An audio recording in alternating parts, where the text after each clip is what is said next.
Live, over to you, Alan.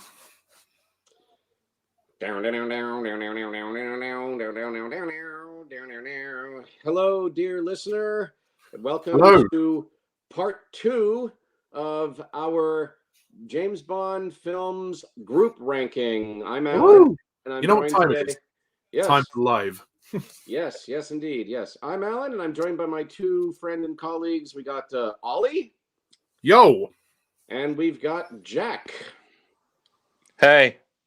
How you guys doing? And we are all three of us are diehard James Bond fans. As you know, all three of us have reviewed all of the James Bond movies on our respective YouTube channels. I mean, heck, look at Jack's picture. I mean, he'll shoot you if you don't believe him. Yeah, that's great. That's a great photo there, Jack. I like it. Well done.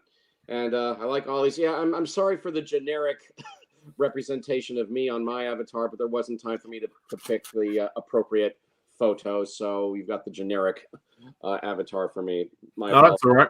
Yeah, that's okay. Cool. But anyway, yes, all three of us are big James Bond fans. We've reviewed all the Bond movies on our YouTube channels. All three of us have done our respective James Bond film ranking videos for our channels. How we personally rank the Bond films, and I thought it'd be fun. What if we put all three of our personal James Bond film rankings together?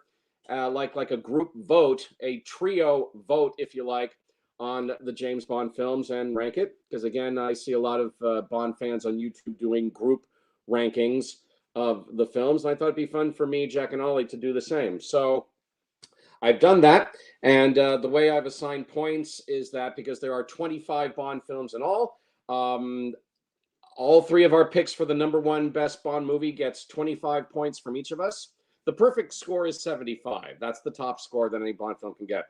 Our number one favorite Bond film gets 25 points from each of us. Second favorite Bond film gets 24 points from each of us. Third favorite Bond film, 23 points, and so on until we get to our least favorite Bond film at the bottom, which gets only 1 point from each of us. And that's how I've been scoring the points. Can I ask, did the top choice actually get a perfect score? No Bond film scored a perfect 75 out of 75, but the number one Bond film, of course, was the film that came the closest to 75, and it came darn close. Came darn close to 75. Just to save time, I'm not going to recap the number of points that each of these films got in part one of our ranking, but just to recap how me, Jack, and Ollie stack the Bond films at the bottom of our group ranking. When you put all three of our personal rankings of the films together, ranking them together as a trio. Just to recap from last time, the films that we ranked from number 25 to number 17. Number 25, Die Another Day. Number 24, The World Is Not Enough. Number 23, Diamonds Are Forever. Number 22, Tomorrow Never Dies. Number 21, License to Kill. Number 20, Quantum of Solace. Number 19, For Your Eyes Only. Number 18, Octopussy. And number 17, A View to a Kill. So for today's segment, Jack and Ollie and myself, we're gonna rank the Bond films from number 16 to number 9. Number 9 is where we will stop today, and the next time we will do the top 8 James Bond movies of all time, according to Jack, Ollie, and myself. That'll be for next time, number 8 to number 1. But today, it's the films that land from number 16 to number 9. So, without further ado, lads, let's begin. Let us continue. And to any listeners out there, thank you for joining us. And let's continue with the James Bond film group ranking, according to Jack, Ollie, and myself. Coming in at number 16 on our group ranking list with a score of 28 points out of 75. It's the fifth Bond movie for Sean Connery, You Only Live Twice. You Only Live Twice at number 16. So, Jack, give us your thoughts on You Only Live Twice. Thanks, Alan. And funnily enough, this actually lands in the exact same spot of my personal ranking. I also put this at number 16 in the ranking that I did. But yeah, You Only Live Twice. I think this is a good Bond film, and over the years, I think we've come to appreciate this one a lot more. Especially Ollie. I remember Ollie's original ranking he did years ago on his channel. He put it at the bottom, but I think You Only Live Twice. It's a good Bond film. I don't love it. I mean, this is the first Bond film really to deviate from the books after Thunderball.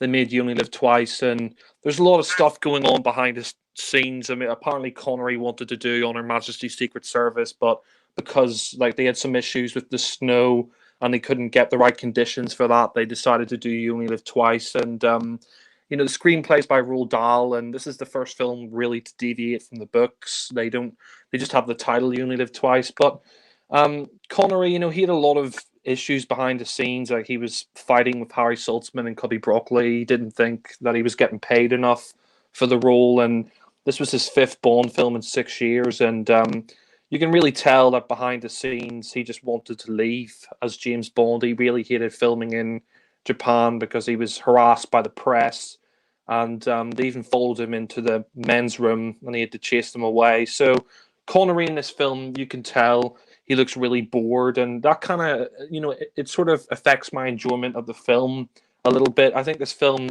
could have been a lot higher on this list if Connery was a lot more engaged. But saying that, I mean, the film surrounding him, I think, is good. I think there are problems, though. It's the first directed by Lewis Gilbert, and he would go on to direct Spy Love Me and Moonraker later on.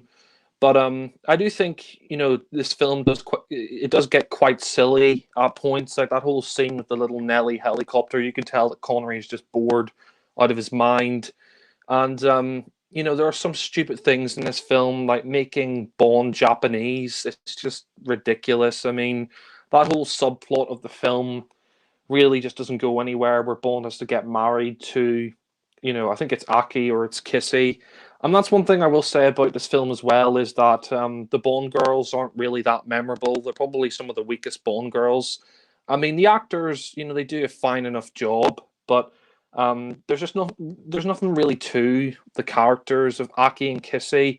One thing I will say is I really like the locations here. Going to Japan for the first time, it's got a great scope to it. And you know, the beginning where Bond gets killed again, where he gets shot. And you know, I kind of think, you know, we've seen that before. I mean, I know why they did it, because the film's called You Only Live Twice. You know, there's that whole, you know, fake death of Bond, and then you know, they pick him up under the sea and they bring him into this submarine. And I just think, you know, I mean, we've kind of done that before. Like in From Russia with Love, we thought Bond was going to die at the start of that, and then it turned out it was a guy wearing a mask. Then in Thunderball, you had the initials JB just as the film began. So again, you're teasing Bond's death, and there's no real point to it, to be honest. I mean, I know the film's called You Only Live Twice, but killing off Bond again in the beginning, like faking his own death, you know. Yeah, I mean, the film, I think there's some great, you know, things to it, though. I think it's an enjoyable Bond film. So, I mean, I put it at number 16, so it's about near the middle of my ranking, like the bottom middle of my ranking. Um, but, you know, I mean, I think there's some great action scenes in the film. I really like the action scene at the dock. That's really great. And there's some other great action scenes. I like that scene where Bond's at that you know, he's trying to get the safe open, and he's fighting that guy, you know, chucking the furniture and stuff at him. That's really good. So I mean, the film is quite enjoyable. You got a good soundtrack by John Barry. I just think there are things in here that don't really hold up. Like I think Donald Pleasance as Blofeld. I mean, he sort of has that iconic look to him that, you know, they would parody in Austin Powers, you know, Doctor Evil, you know, with the scar and all that. But I think Donald Pleasance, for me, he's just not that great as Blofeld. And I mean, it doesn't really make sense when you compare to what Blofeld looks like in From Russia with Love and Thunderball. I mean, I know you don't see Blofeld's face in Thunderball or From Russia with Love, but there are certain scenes where you can see that he has hair and stuff. So I mean, it doesn't really make sense here how he's bald and he's got a scar. And I don't know, he's just kind of, you know, he's just not that, you know, intimidating as Blofeld. Like he's like, oh, you only live twice, Mr. Bond, and yeah, he's not great. And I do think sections of the film do drag, like that whole section, like I said, where Bond's getting married, and and you know, he's going undercover as this Japanese fisherman or whatever, and you know, it's just it doesn't really add anything to the film. And like I said, turning Bond Japanese is just ridiculous. I mean, they could never get away with that nowadays to be accused of racism. But yeah, I mean, one thing I will say is the sets by Ken Adam, they're probably his best sets. That whole volcano lair is fantastic, and I really do like that final fight at the end with all the all the guys fighting in the lair. That's really great, and I do like the actress who sort of plays the femme fatale in this. Although she does kind of remind me a little bit of Fiona Volpe. Like they've dyed her hair orange, and like someone pointed out, like it doesn't really make sense when she's interrogating Bond and she's got that knife. Like why doesn't she like just slit his throat right there instead of getting in a plane and parachuting out of the plane with Bond there? It's, I mean, it seems a bit ridiculous. You could have just, you know, slit his throat right there, and then yeah, she just brings him up in a plane. She parachutes out. But I mean, the film does have a lot of action in it. It does have, you know, it's quite action packed in certain segments. I like the ally that he has, Tiger Tanaka. I think he's really great. But the film itself, for me, it is problematic. Like I said, I do think Connery just looks bored to hell in this film. And I don't think Donald Pleasance is great as Blofeld. I do think parts of the film do drag. You know, there are, you know, segments in You Live Twice where the film does slow down the pacing, and having a Japanese Bond in there is kind of ridiculous, and it is quite silly. I mean, you know, this film, you know, it's starting to get into more silly territory, which will get even more sillier with Diamonds Are Forever, and the next film on Her Majesty's Secret Service, they try to make it a lot more realistic and closer to the novels, but. I mean, I think it's an enjoyable film, though. I mean, I think it's fun. You know, you can watch You Only Live Twice and have fun with it. But I do think Connery, it is kind of a shame that this is where, you know, he was starting to lose his enthusiasm, I thought, a little bit in the previous film. But here he just looks completely, you know, he just doesn't want to do it anymore. He just looks so bored out of his mind. So, I mean, I'm kind of glad he returned in Diamonds, so he can give he can get a better exit and give a much more lively performance. But here, this is definitely his worst performance because he just, you know, he looks so bored out of his mind. And yeah, I mean, apparently he was bored out of his mind. He just didn't want to play Bond at this point because of all the stuff behind the scenes and all that. So I can't entirely blame him. But yeah, I mean, I think it's a good film. And like I said, I put it number 16 and I give it 7 out of 10. So for me, it's a solid entry in the Bond series, just not one of my very favorites. I think it's good, but it does have quite a few flaws in it, but it's still an enjoyable film. So, yeah, that's what I think of You Only Live Twice, and I'll hand back to Alan. Thank you, Jack. Yes, I will speak second in this particular segment of our group rankings. So, You Only Live Twice. Yeah, I pretty much agree with you, Jack. And I ranked the film pretty close to where you rank it. I ranked You Only Live Twice on my list at number 18. It's a good Bond film. I think You Only Live Twice is certainly fun. It's enjoyable, but as I said in my review of the film on my channel, I think You Only Live Twice is the Bond film that proves that bigger is not necessarily better.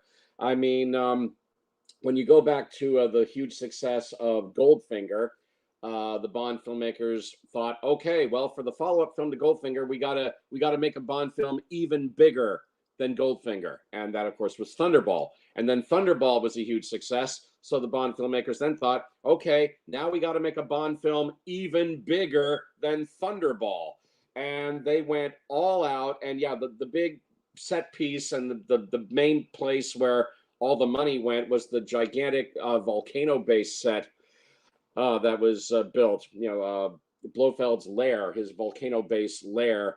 It's a huge, huge, huge set. Very impressive. I mean, clearly all the money went towards that set. And yeah, it's big and it's impressive. And yes, of course, I do like all the Japanese locales that are in You Only Live Twice. It's a great travelogue film. If you want to see the sights of Japan, you can't go wrong by putting on You Only Live Twice, because you get to see Japan in all of its glory, really. the cities and then the countryside of Japan. I mean, it's a very lovely travelogue film for Japan. I did enjoy all the Japanese locales. You got a classic theme tune by Nancy Sinatra.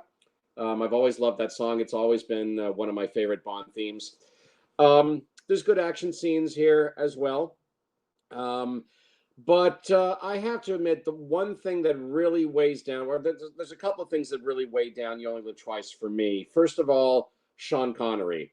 And Connery's my favorite Bond, okay? I love Connery. God bless him. He's my favorite James Bond. He will always be my favorite James Bond. But yeah, you can tell quite clearly in You Only Live Twice, Connery just doesn't want to be there.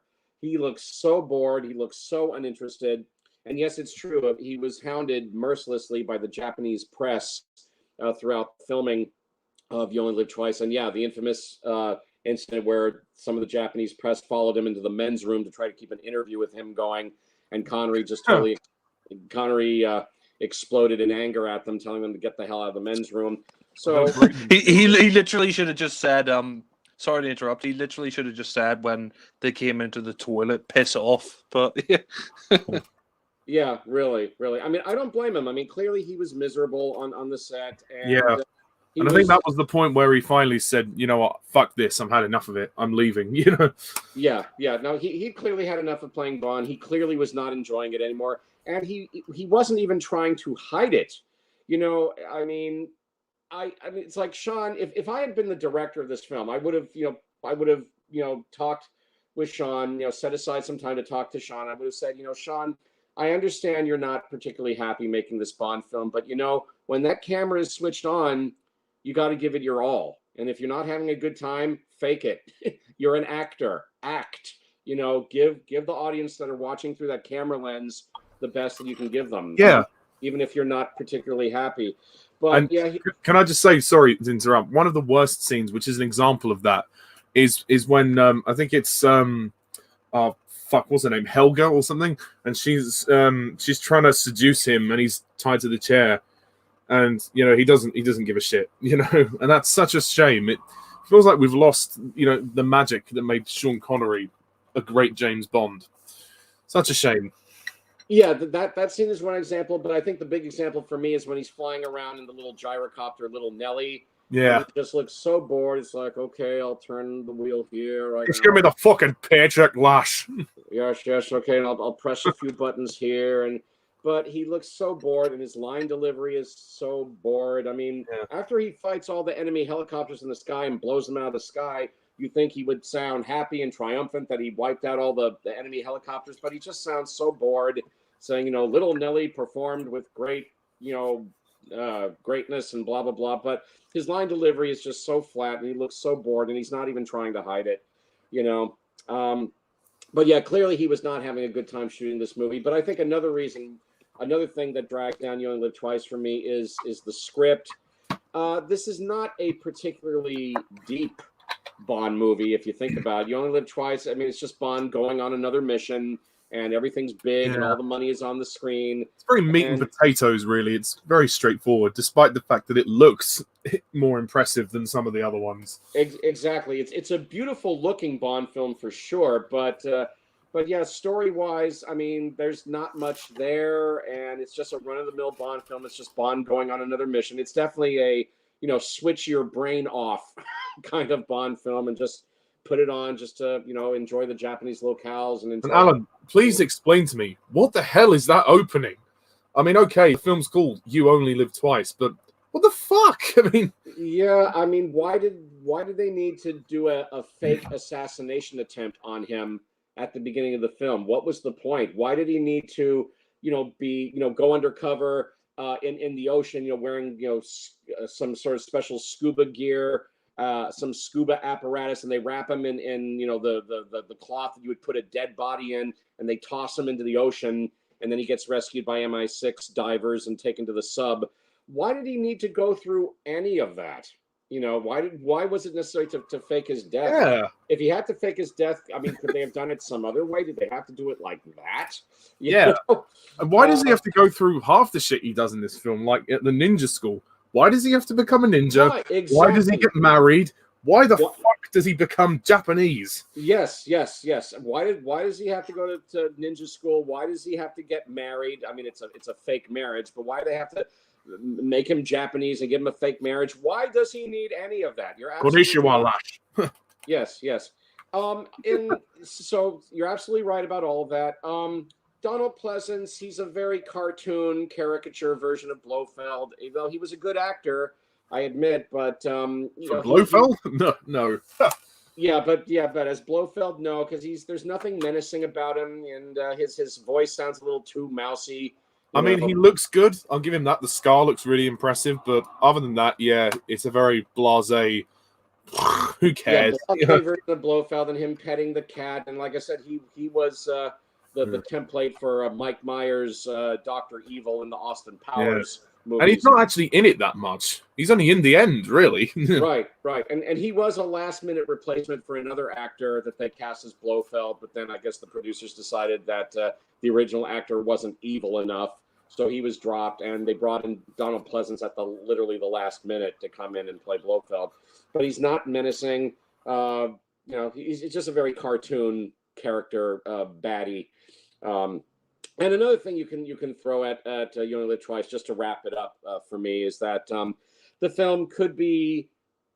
film has parts that could be categorized as sexist these days. I mean, there's that part where Bond and his contact in Japan.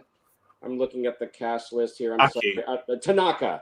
Oh, Tanaka. Yeah. Where they're I guess they're in the tub and they're being waited on by these beautiful Japanese girls. And Tanaka says to Bond, "We have a saying in Japan, Mr. Bond: man first, woman second."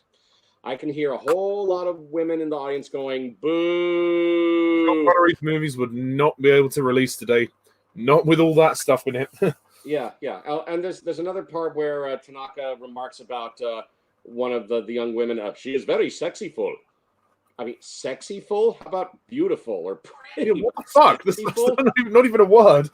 Yeah, I mean, I don't know. I mean, maybe that's how they do it in Japan, or that's how they did it back in Japan back in the day, and I respect that. But that kind of stuff in a Bond film would never fly today. It just wouldn't. Yeah. And the final.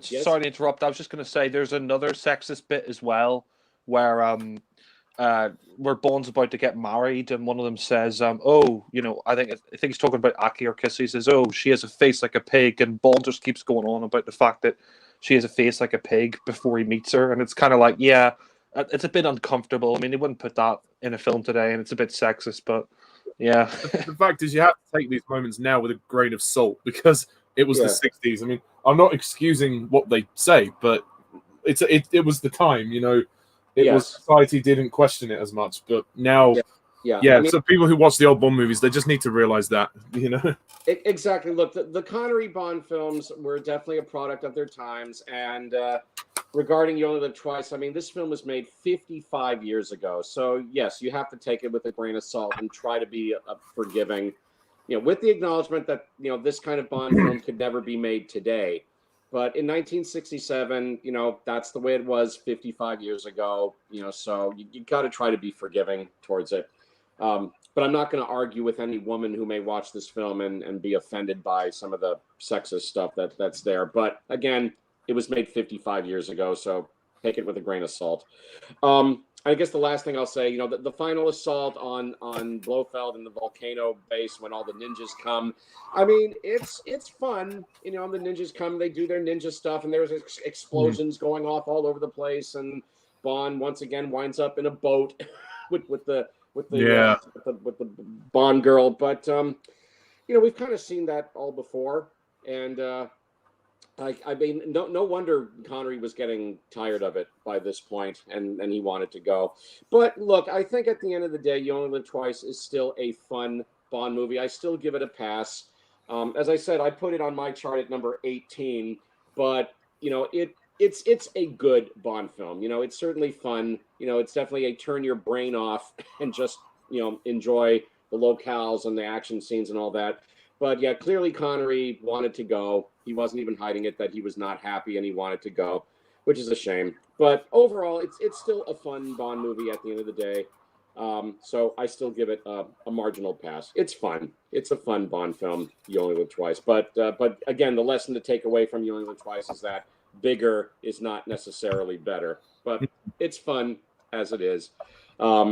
So yeah, that's my take on You Only Live Twice. And so now I'll turn it over to Ollie. Ollie, your take on You Only Live Twice. Well, it's funny. We were talking earlier about Bond films that, there's only a few that all three of us agree on. And I think this is probably one of those films in which all three of us actually agree. Yeah, You Only Live Twice. I agree. Well, I agree with both Jack and Alan. This is a good Bond movie. It's decent at its best. For me, it's a very mixed bag. Like Jack said, I used to kind of not care for it that much, but over the years, I have grown to appreciate some of the positive elements a bit more. But this movie is kind of all over the place when you think about it. And I mean, I'm sorry, Alan, I do take this one over Thunderball. I personally feel that's all right. I personally feel it has a little bit more entertainment value. So it's not as slow as Thunderball, but it doesn't reach anywhere near the heights of the first three Connery films, and it shows. Perhaps if Sean Connery had gone into this movie thinking, this is my last one, a bit like how Daniel Craig went into No Time to Die knowing that was his last one, then perhaps maybe they would have put more effort in and Connery wouldn't have felt so rubbish, when he was trying to make the film. Perhaps if he'd gone into it thinking, I just want to go out on a high note, maybe that would have been the better option. But oh well, it wasn't to be.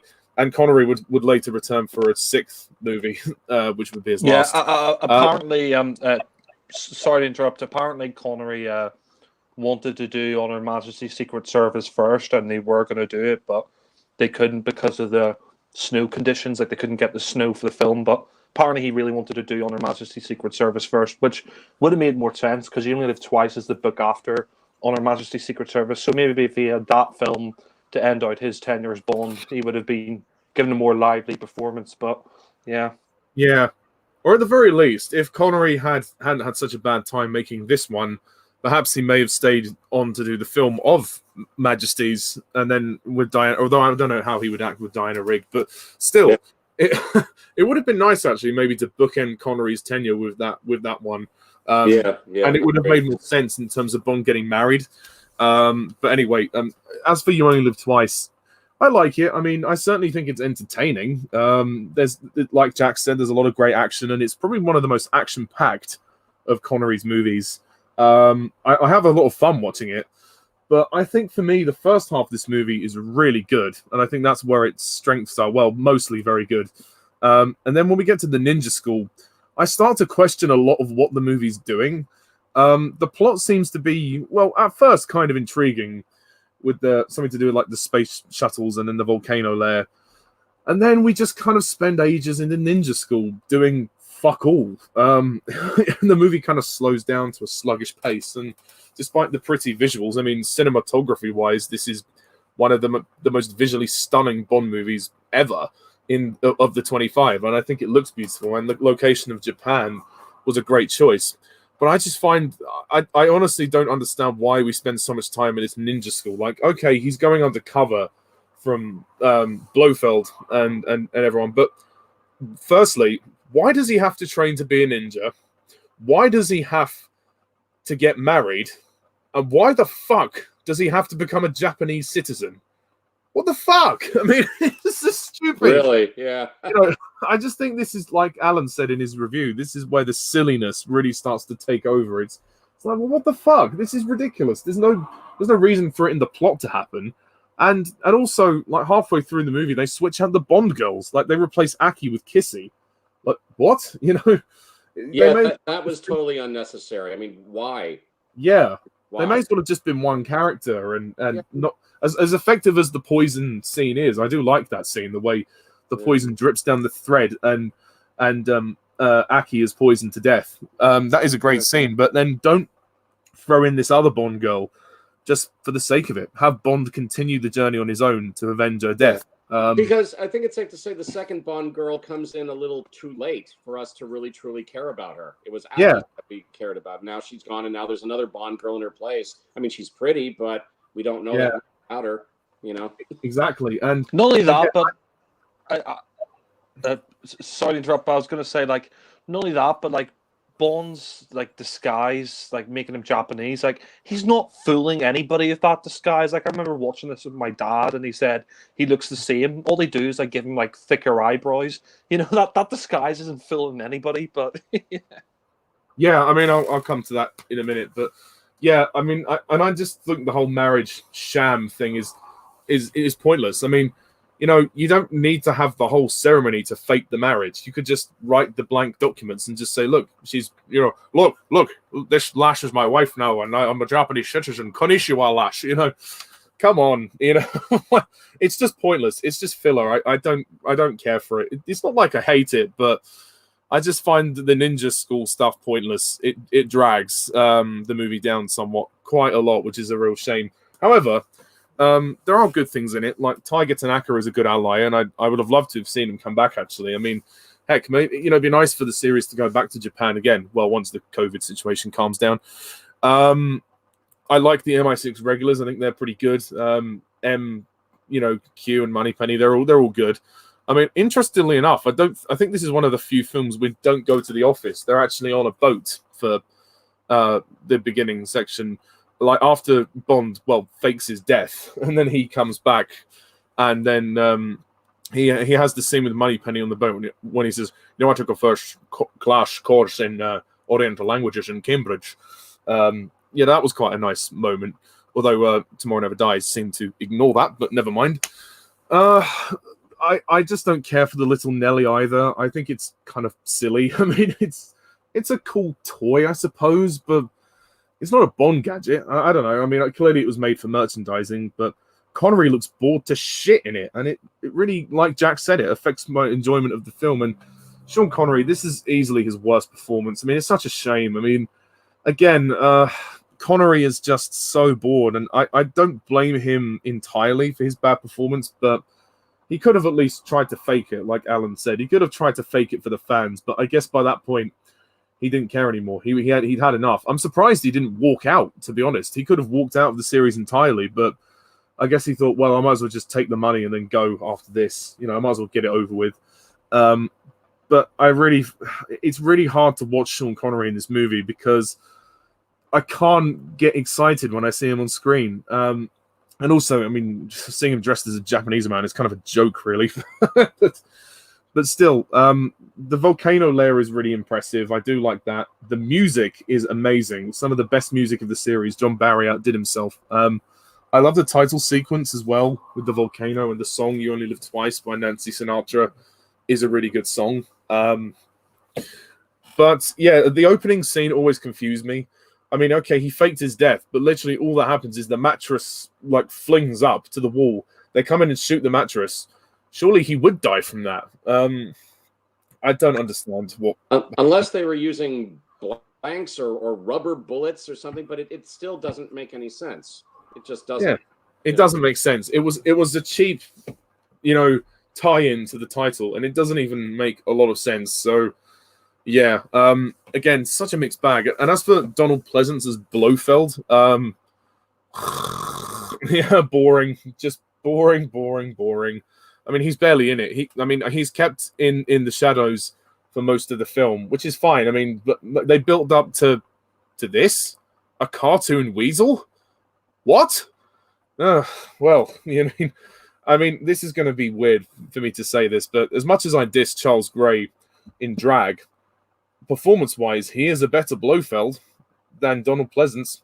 And I know a lot of people like Donald Pleasance and say he's their favorite, and to each their own. But I honestly think Donald Pleasance might be my least favorite Blofeld. I just don't find him compelling. He's just boring, and he doesn't get to do very much, and he's not very threatening. To be perfectly honest, I mean, Connery doesn't seem to care much when he's up against him.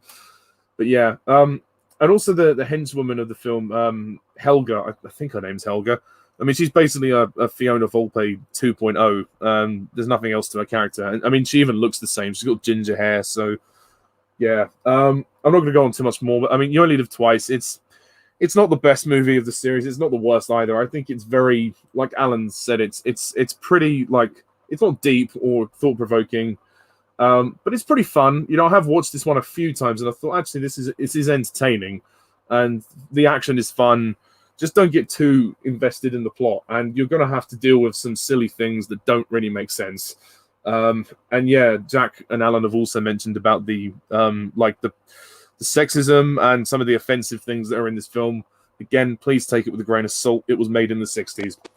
And this, Yeah, well, and sorry to interrupt, Ollie, but yeah, I mean, I think we can all agree that they can never have like Daniel Craig now in a Bond film or the next Bond. They can never like dress him up as a Japanese man now, because if they did that nowadays, they'd be called racist and all that. But yeah, yeah, exactly. The movies would be boycotted. But yeah, and it's sad that Connery, well, almost left the franchise on this film with his bad performance. But I'll give, I mean, I don't like Diamonds Are Forever, but I'll give it this.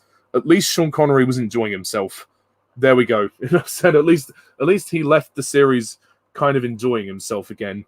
You know, so in a way, I'm glad that this wasn't, you know, Connery's last film of the series. But in a way, it is better for me. It is still a better film than Diamonds Are Forever. But I still think, you know, Connery's performance. Connery as James Bond. He's probably the actor that's been the most kind of inconsistent for me. He goes up and down quite a lot in terms of what I think of him. But I still appreciate what he did for the franchise, and he is still one of the best of the Bonds of the series. But he's not my personal favorite, and this is one of the reasons why. But anyway, we will move on to the next film. All right, thank you, Ollie. So that's You Only Live Twice at number 16. So now we come to the Bond film at number 15. And I got to tell you, this James Bond movie is ranked as high as it is at number 15, primarily because of Ollie. I know what it is.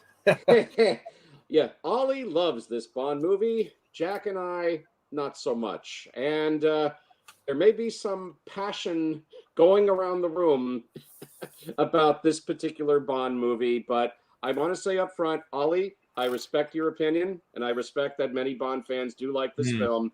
That's perfectly fine. But yeah, there may be some passion in the room regarding this one.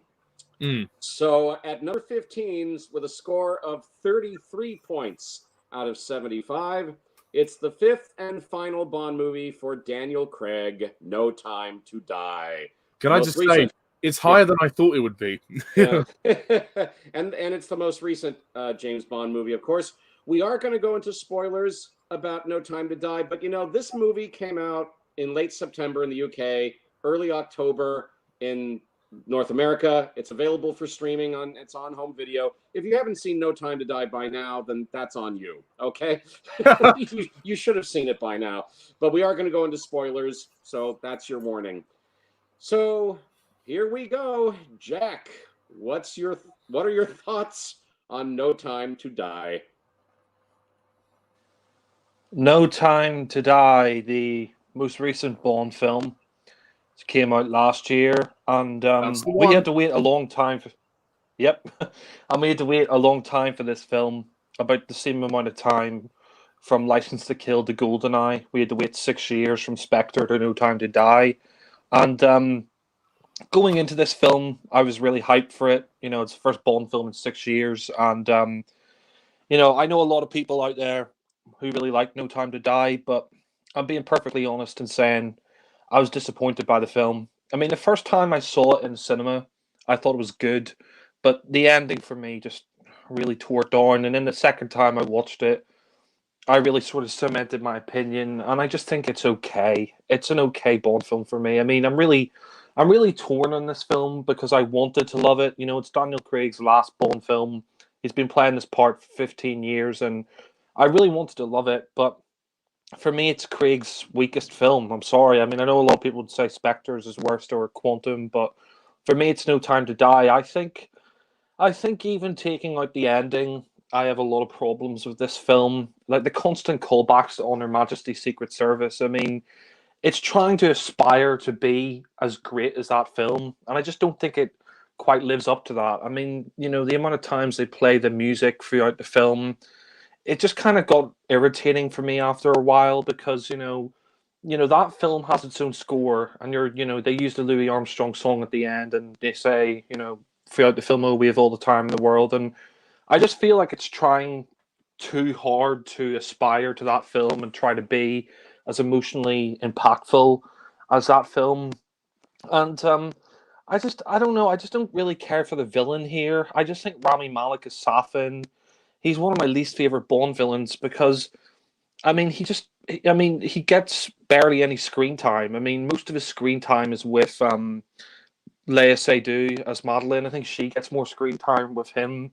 And, his backstory is interesting, how, Mr. White killed his family and he wants to get revenge on him and Spectre, which is fair enough. But they never explain like why Mr. White, tried to kill his family. But more to the point, like, I just don't understand why he wants to destroy the world. Like, they never really explain that in the film. They never explain why he wants to destroy the world. It's just kind of like, a generic villain plot that we've seen before. He wants to use this virus and spread it around the world. I mean, that's the same, storyline as on Her Majesty's Secret Service. Like, even the plot of this is a reference to that film. And I can't completely trash the film because there is a lot of good stuff in the film. Like, technically, it's a well-made film.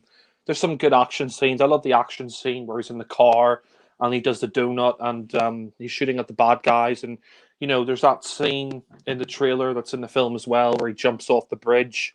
And there's some great action scenes. Like, I like the scene in the forest as well towards the end of the film where he's with Madeline. But for me, it's just a Bond film where, like, I think as well, like, because this came out, because it's been 5 years since the Me Too movement, like, it's kind of like the Bond series is reacting to the Me Too movement.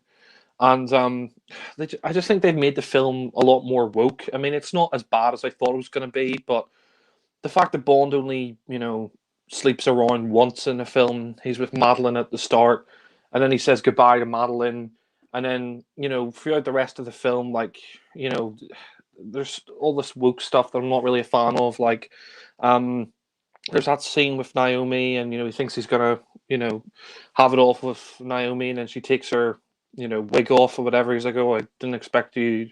That was the first thing that you took off." I mean, that was kind of funny. I mean, the humor's good in the film, and I think Kari Fukunaga, like, the direction is competent, but I don't know, like, the character of Naomi, she just kind of annoys me. She's just there to, she's just there for political correctness, and she just doesn't really add anything to the film. And the fact that she takes over the status of 007, I mean, she's just a character I don't really care for, to be honest. She didn't really need to be in the film. I mean, I think Lashana Lynch gives a good performance, but I don't really care for the character. I mean, bringing back Felix, I thought was good. It's great to bring back Jeffrey Wright in the film, and I did like the trick with Logan Ash. The guy turns out to be a double agent. That was good, but I just think killing off, Blofeld and Felix and Bond, it's because it's the last film in the Craig era. They feel they have to kill everybody off, and I just don't think it's necessary. I mean, the way they killed off Felix, I mean, it wasn't a bad scene, but at the same time, it's like you just bring him back to kill him. I mean, he's barely in. Jack, sorry to interrupt, but it's like the filmmakers like took out their broom and were like sweeping away all these characters, just sweeping them out to set up the next Bond. Just shamelessly sweeping them away in this film so they could wipe the slate clean. Don't you think so? Yeah, I'd have to agree with that. I mean, if Ollie loves this, fair enough. I respect him. I mean, I know there's a lot of people who love this film, but for me, there's just so many problems I have with it. I hate that scene where it's Bluefeld's birthday and all the Spectre agents are gathered in one room and they all die. It's like, I thought Spectre was supposed to be a worldwide terrorist organization, and they're all just killed like that, which I didn't like. And the scene where Blofeld dies, I mean, it was kind of an interesting scene, but again, you bring back Christoph Waltz and he has one scene which is quite good, and then he dies, and yeah, it just feels like, because it's Daniel Craig's last film, they just have this, I don't know why, but they have this need to just kill off most of the characters in this film, and I'm not a fan of it, really. And the film, I'm sorry to say, I just think it's too long. I mean, it's 2 hours and 45 minutes, and the first time I watched it, the pacing went by pretty quickly, but the second time I watched it, there's a lot of exposition in this film. I mean, there is action in this film, but there isn't nearly enough action as I thought. There was going to be. I mean, I could literally count all the action scenes on one hand. I think there's like 5, maybe 6 action scenes at the most in a 2 hour and 45-minute film, and none of the action here, I would say, is like as breathtaking as something in Casino Royale, where you had Bond jumping from crane to crane. And, the ending of the film, I'm sorry to say, just really pissed me off. I'm sorry to say. I mean, I know I can understand if people like the ending because, Bond does the noble thing. He sacrifices himself to save his family. But at the same time, I just think, you shouldn't kill off James Bond. I think it ends the film on a complete down note. When you come out of a Bond film, you want to be coming out of the, cinema with a smile on your face. Usually you end the series on a quip, like, Moonraker, take me round the world one more time. You ended the film on a quip, and, you ended the film on, sort of a good note. And I know what they're trying to do with the ending. They're trying to make it emotional, but I hated it. I just think, why did Bond have to die? I mean, if you're going to kill someone, I mean, I suppose you couldn't kill Madeline because that's too much like On Her Majesty's Secret Service, but maybe, I don't know, maybe Q could have died or something, or somebody else could have died instead of Bond. I mean, you just didn't need that ending. I mean, why couldn't he just kill Safin and then get away? Instead he has the virus, and there's that scene where he says, "Oh, she's beautiful. She looks just like you." And I mean, having Bond be a dad in this film, I mean, it's kind of interesting. I will say that. Although it's a bit weird, when we see that he's making breakfast for his daughter. But I mean, I think Craig. One thing I will say is that he's been really consistent throughout all his films, and Quantum was the first film I saw in the cinema, and I've seen all those other films in the cinema apart from Casino, and he's always given a great performance in all of his films. But just to sort of wrap up, I mean, I think No Time to Die. For me, it's a very mixed bag. I think it's okay. The ending really just kind of ruined it for me. I just don't think they should kill off Bond. I don't think they should ever do this again. I mean, they might in the future. But I just don't think. I think once you've opened this can of worms, or you're going to kill off Bond, then they could do it again in the future. They could kill him off again at the end of. Yeah, that's my at the fear end of, too. That's my fear too. They might do it again. I'll talk about that later.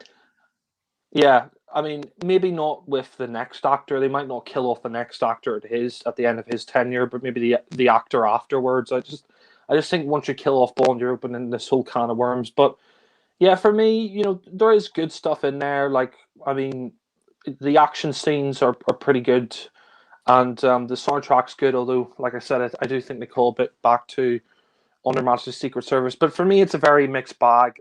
I gave it a 5 out of 10, and I put this number 19 in my ranking, which is a shame because I wanted this to be like a top 10 Bond film.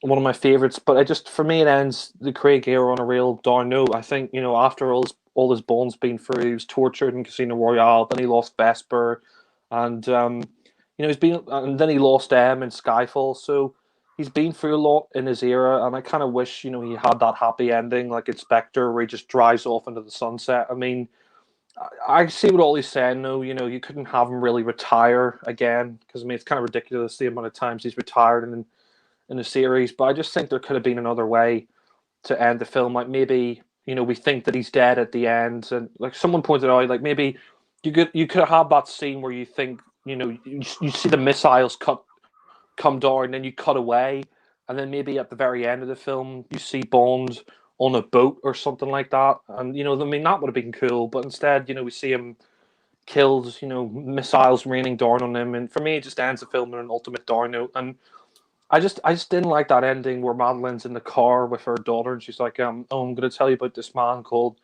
James Bond." And yeah, I mean, it did nothing for me. I mean, I just think they're trying to be too much like On Her Majesty's Secret Service by having that powerful ending. Like, in that you had Tracy dying, and here you have Bond dying. But even though they tried to make it emotional, it didn't do anything for me. It just angered me. I just don't think they should have done that. But if people love this film, I know Ollie loves it. That's fair enough. I know there are a lot of Bond fans who really like the ending.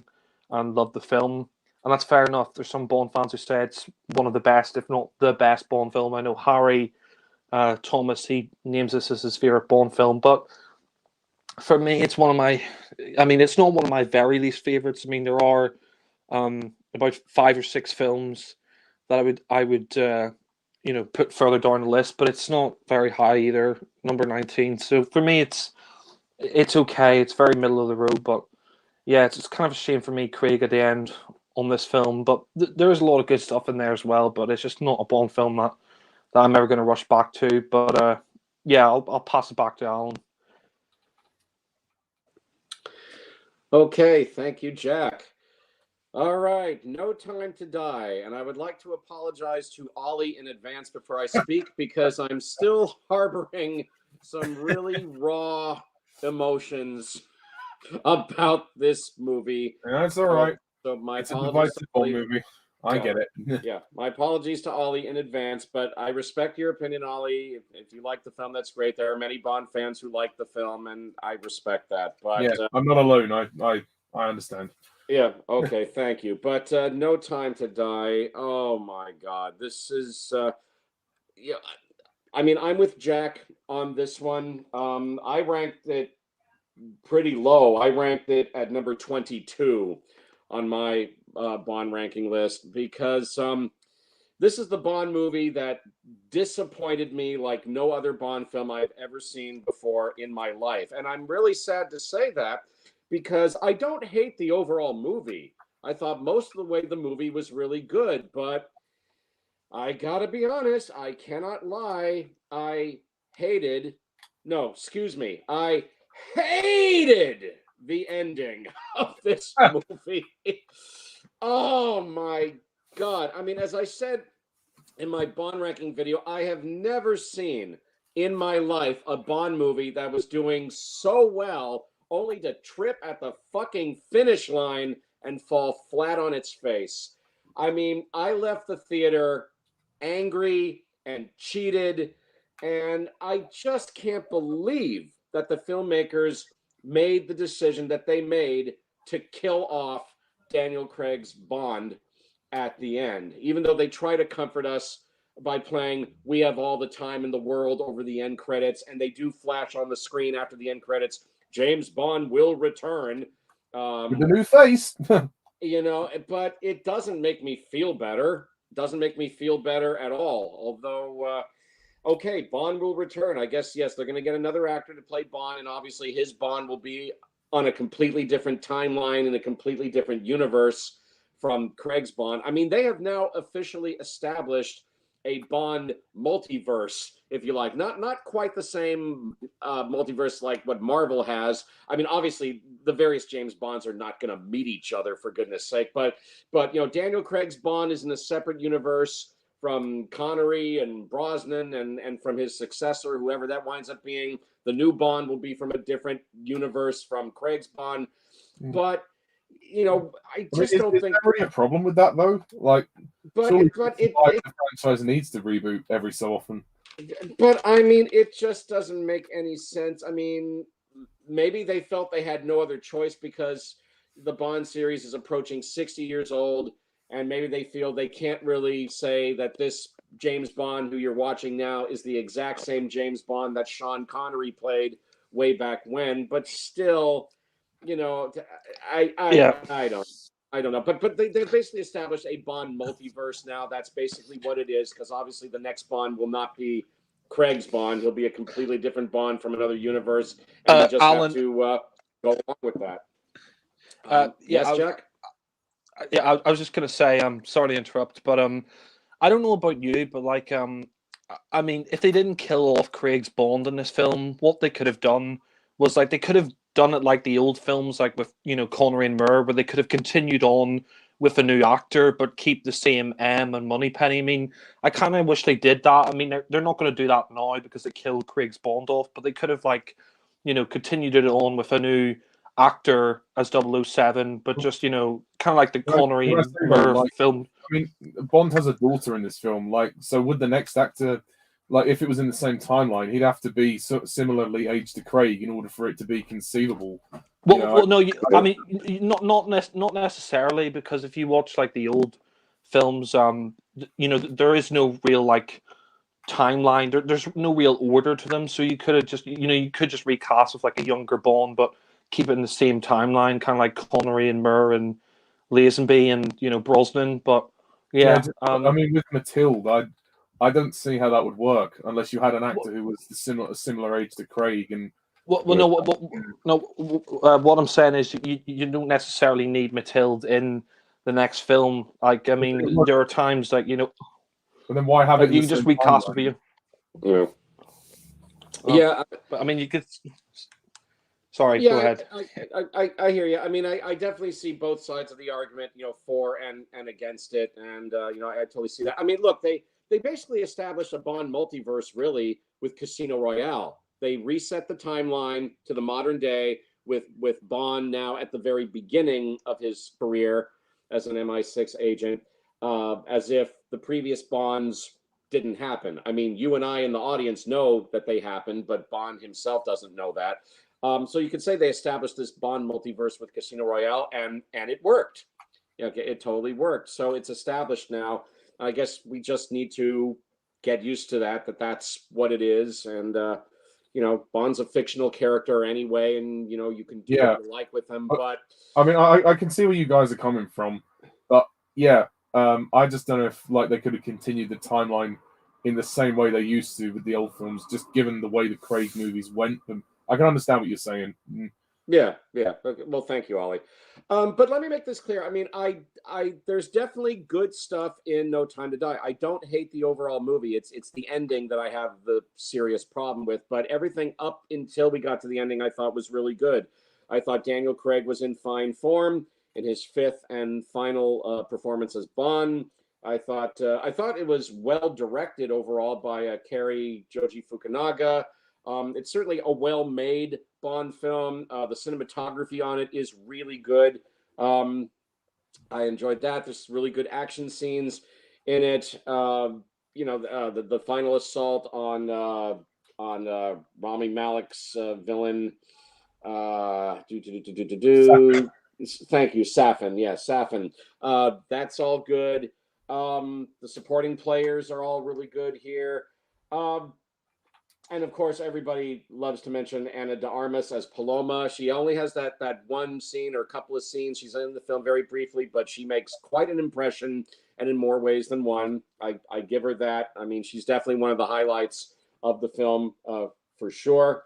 I mean, there's good stuff in this film. I mean, for the most part, it has an intriguing plot to it. This whole thing with the nanobot technology in the bloodstream that can kill people. And it's like the nanobots are programmed to kill certain people if you touch them, that kind of thing. That's an interesting twist, I thought. But considering how the movie ends, I mean, the ending just infuriated me.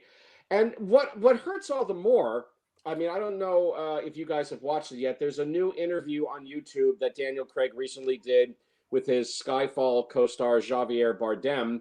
I mean, overall, it's a good interview. It's nice seeing the two guys talking to each other again and reminiscing about Skyfall and talking about their acting careers. But in this interview, Daniel Craig basically admits to Javier Bardem and us, the audience, Daniel Craig admits that it was his idea. Daniel Craig's idea. It was his idea to kill off his Bond at the end of No Time to Die. That's what Daniel Craig wanted. He wanted his James Bond to be killed off at the end of No Time to Die. He said because he thought it was the most appropriate ending for his Bond. It was a way of tying up certain things and also wiping the slate clean for the next Bond and all of that. And he said to the producers, Barbara Broccoli and Michael G. Wilson, I will only do a fifth film if you kill me off at the end. To which Broccoli and Wilson said, okay, you got it, Daniel. And, look, Daniel Craig, I love him as an actor. I love him as James Bond. Craig is my second favorite of the Bonds, second only to Sean Connery. Okay, so I rank Craig really high with the Bonds. He's a great Bond. And 3 of his 5 Bond films, I love them. And I'm going to watch and enjoy those 3 Bond films with Craig for the rest of my days. I give him that. But I have to say, I am so very disappointed in Craig that he wanted his Bond to be killed off. It's my personal opinion. You don't kill James Bond, and the fact that the producers gave that the green light. If I had been in the producer's chair where Broccoli and Wilson sit, I would have said, no, we don't want to kill James Bond. So, Craig, we'd rather that you not do a 5th film. We'll just end your era with Spectre, because we gave you an ending of sorts with Spectre, and a happy ending at that. So we should just leave it at that. So at least you have a choice. You have a choice of endings, so it's not all bad, really. Yeah, exactly.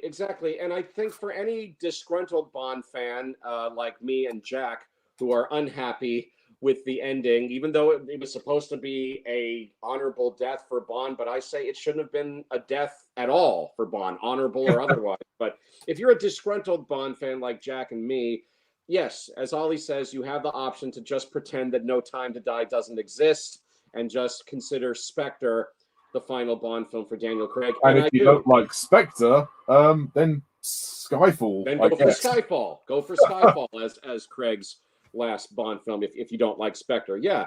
I recently purchased James. No, I was just going to say, Alan, yeah, the way you were talking about Craig said he only wanted to come back if they killed him off. Like, considering Danny Boyle left because he wanted to kill off Bond, if I was the producers, I don't know if you agree with me, Alan, but if I was the producers, I would say you could come back for a 5th film, but we're just not going to kill your Bond off at the end. But yeah, and if Daniel Craig had said no to that, I would say, okay, then Spectre is your last Bond film. We'll end your era right there, and we'll get another Bond right now. With all due love and respect to you, Daniel, thank you very much. That's what I would have done. Look, I recently purchased the James Bond collection Blu-ray box set, which has all the Bond films up through Spectre. It does not include No Time to Die. Obviously, I have not bought No Time to Die in video. I'm not going to buy it because I watched James Bond in No Time to Die get blown up by nuclear missiles. I watched it once. I have no desire to watch it ever again. And the only way that I can cope with what they did to his Bond at the end is just to pretend that No Time to Die doesn't exist and that Spectre is Craig's last Bond movie. So for me, and I've said this before, I'll say it one more time. At the end of Spectre, Bond and Madeline drove off into the sunset, and in my opinion, they lived happily ever after. The end. I'm just going to. There you go. Job done. Yeah, I'm just going to pretend No Time to Die doesn't exist. But like I said, if Ollie likes the film and he's perfectly fine with the ending, and if other Bond fans out there like the film and are happy with the ending, great. I respect that. The last thing I'll say about No Time to Die before I turn it over to Ollie is that I'm just concerned that now that they've released a Bond movie that was a success at the box office where they killed off Bond at the end, or at least they killed off Craig's Bond at the end. Yeah, as Jack said, I'm very concerned that that's opened up a can of worms in the minds of producers Barbara Broccoli and Michael G. Wilson, that they're now going to think to themselves, well, we released a successful Bond film where we killed Bond off at the end, so I guess that means we can kill off James Bond all we want. Yeah, when we get to the next James Bond and he comes to the end of his era, we can just kill him again, no problem. No. I mean, in my opinion, you don't kill James Bond. They shouldn't even have done it the one time that they did it here in No Time to Die. But I'm just going to say for the record, if they kill off another incarnation of James Bond in a future film, I'm never watching another movie in the James Bond film franchise ever again. I will walk if they do it again. And I pray to God that they don't do it again, that this was just a one-time thing. But we better make the most of this group ranking then if it happens again. I know, and I don't want to walk away from the Bond franchise, but like I said, for me it's the equivalent when they made the decision on Doctor Who to change the Doctor into a woman. I'm sorry, I don't agree with it, ladies. I love you, but the Doctor to me is a man. And if they kill off another incarnation of James Bond, that's it. I'm not going to stand for it. I'm going to walk, and Spectre will stand as my final Bond film. So I pray that doesn't happen. I pray to producers Barbara Broccoli and Michael G. Wilson that killing off Craig's Bond at the end of No Time to Die, that was a one-time thing, never to be repeated again. Because if they repeat it, then I walk. I mean, you can rest assured that the next film I think you'll be fine because it's the start of the new guy's tenure. Sure. You'll probably be fine on that front. Yeah. No, the 7th Bond, he's going to be on probation with me for his run because I want to see what they do to him when he gets to his final Bond film, if he survives or if he doesn't. But anyway, I think that's all I have to say about No Time to Die. I mean, everything up to the ending I thought was really good, but that ending totally torpedoed the movie for me and just wrecked it for me. I'm sorry. I just gave it a middle of the road 2 out of 4 stars or 5 out of 10, just like Jack. Daniel Craig, you were a fantastic James Bond, but I just wish that that they had allowed your Bond to live at the end, or if they just hadn't done No Time to Die at all and just ended with Spectre, that would have been better. So for me personally, Spectre is the last Bond film with Daniel Craig, but to all the people who like No Time to Die, including Ollie, that's fine. Glad you like it. I respect that. So having said that, I'm now going to turn the mic over to Ollie, who will now make a case for the defense of No Time to Die. Take it away, Ollie. Right. Okay. Before I begin, I just want to say, before you both decide to torpedo the missiles in my direction, just let me have my say. And I totally respect where you guys are coming from. I totally get it. No Time to Die is a divisive Bond movie, and it was always going to be. I think when you wait for a movie that long and you build up the anticipation that long, and knowing how the movie ended, it was definitely not going to please everyone, and I totally understand that. I mean, I went into No Time to Die thinking that I was going to hate the ending, and for a glimpse, I thought, "Oh no, are they really doing it?" But you know, I mean, I'll get to the ending later, but I actually found No Time to Die to be a rather beautiful experience. I mean, is it the best Bond movie? Not quite. I still think there are a few others that are better, but I really love this film, and I personally am very glad that they made No Time to Die. But if you don't like No Time to Die, then at least you have the choice to choose Spectre as the last Craig Bond movie, and if you don't like Spectre, then you can have Skyfall as the last Daniel Craig Bond movie. So you have a choice of endings. So you can decide when Daniel Craig leaves Bond. That's the compromise, I feel, that because Spectre kind of ended, and Sam Mendes always said there was a sense of completion, because I think Craig had talked about finishing with Spectre. When he was making it, he was having trouble, like physically, he broke his leg or something, and he wasn't sure if he was going to do a 5th movie, but he had to be persuaded to come and do a 5th one. And obviously he thought the best ending was for them to kill his Bond, and it's the first time they've ever really done it like properly. I mean, you know, no fake death, no reference to You Only Live Twice. Yep, this is pretty definite that they've done it, and of course it was going to cause backlash. They knew it was going to cause problems. They're not idiots. They know that it's going to piss off 50% of the audience. And sadly, these two cohorts who were with me didn't like the ending. But that's fine. They are entitled to their opinion. But for me personally, I don't think it's Craig's best movie, but I loved it. I thought it was fantastic, and I thought it was worth the wait. And I can see where Jack's coming from with the stuff about On Her Majesty's Secret Service, but I personally didn't mind the references. I thought they were nice. I mean, you know, I thought, you know, while okay, maybe there are similarities to that film, certainly with the love story and with the virus plot, I still thought there was more, you know, emotional drama and obviously loose ends to tie up from Spectre, that it didn't feel, to me, it didn't feel so much like a rip-off, more like a homage. But I can understand where Jack's coming from if it did get a bit irritating. They do use the music quite a bit, and obviously play We Have All the Time in the World in the credits, but I still didn't mind it. I thought it was a very nice way to do it. And I thought, to be honest, the death scene itself, if they were to do it, they did it as sensitively as they could. And it was powerful, I must admit. And that's what kind of swayed my opinion. I thought, oh, wow, they've actually really thought about this. And they've tried to look at this from an emotional perspective rather than just, you know, doing like a quick flash or something. You know, they built up the scene, and Craig was talking to Madeline, and he made a speech, and obviously Bond being a father, you know, that was something that we haven't really seen before. I mean, I'm surprised because he's bedded nearly half the women on the planet, but yeah. I thought it made sense. And to be honest, I'm not surprised they went in this direction, because other films in the last few years have done this, like Logan and Avengers Endgame, where they've given like the hero characters daughters. Obviously, Bond and Madeline have a 5-year-old girl named Mathilde, and I mean, isn't she cute? She's just adorable, and she makes the movie for me. She's got some really lovely expressions, and I love her, no pun intended, bond with Bond. I mean, they have a few brief moments together where he makes her breakfast and he carries her through the woods, and obviously when she's being held hostage by Lucifer Safin. And yeah, I thought it was the emotional story was done really well, I thought, in No Time to Die, and that was clearly the driving force behind the plot. And it was more emotionally driven, and it was marketed as a conclusion to the 5 movies of Craig's tenure.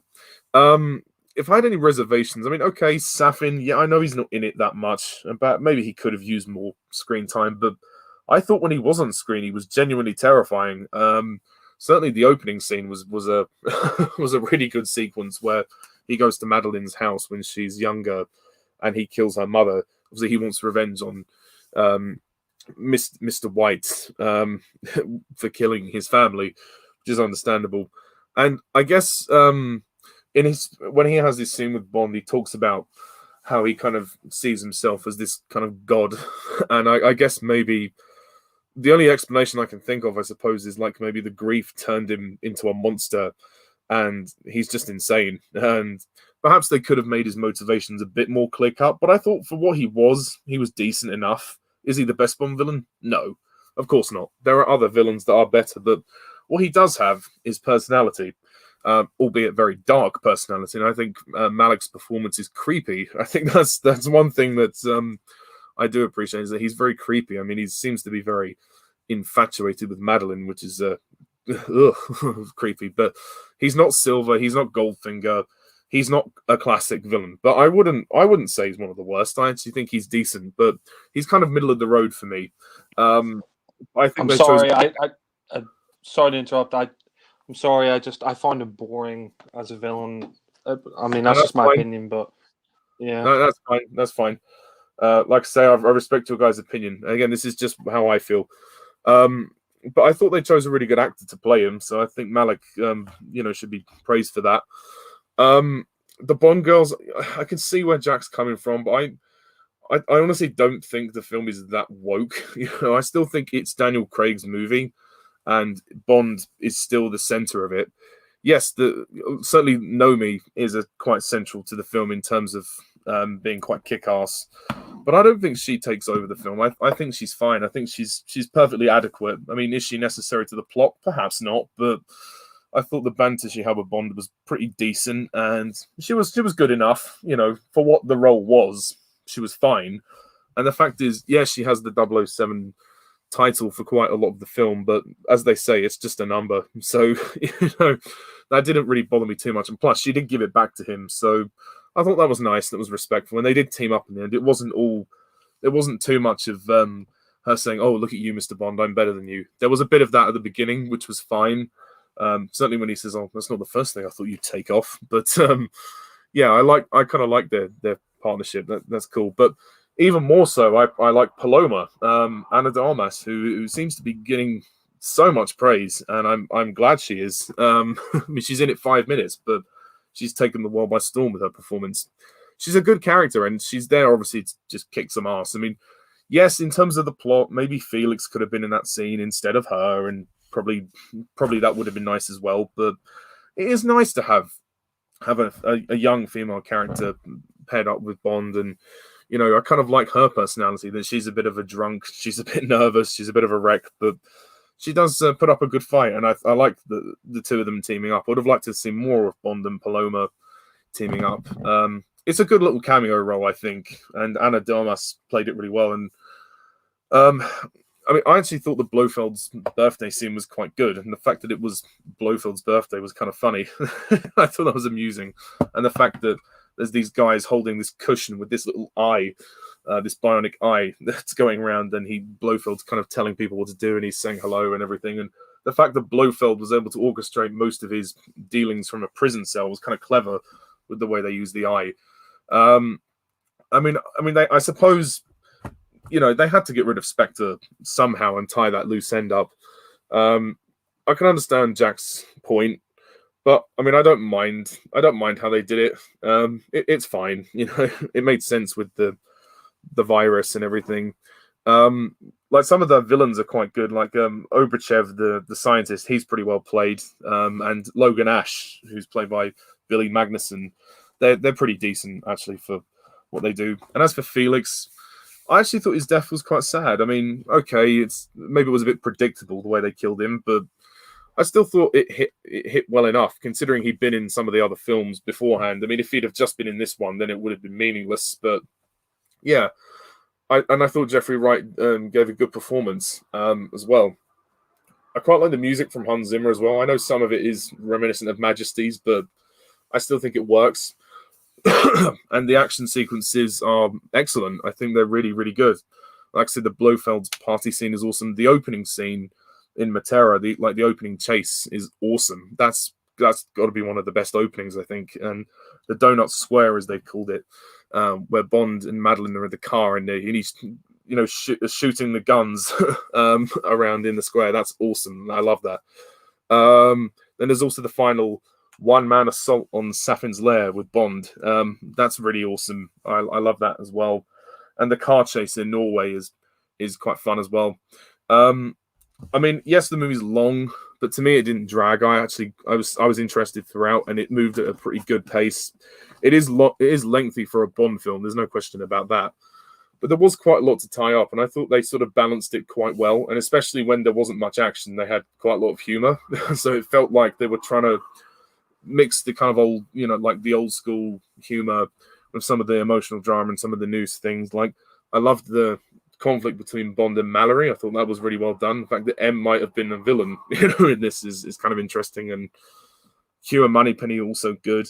And yeah, Primo, the guy with the eye, he was pretty creepy as well. And again, like I said, I mean, I went into No Time to Die, and when the ending came up, I thought, oh no, am I going to hate this? But I actually loved it, and I can't deny it. It caught a knot in my throat. Maybe it's because Daniel Craig's my favorite James Bond, but something about it was just really well done. I think Cary Fukunaga directed it superbly, and the cinematography is just wow. It looks fantastic, and I think they definitely put their all into it. But the fact is, this movie will always be divisive because of that ending. And I know that these two here, they will never like this film, and that's fine. But I'm a defender of it, and I'm actually pleased. I'm glad they made it, and I think it was a good ending. I mean, as much as it is tragic that Bond dies, it was beautiful the way that his legacy will always be remembered, through his daughter. And when Madeline says, "I'm going to tell you the story of a man, his name was Bond, James Bond," I personally thought that was really touching, and playing "We Have All the Time in the World" at the end, and Mallory reading the quote, that was nice. I thought they did it the best that they could. They certainly took a gamble. I don't think they should do it again. I think it worked for Daniel Craig's era. Yes, he has been through a lot of tragedy. I'm not denying that, but I certainly feel like he died knowing that he loved his daughter and his wife. And I think there was a lot of heroism and patriotism with his death, because obviously he died saving the country and the world and saving his family. But it was just tragic that he couldn't touch them again. And yeah, but obviously the character is so loved that like not just Daniel Craig's Bond, but just Bond generally is so loved. It's hard to kind of process him dying. I mean, I know Fleming sort of dabbled with it in the books where he considered it at one point. But yeah, I don't think they should do it again when the next guy leaves or when the other people leaves. But for Daniel Craig's era, I thought it worked, and I appreciate that Craig's era is an emotional journey, and I thought it was well handled. And again, if you don't like No Time to Die, you have the option to not even see it. You can watch up to Spectre, and that can be your lot. But I shan't go on about it too much more. But to me, this is a great movie. It gets a lot of things right. And while there may be a couple of things here and there, like nitpicks that I might have with it, I honestly think this is an amazing film. And I'm actually really glad it's this high on the list. I didn't expect it to be this high. Sorry if I've rambled on. But yeah, I respect these guys' opinion, but yeah, cheers to Daniel Craig. He was a fantastic Bond. For me, he's the best Bond, and I shall miss him. But I look forward to seeing who takes on the role next time. So, yeah, we shall see. All right. Thank you, Ollie. And yes, Jack and I definitely respect your opinion. And that's all right. Send the missiles in. I'm ready. That's okay. Hey, you like the film. You're happy with the ending. Great. I know there's a large number of the fan base who are perfectly fine with No Time to Die. And I just to be clear, I rank it third out of the 5 films that he made. So you love No Time to Die. It's in the middle. Okay, well, that's great, Ollie. That's great. Thank you so much for your insight, and we definitely respect your opinion on No Time to Die. All right, so let's move on to the film that lands at number 14, and now it's my turn to be the defender because this Bond movie lands at number 14 primarily because of me. I love this Bond film. I love it. I love it so much. I love it to bits. Ollie and Jack, not so much, but I love never it. Say never. No, sorry, did I say the wrong title? I meant Thunderbolt. But I will defend this Bond film to the death because I love it so. So landing at number 14 on our group ranking with a score of 35 points out of 75. It's my personal favorite James Bond movie. It's the 4th Bond movie for Sean Connery, Thunderball. Thunderball at number 14. Thunderball, you're fired. Thunderball! However, I am mindful Ollie and Jack don't like this film so much, but I promise you guys I will switch off my microphone, so you just have at it. That's all right. So, you rant away at our ranting. Yeah. Fair enough. If it makes you feel better, I just think it's okay. Yeah. No, I hear you. No, that's fine. Yeah, much like how you think of No Time to Die. So. Yeah. Oh, well, I'm just glad you guys don't hate the film, but it's okay. I can take it. Oh, yeah. There are worse Bond films than that. Yeah, exactly. So, all right. With that said, Jack, give us your thoughts on Thunderball. Thunderball, the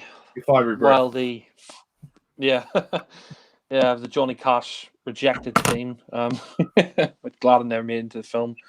But yeah, this is the 4th Sean Connery Bond film, and I'm going to be honest and say I don't really like Thunderball. I mean, it's not the worst Bond film ever. I mean, it's definitely better than a few of the others in the series.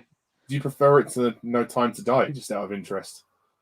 No, I don't actually, because I gave Thunderball a 4 out of 10. So I actually prefer No Time to Die. But yeah, Thunderball. It's always been a Bond film that I've never really been that big of a fan of. Like, I think in my original review and Ollie's original review, we both gave it like a 3 out of 10. But I mean, I'm slightly more generous now. I mean, I give it a 4 out of 10. But I think Thunderball for me, there's a lot of good things in there, and I think technically it's a well-made film, but I just think the editing really lets this down. The editing of the film really lets the film down because the pacing of this is just so fucking slow. I mean, at this point, it was the longest Bond film. I think it's over 2 hours. It's like 2 hours and 5 minutes. And all the other Bond films before this were about an hour and 50 minutes, an hour and 55 minutes, something like that. And apparently the reason why the film, is a bit longer is because apparently Terence Young, just after he finished filming Thunderball, he was offered another film project. So he left straight away, and he wasn't able to help Peter Hunt, the editor, editing the film. He had over 3 hours of footage that Peter Hunt had to edit by himself. So, I mean, I think that's maybe one of the reasons why the film for me just isn't one of my favorites, is because the pacing of the film. I think honestly, like, I admire Peter Hunt editing it down to 2 hours and 5 minutes, but it still feels a bit like a director's cut. Like you could have cut more. You could have cut more out of this film, to be honest. I think you could have cut this down to an hour and 50 minutes. I mean, it's a little for me. Yeah, for me, the film is just incredibly boring. I'm sorry to say. I mean, after Goldfinger, it's a real letdown. And, I think they rushed this one kind of into production. I mean, after Goldfinger came out, I remember Steven sending me that apparently like they knew they couldn't top Goldfinger. So you know, I mean, So they just went ahead anyway. yeah, yeah. I mean, I think Terrence Young. I mean, he's a great director. I mean, he did a good job with the first three Bond films. But you know, for me, I just don't really care for the storyline of Thunderball. You know, this hijacking of nuclear weapons. I mean, it's just kind of it's kind of a generic. Oh, Blofeld, he's going to hold the world a ransom with a couple of nuclear missiles, and I don't.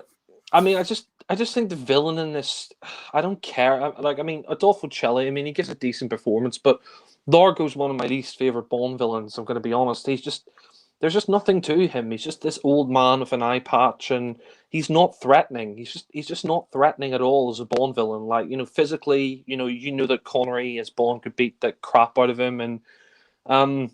I mean, there's that one scene where he throws that guy into the shark pool, and then, like there's one bit later on where he's got the cigar and the ice, and he's going to torture Domino, whatever. But apart from that, he's nothing. He's one of my least favorite Bond villains. He's just a crap villain. I'm being honest.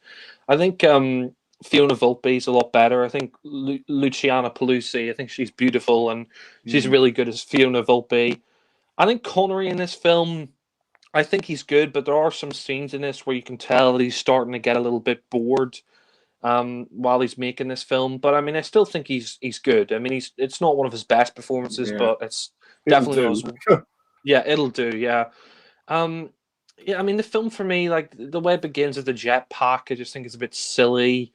All the underwater stuff. I'm going to be honest. Like, while it's well photographed and all that, it just goes on and on and on. Like all the underwater action in this film, like they really should have just cut that down because I'm being honest, like while it's well shot and everything, all that underwater action, like with the scuba divers and all, and it goes on too long. I'm sorry to say, it just goes on far too long, and that's what I mean when I say that this film kind of feels a bit like a director's cut. Like they should have cut out another like 15 or 20 minutes from the film because. And the trouble is they can't speed up the underwater footage because it will look weird. Yeah, I also think as well, like, I mean, I do like the song that's good by Tom Jones, the Thunderball song. I mean, originally they were going to go for Mr. Kiss Kiss Bang Bang with Dionne Warwick. I think I actually prefer that song, but I do like the song Thunderball from Tom Jones. It's a very good Bond song, and the title sequence is great, I'll say that. But I just think, there's just, there's so many scenes in this that I just think you could have cut out. Like, it takes Bond 36 minutes before he gets on his mission. I'm sorry, that's just way too long. Like, all that stuff at the health clinic, it just goes on too long. Like, you didn't need it. You don't need it. I mean, you just don't need it. Like, all that stuff at the health clinic, it just goes on too long. There's that stupid scene where Bond's on the traction machine. And it's laughable, where sorry, Alan, no offense. Yeah, they put it up to danger, and he starts, going, the machine starts going crazy, and I can understand if people like this film because it is, quite faithful to the Ian Fleming novel. But I mean, this film really, started the legal issues with Kevin McClory. I think he was brought in as producer, and Ian Fleming originally took the screenplay that he was doing with Kevin McClory and made it into the Thunderball novel, and that would, create legal issues for the franchise going forward until they finally got the rights back for Spectre. And I mean, I'll say this, I mean, it is way better than Never Say Never Again. I mean, I take this film any day over the fucking acid compared to this. Yeah. I mean, I'll say this, you didn't need to remake Thunderball. I mean, out of all the Bond films, I mean, that was the only film you could remake. But, I mean, this is way better than the unofficial remake, I'll say that. But, yeah, I don't know, like, this film just... There's so many scenes in this where I'm kind of looking at the runtime and I'm just thinking, can we cut to the chase? Because I think there is a good film in there. I think there's a really good film in there, actually. But it's bogged down by the runtime and by the fact that there's just too many scenes in this film, and I'm watching it, I'm just thinking, you could have cut this out, you could have cut this out, you could have cut that out. And yeah, like I said, the villain, I just don't care for the story. It's just kind of, your typical, like, oh, Spectre got these nuclear missiles, are going to hold the world ransom, and I mean, the film has some, good action scenes. I mean, the action underwater, it's good, but like I said, it just goes on too long. Domino as a Bond girl, I mean, she's good. I mean, the actress gives a good performance, but I mean, she kind of reminds me a bit of Honey Rider. The action on the Disco Volante, I have to say, is for me really disappointing because they speed up the footage on the Disco Volante, and at Yeah, the end, Bond doesn't even get to kill, Largo. Largo. Yeah, he doesn't get to kill Largo. It's Domino that shoots him in the back I mean, with the that I harpoon. understand because it was more personal, like he was her uncle or Yeah, something. But we didn't get much time with their relationship. We yeah, saw it was a bit abusive, but other than that, like there wasn't really much. Yeah, so it didn't have the impact I think it wanted to. yeah. I mean, I do get what people are saying. That people are saying, "No, that's kind of good." That she sort of gets her revenge, but at the same time, it's kind of like, well, Bond couldn't even kill the main villain, and it's just, I mean, that stuff at the end on the Disco Volante. It's like watching a Disney cartoon or like a Looney Tunes cartoon because they sped it up. It's going, yeah. It's like watching a Roadrunner or something like that because they sped up the footage and it just kind of looks ridiculous. And for me, it's a Bond film that just has a real lack of energy to it. If I'm being perfectly honest, like Yeah. I Although the just music feel. is Yeah, the music I'll say is great. I mean, there are some great scenes in there. Like, don't get me wrong, I do think there are some really great scenes in Thunderball. Like, I like the scene where Bond is being chased by Fiona Volpe, and they're dancing, and then he turns around and she takes the bullet, and he's like, "Oh, would you mind looking after my friend? She's just dead." I mean, good. that's great. That's great, and I And like then that when scene as she's well. like in the bath and she's like, I need something to wear, and he throws her the shoes. Oh yeah, yeah. I was gonna say that as well. It's a great scene where she's like, "Oh, can you give me something to put on?" And he just, hands her the shoes. That's great. And I do like the bit as well on the beach where he's with Domino and she's like, "I think someone is following us." And then he's like, "Oh, I think he got the point," and he shoots him with the harpoon. Yeah, Um, not yeah, and that's how you deliver one line, and not like Halle Berry and fucking Die Another Day. I think I got the rust of it. yeah. God. Yeah. I mean, I think the film as well. Like someone pointed this out when they were reviewing Thunderball, and I think I agree with them. Is that I think the reason why I'm not really invested in this film either is because we know the villain's plan like straight away. Like they show them hijacking the nuclear missiles and everything, and the villain's plan straight away. And there's so many like scenes that just linger on. Like there's that whole scene where they're underneath the water and they're nailing the camouflage on top of the plane and there's so many scenes in this time. Just for God's sake, just cut it out. Cut it down. And I feel bad for Peter Hunt. Because Terrence Young, left him to do all the editing himself. But I just think even if he did edit the film down, I still think there are problems. Like I said, the villain Largo.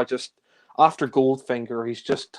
I mean, he's nothing really. I'm sorry to say, he's just a nothing villain. And I mean, it's a Bond film that I really want to love. It's a Bond film that, I mean, I didn't go in there watching Thunderball to hate it. I mean, it's a Bond film that a lot of people do actually like. There are a lot of fans of Thunderball, but it's just a Bond film that I can never get into. It's just a Bond film where I just find myself, almost wanting to fall asleep. I mean, it's a Bond film that, It's like if dull. some yeah, it's dull. I mean, it's a Bond film that if someone said to me like, "Oh, do you want to watch Thunderball?" I would say, Not really." I mean, it's for me, it's the worst Connery Bond film. I know you and Alan say Diamonds is worse, but for me, at least Diamonds is fun. At least Diamonds is entertaining, and I can watch it and have a laugh with it. Thunderball for me, it's just incredibly dull, and like I said, it's ridiculous. Like it takes Bond 36 mission. Sorry, 36 mission. It takes Bond 36 minutes to get on the main mission. That is ridiculous. All that stuff in a health clinic as well. I mean,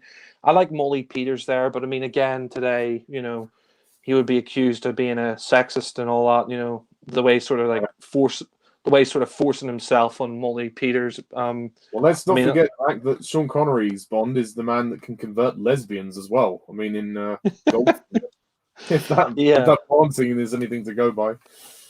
Yeah, His but I mean, powers.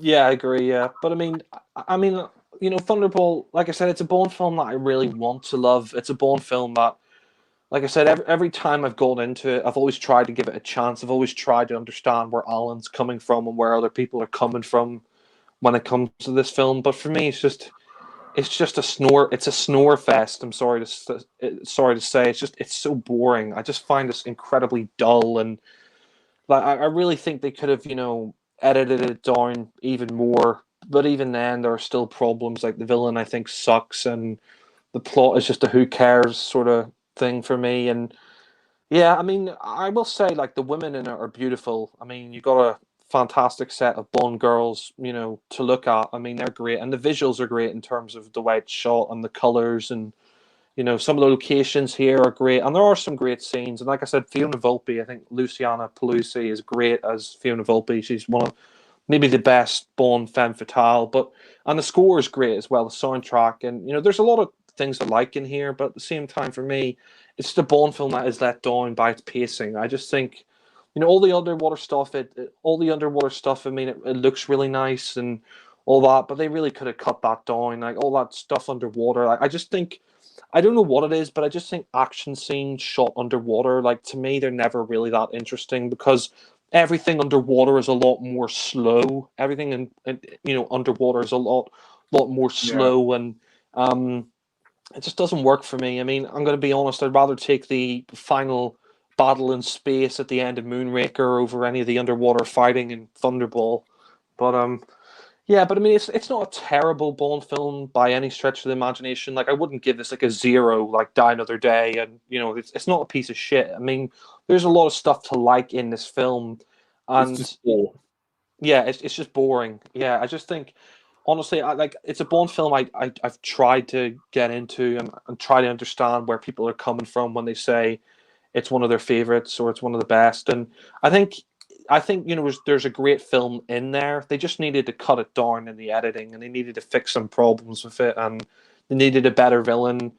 Yeah, for me, it's a very Mm. problematic Bond film, and I just think coming after you know Goldfinger and the previous you know Bond films before that, it's just very dull and boring, and it's just not a Bond film that I would rush back to. I'm being honest. For me, it's probably the slowest or one of the slowest Bond films. It's just it never for me it just never gets going. I never get excited really when I'm watching Thunderball. But I mean, it's not like I said, it's not a disaster. I mean, there is a lot of stuff in there to like, but I just think the pacing for this really lets it down. So yeah, I mean, in my ranking, I put this at number 21, which is the same place where Ollie puts it in his ranking as well. So, um, I mean, Ollie likes this a little bit more than me, but yeah, I mean, like I said, it's not a terrible film, but it's just, you know, for me, it's just there's a lot of wasted potential. I think in Thunderball, and I just Mm. think you know I just think you could have cut down the runtime.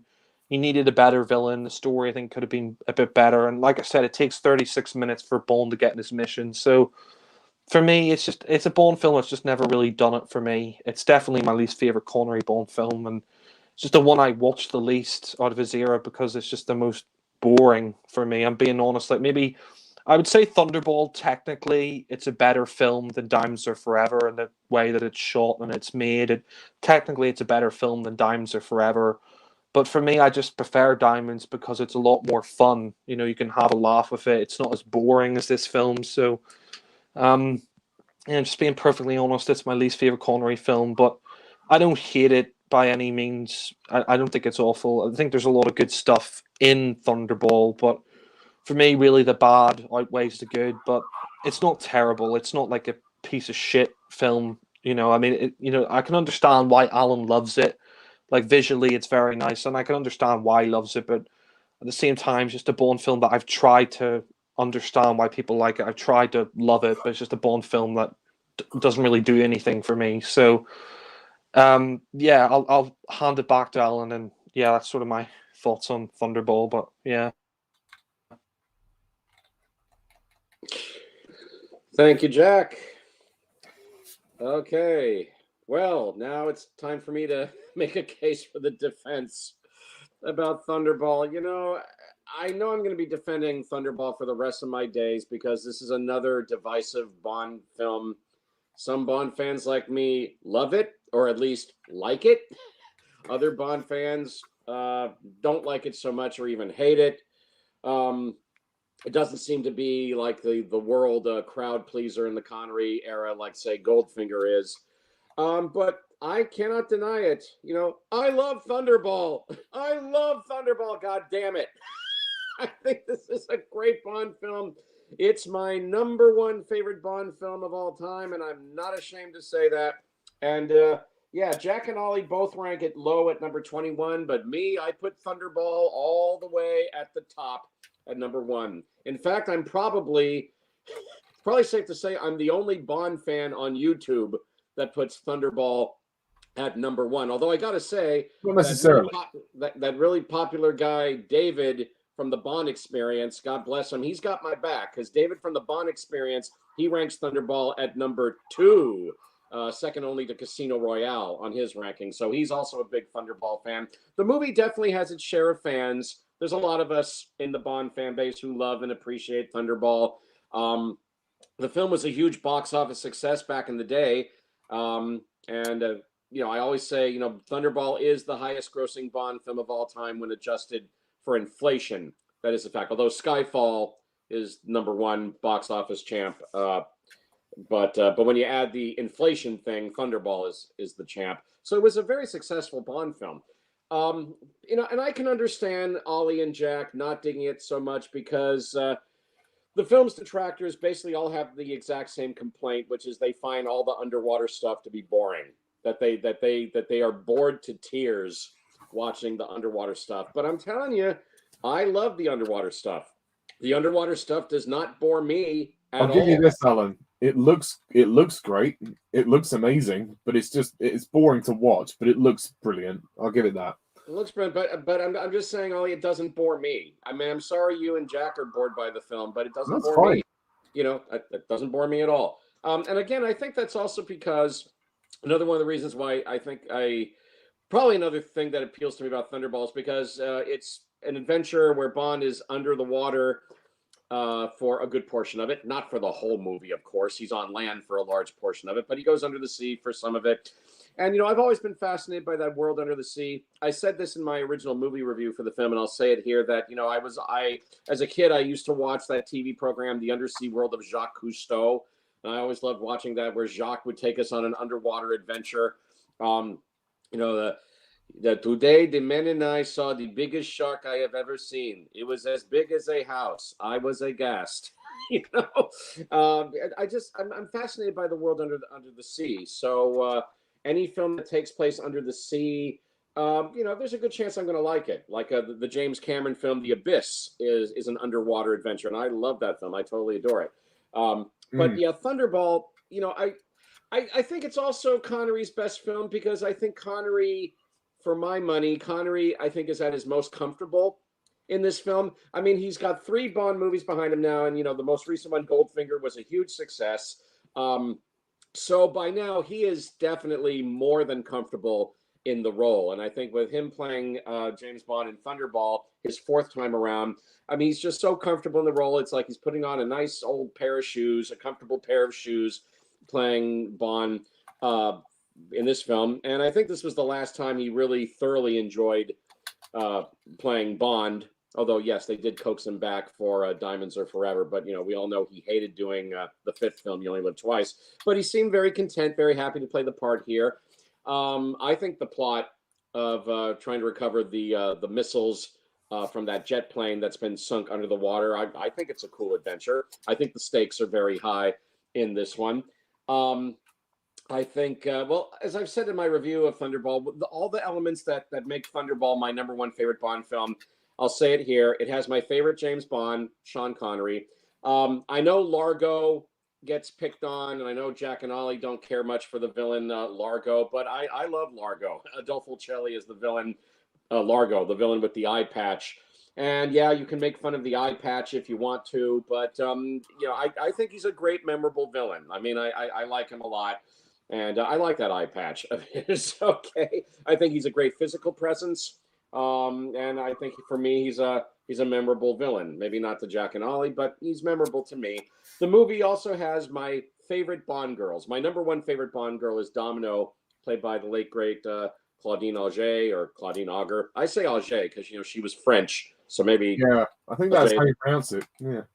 Yeah, but I mean, beautiful woman, absolutely drop dead gorgeous woman. But I mean, she was also a very good actress. She held her own against Connery very well.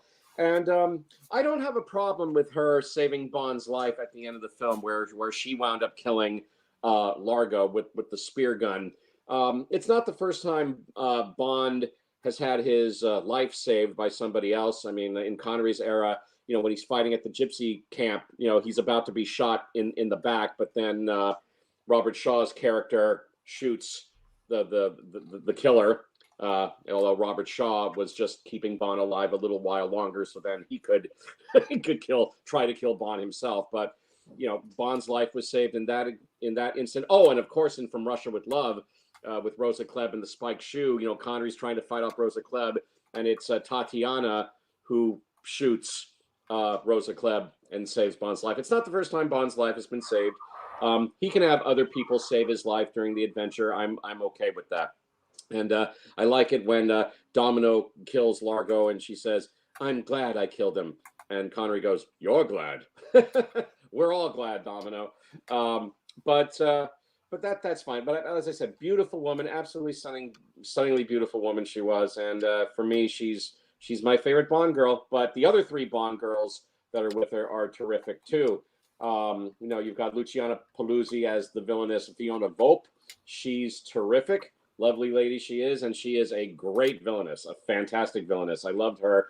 The late, great Molly Peters as Patricia, the nurse at the health clinic that Bond has a dalliance with. She's quite wonderful, very charming, very appealing. Lovely lady she was, too. And then, of course, Martine Beswick as Paula, Bond's CIA ally in Nassau. Although I guess she has the smallest role of the four women, but still, very, very lovely, and she makes the most of her supporting role.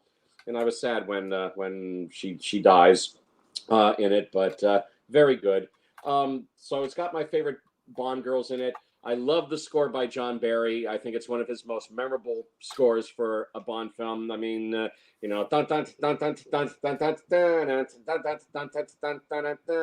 great. The theme song sung by Tom Jones, memorable theme song, Thunderball. Love that theme song. I think it's a great adventure, lots of great action scenes. I love all the underwater stuff, even though that's always going to be, I guess, an acquired taste. The Bond fans who don't like the underwater stuff so much, like Jack and Ollie, okay, if it bores you, I'm sorry that it bores you, but I love it. I'm very entertained by it. I'm very fascinated by it. I also accept the fact that underwater, action scenes can only go so fast. Underwater machines can only move under the water so fast. You can only swim so fast. So things will be slowed down a little bit more. That didn't bother me. I'm perfectly okay with that. But if it bothers, other viewers, that's fine. It's not to everybody's liking, but it doesn't bother me at all. I think it's great. I think the script is solid. I love all the gadgets in the film. Well, I mean the jetpack, that's only at the beginning of the film, but I think that's a lot of fun. The little underwater breathing apparatus that Connery gets, and of course the big underwater jetpack he gets for the final climactic fight between Largo's goons and the good guys in the scuba gear fighting underwater. The parts where they speed up the film, doesn't bother me. I mean, I understand the reason why they did it, to punctuate the action in those particular scenes. I mean, okay, there's one bit in that climactic battle where they reuse like 2 or 3 times, maybe it's 3 times, they use a shot of Bond, Connery, he's got the scuba gear on and he looks off in the distance and sees something. It's like they reuse that particular shot of Connery like 2 or 3 times. It doesn't bother me. It really doesn't. I'm okay with that. Lots of great, I mean, for me, it's a great action-packed film with an intriguing plot. I love the cast of this film. Connery is totally in his element in this, I think. Like I said, my favorite Bond, favorite villain, favorite Bond girls are here. The only thing that puzzles me about Thunderball, although it's a positive puzzlement, the fact that Thunderball actually won an Oscar for best special effects. What special effects? They blew up a boat. I think that's your lone special effect in Thunderball. So basically, Thunderball won an Oscar for blowing up a boat. Okay, fine. By the way, if you're curious what film Thunderball beat for the visual effects Oscar that year, its only competition was, I looked it up, the biblical film The Greatest Story Ever Told. That was nominated for visual effects, but Thunderball won. Gosh darn it. How about that? Very cool. But anyway, I love Thunderball because I just do. But I would like to reiterate there are a lot of other Bond fans who love the film too. Like I said, David from the Bond Experience ranks it at number 2, so he's a Thunderball fan. And there are many other Thunderball fans. I see them in their personal reviews that they've written for the film on Amazon, and also in the comment sections for like the Thunderball trailer that's on YouTube. So there are other Thunderball fans. Oh yeah, Alan, and I was going to say as well. Being James Bond, they reviewed Thunderball, and Joe Darlington and Scott Atkins, they both gave it 9 out of 10, so they both love it as well. Okay, cool. That's great. So I'm not alone. I'm not alone in my love for Thunderball. I'm sorry Ollie and Jack are not with me on this, but okay, that's fine. They're entitled to their opinions. I respect that. It's a divisive Bond film. I guess it always has been, it always will be, but I will defend Thunderball to the last, that it's my favorite Bond film. I just totally love it. For me personally, it's the total package. It gives me everything that I want in a Bond film and more. And I like all that underwater stuff. Gosh darn it. So I love Thunderball. It is my favorite Bond film of all time, and I'm not ashamed to say that. I totally love it. So I love Thunderball. It's my number 1 favorite Bond film of all time, with the acknowledgement that it's not for everybody. So there you go. I love Thunderball. And now I will turn the microphone over to Ollie. And Ollie, I know you're in Jack's camp, but go ahead, say your piece about Thunderball. Well, yeah, Thunderbolt. I mean, a lot of what Jack said I agree with, so I won't go over everything. But yeah, Thunderbolt, I've tried to like this film, but every time I've watched it, I too have gotten bored by it. I don't hate it. I used to dislike it more. Before I watched it for the re-review 2 years ago, when I thought No Time to Die was coming out, I actually thought it was all right. I thought, okay, there are things in here that I do appreciate a bit more. Like, I think aesthetically, it's amazing. I think, like, I can't deny the budget is on screen. I mean, clearly, they made a lot of money on Goldfinger, and they wanted to cash in on the success of Goldfinger. There was Bond mania going on at the time, so I don't blame them for rushing this one out. But I do think perhaps if they spent another year on it, they could have crafted a better story. I just personally found the story to be quite dull, and I think that's just my overall feeling about this film. While it looks impressive, I just think the script is what lets it down. It's just kind of dull. There's just kind of nothing really for me. I mean, again, I respect Alan's opinion, but I just don't find there's much to enjoy in the story. I personally feel that Thunderball is the most boring Bond film. It's just a drag, sadly. It's not without merit. There's certainly, like I said, the visuals are amazing. The underwater fights look good, but to me, they are a bit too slow.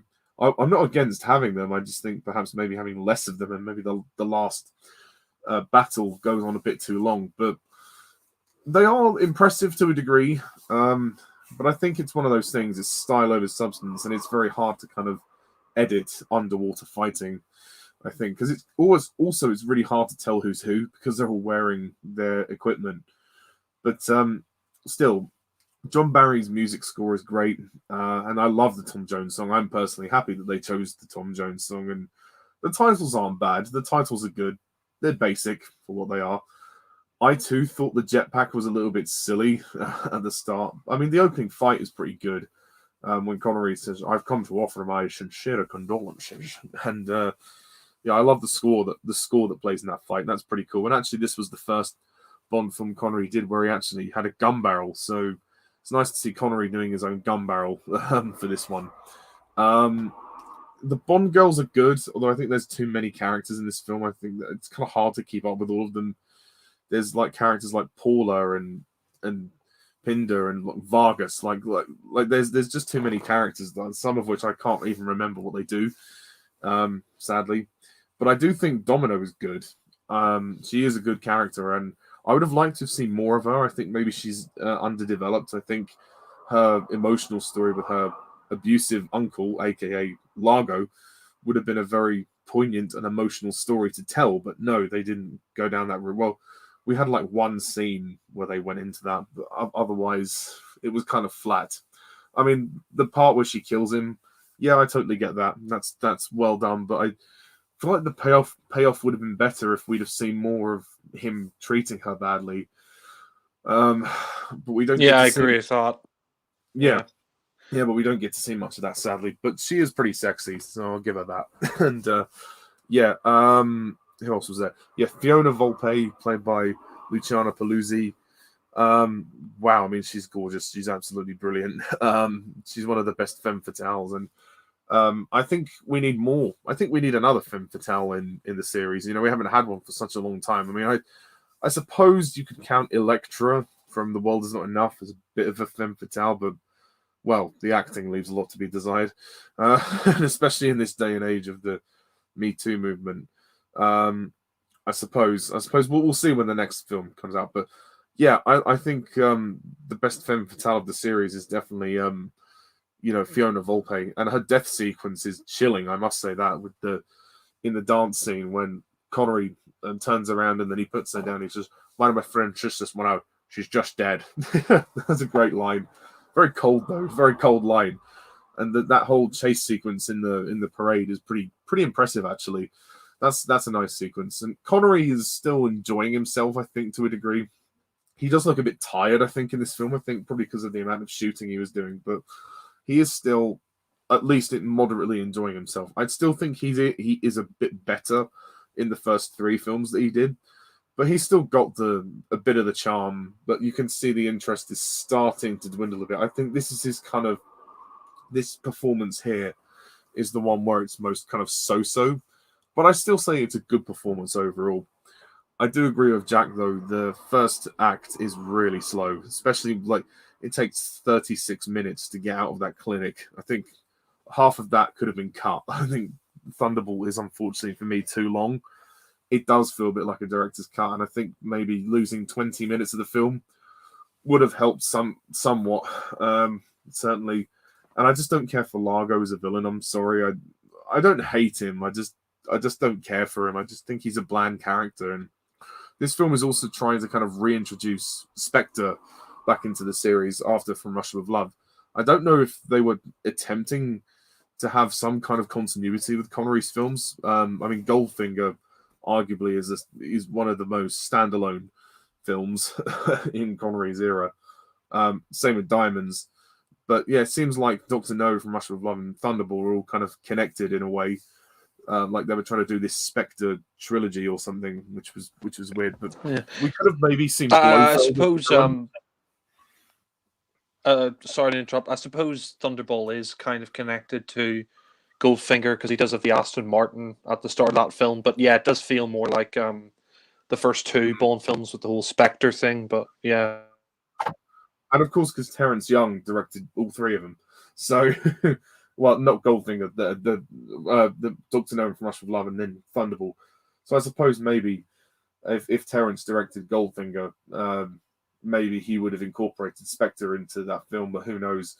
I think maybe in that sense, I can see what they were doing in terms of building up the films to Blofeld in You Only Live Twice. Obviously, they were trying to create this kind of strict, well, not necessarily like Craig's movies, like a series arc, but sort of like a thread, like a plot thread throughout the films to kind of at least give them some continuity. For when, I mean, You Only Live Twice, I mean, I don't know if they thought that was Connery's last film at the time. They probably did think it was his last film. But when they wrote the script, they probably thought, well, we need to kind of at least bring Blofeld into the limelight now. But I think perhaps bringing Blofeld in Thunderball might have been better. I mean, obviously he is in it, but in terms of like, I think he should have been more central to the story, or at least make Largo more compelling. Sadly, but I kind of struggle to remember much more about this film. It is quite forgettable, and sadly, the final fight on the Disco Volante for me is kind of, well, embarrassing, I hate to say. And the editing, whilst I have to commend Peter Hunt for doing what he did, the editing does kind of show itself in terms of lack of, coherency. Like, the editing doesn't flow very well, and it feels like the rough edit. It feels like a first, like not a first edit, but like a third or fourth edit. It doesn't feel like the final edit. So I think, Thunderball, it's a bit of a rough one for me. It needed a lot of work, but it's style over substance, and there are good things in it. It's not the worst Bond film. I wouldn't go that far, but it's pretty low on my list. I'm sorry to say, and it's for me Connery's second to worst Bond film, but I still take it over Diamonds because at least it has a bit more style, and it's not as cheap as Diamonds, and it doesn't have too much of that campiness which infects it. It does have a pretty grounded tone, so I'll give it that.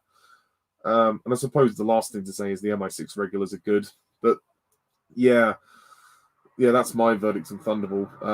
But I'm glad it made it a bit higher on this list because obviously Alan loves it. So, and fair enough, I love No Time to Die, and that made it higher. So, yeah, we all have our favorites and least favorites.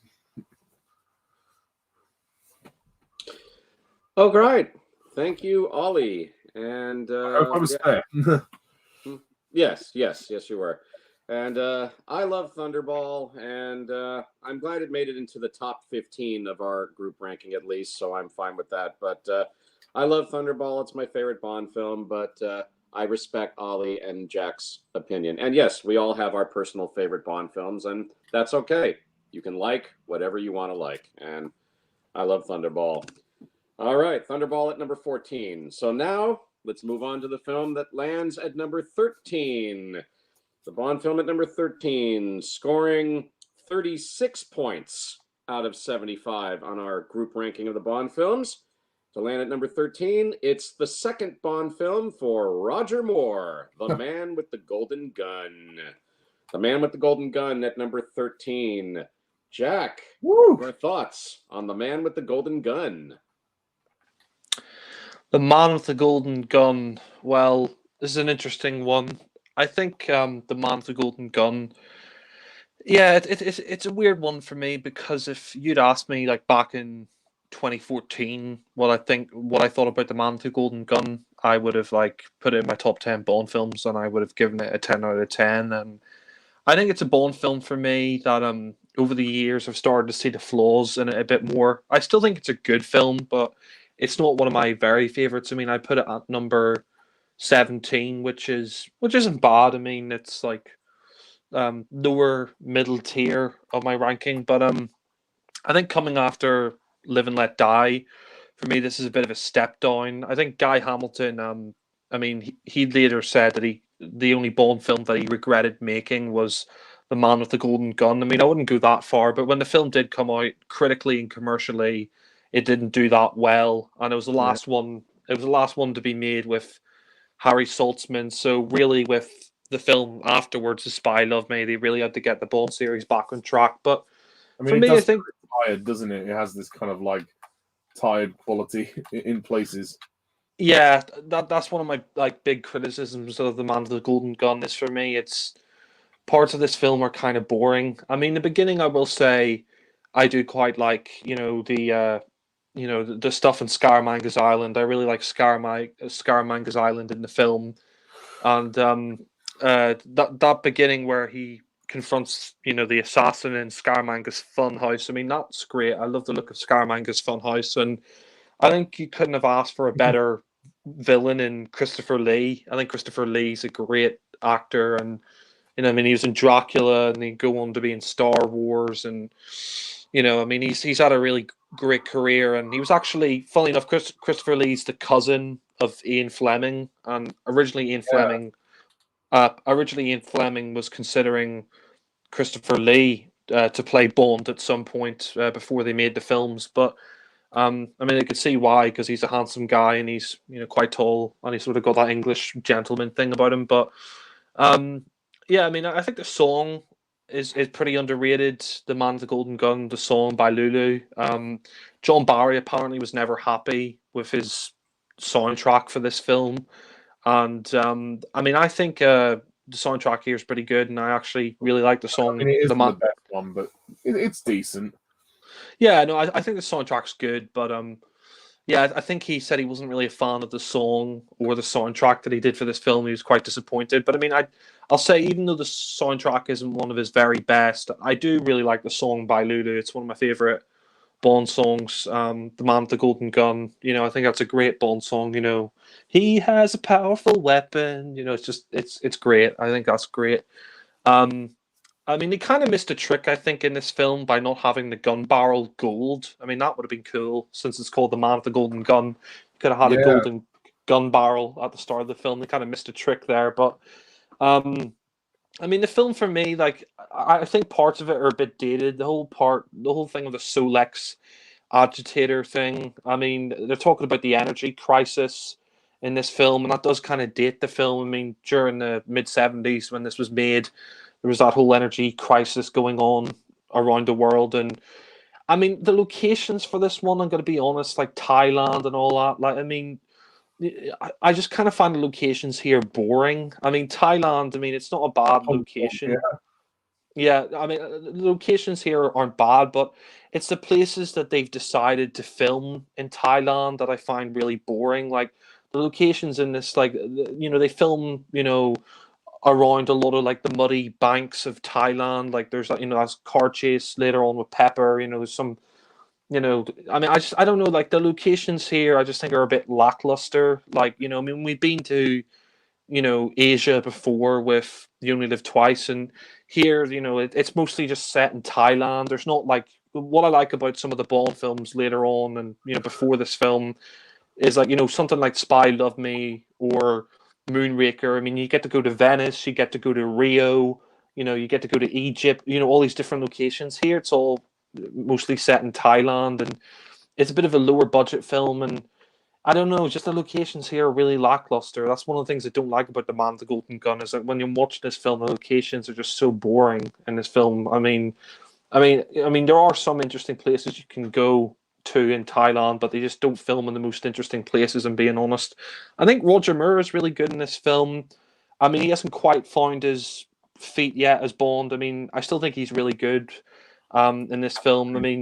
I actually preferred him in Live and Let Die because that kind of felt more like the Roger Moore Bond. Here he was told by. Sorry to interrupt, Jack. I mean, and to all those naysayers that were like, "Oh, Roger Moore, he's silly Bond." Well, Man with the Golden Gun proved Roger Moore is tough. Yeah. Here, he is tough. Yeah, I agree with that. Yeah, I mean, Guy Hamilton. I will look you up if you don't tell me the answers to my questions. Yes. Oh, I'll put a bullet in it if you don't tell me where those bullets are going. I'm now aiming precisely at your groin, so speak now or forever hold your peace. Yeah, I'll break it. Yeah, the bit where he's with Maud Adams and he says, "Oh, I'll break it. Like you're hurting my arm. Oh, I'll break it if you don't tell me where those bullets are going." I mean, Roger Moore is very good in this film. I mean, Guy Hamilton told him to, he told him to play it more serious because Bond's on a hit list in this film, which is interesting. I mean, there's a great line in this with Bernard Lee as M, where he says, "Oh, Scaramanga's, going to kill me. No, who would want to kill me?" And Bernard Lee says, "Oh, outraged chefs, humiliated tailors, jealous husbands." That's great.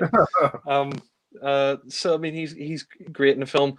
Yeah, I mean, bringing back Sheriff J.W. Pepper. I mean, I kind of agree with Ollie. Like, kind of unnecessary to be honest. I mean, I'm kind of in two minds about it. I mean, I'm kind of glad they brought him back because he was so funny in Live and Let Die, and he is funny here. But at the same time, this guy's in holidaying in Thailand. He wouldn't go to Thailand for a holiday. I mean, it's just so convenient. Yeah, it's just so convenient. Yeah, that he happens to be in the same place as Bond in this film. I sure am, boy. Yeah, and also like it doesn't make much sense like where he's in the car dealership and he's like, "Oh, what about a demonstration, boy?" And it's like, why would he be buying a car in Thailand? It doesn't make any sense. When he's on holiday, Yeah, it doesn't make much sense. But I mean, there is some funny humor in this where like he's talking to the elephant and he's like, "You is ugly," and then he falls in the water, and then she's like, "Sheriff," she's like, "JW, where are you?" Like, it's kind of funny to see him with his wife in this film. I mean, the humor of him is kind of funny, but at the same time, it's kind of like I agree with Foley. It's like it's just too convenient, and he would not be holidaying in Thailand. I mean, one thing I'll say about this is I do like some of the Bond girls here, but I do think Maud Adams is pretty good in this film. It's their first of two appearances, and she plays Miss Anders, Andrea Anders, who's the girlfriend of Scaramanga. And I do like the idea here that she's sort of this.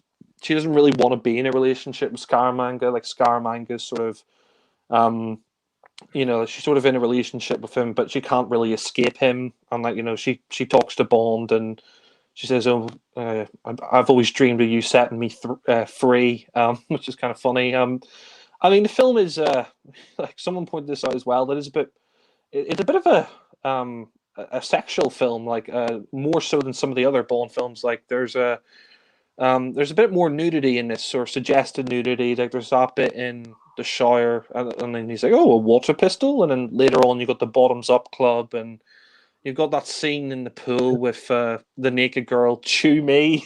Oh, God. Yeah.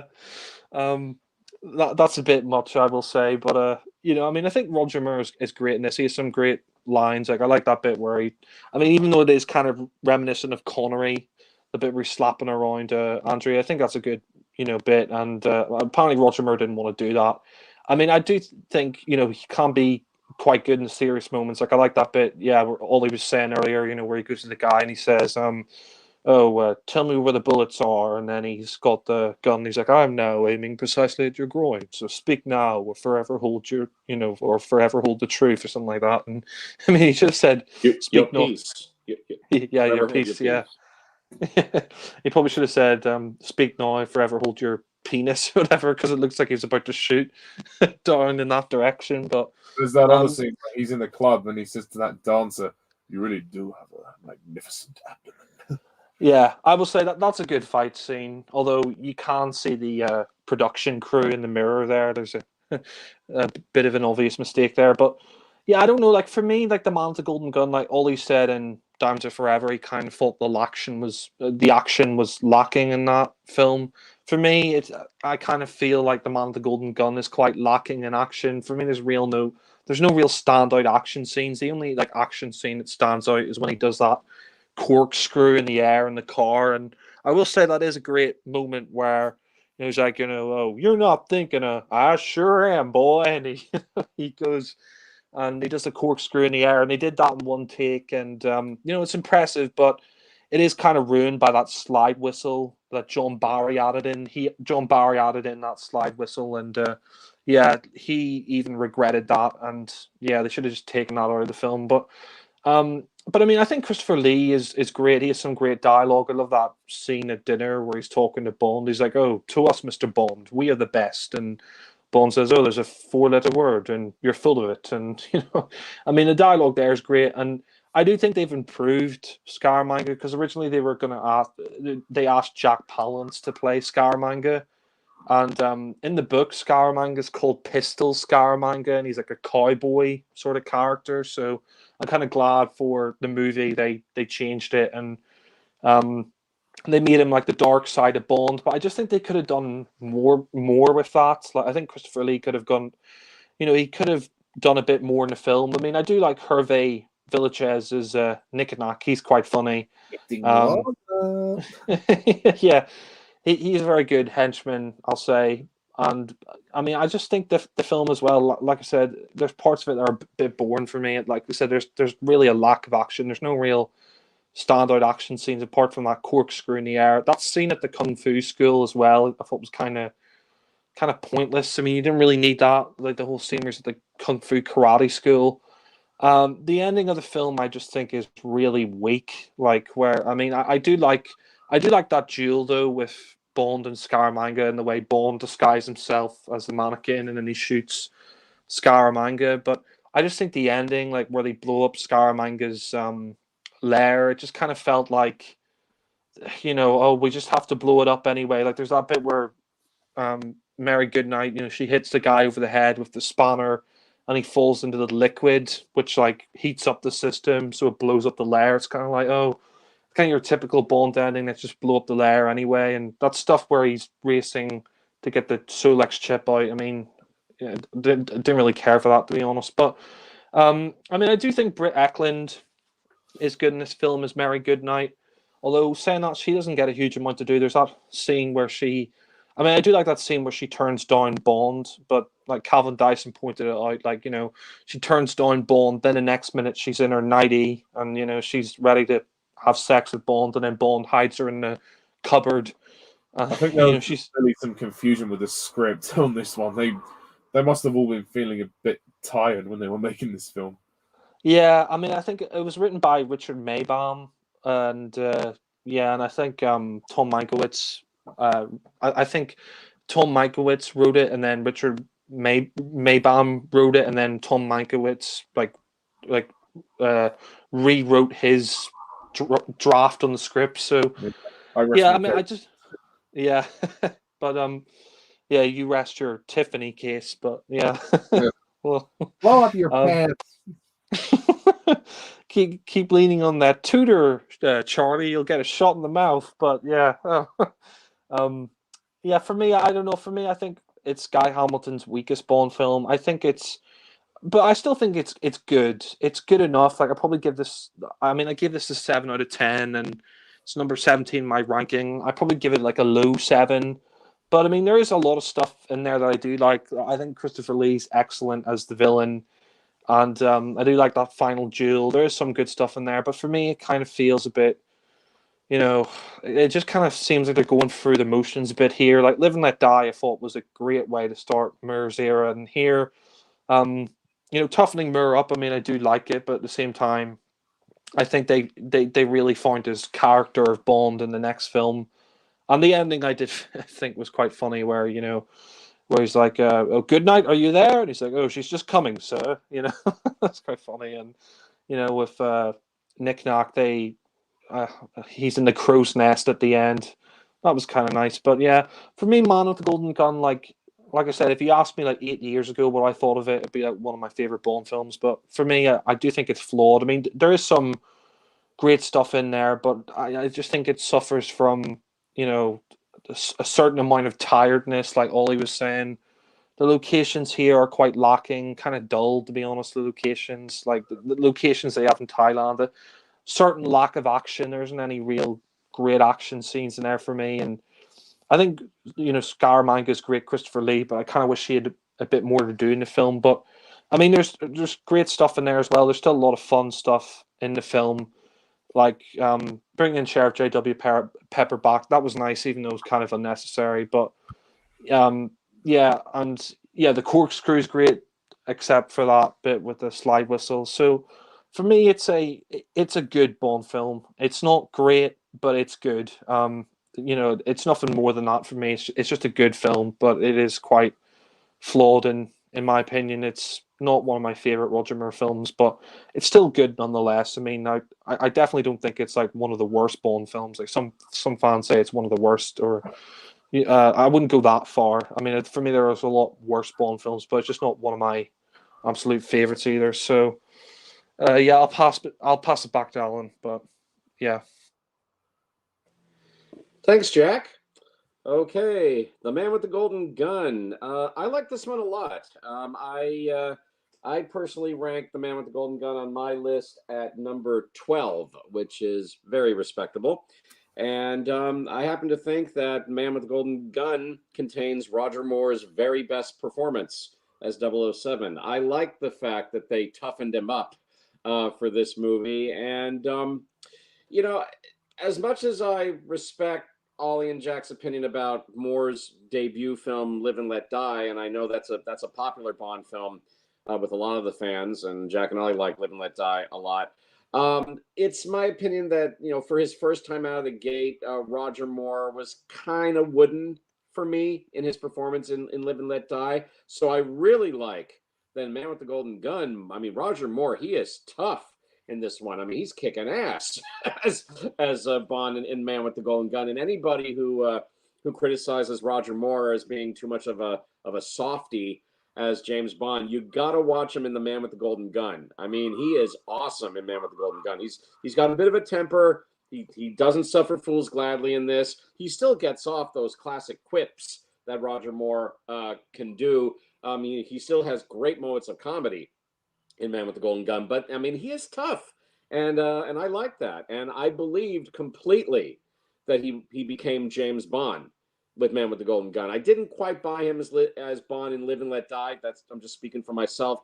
Yeah, because he was taking over from Sean Connery, and Roger Moore's a very different Bond from Connery, and so it was kind of hard for me to accept him as Bond in his debut. But here, in his second time out, I mean, he became James Bond for me in this. He made the role his own with The Man with the Golden Gun, and I give Roger Moore his props for doing such a great job with his performance as Bond in this movie. This is another divisive Bond film. This is a Bond film that is hated by a lot of fans in the fan base. Also, the critics were not particularly kind to this movie as well. It did not do well at the box office. I think they may have made the mistake of releasing Man with the Golden Gun just 1 year after Live and Let Die. They should have waited another year, but they rushed it out. Don't really know why, unless they want to try to I don't know, build quickly on Roger Moore's success with Live and Let Die. So they rushed out the second one the following year. It's also a very personal adventure for Bond. It's basically Bond going mano a mano with Scaramanga, played by Christopher Lee. So for some fans, the stakes are lower. But I actually liked a lot that this was a personal kind of adventure for Bond. I kind of like that it wasn't so much about going after a villain who's after world domination, but he's basically going after a villain who's got it in for Bond, and he wants to kill Bond. Killing Bond is his ultimate prize, and of course he wants the Solex agitator so he can control. I guess I don't know the rays of the sun or whatever. Again, The Man with the Golden Gun was made at the time of the energy crisis that was happening in 1974, and the energy crisis is mentioned in the film. Bond mentions it in his briefing in M's office. And maybe that puts a date of some sort on the film, but in the case of The Man with the Golden Gun, I don't mind. But I thought it was a really fun adventure. I like this one a lot. I'm sorry that it gets a lot of hate from the fans, but I think it's a great adventure. It's not the greatest Bond film ever, but for Roger Moore, I think this was a terrific performance by him. I think it's a lot of great fun. Christopher Lee is fantastic as the villain Scaramanga. I mean, I'm sure Christopher Lee was getting really tired of playing, Dracula and some of the other horror roles that he's associated with, and he got to play, a very different kind of villain this time, and he's very powerful. I mean, he's definitely a formidable foe for Bond, and even though his trademark gun, the Golden Gun, which is a terrific prop, one of the most famous props in the Bond franchise.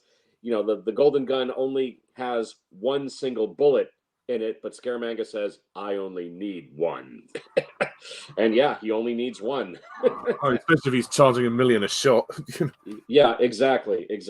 But no, he's a terrific villain. I just love him, and he's a very charismatic villain. I mean, Christopher Lee was a very charismatic man, and yeah, he's great. He's absolutely great as Scaramanga. Don't you just love the scene as well where he kills? I think the character's called Hyfat. The guy in yeah, the guy who hired him. Yeah, and then he's like, "That's no problem." Boom. Yeah, exactly. And the Golden Gun itself, again, it's a fantastic prop. I mean, it's a gun made from like a cigarette lighter and cufflinks and a pen, and I love the scene where Christopher Lee he's putting together the Golden Gun and then he shoots Hyfat.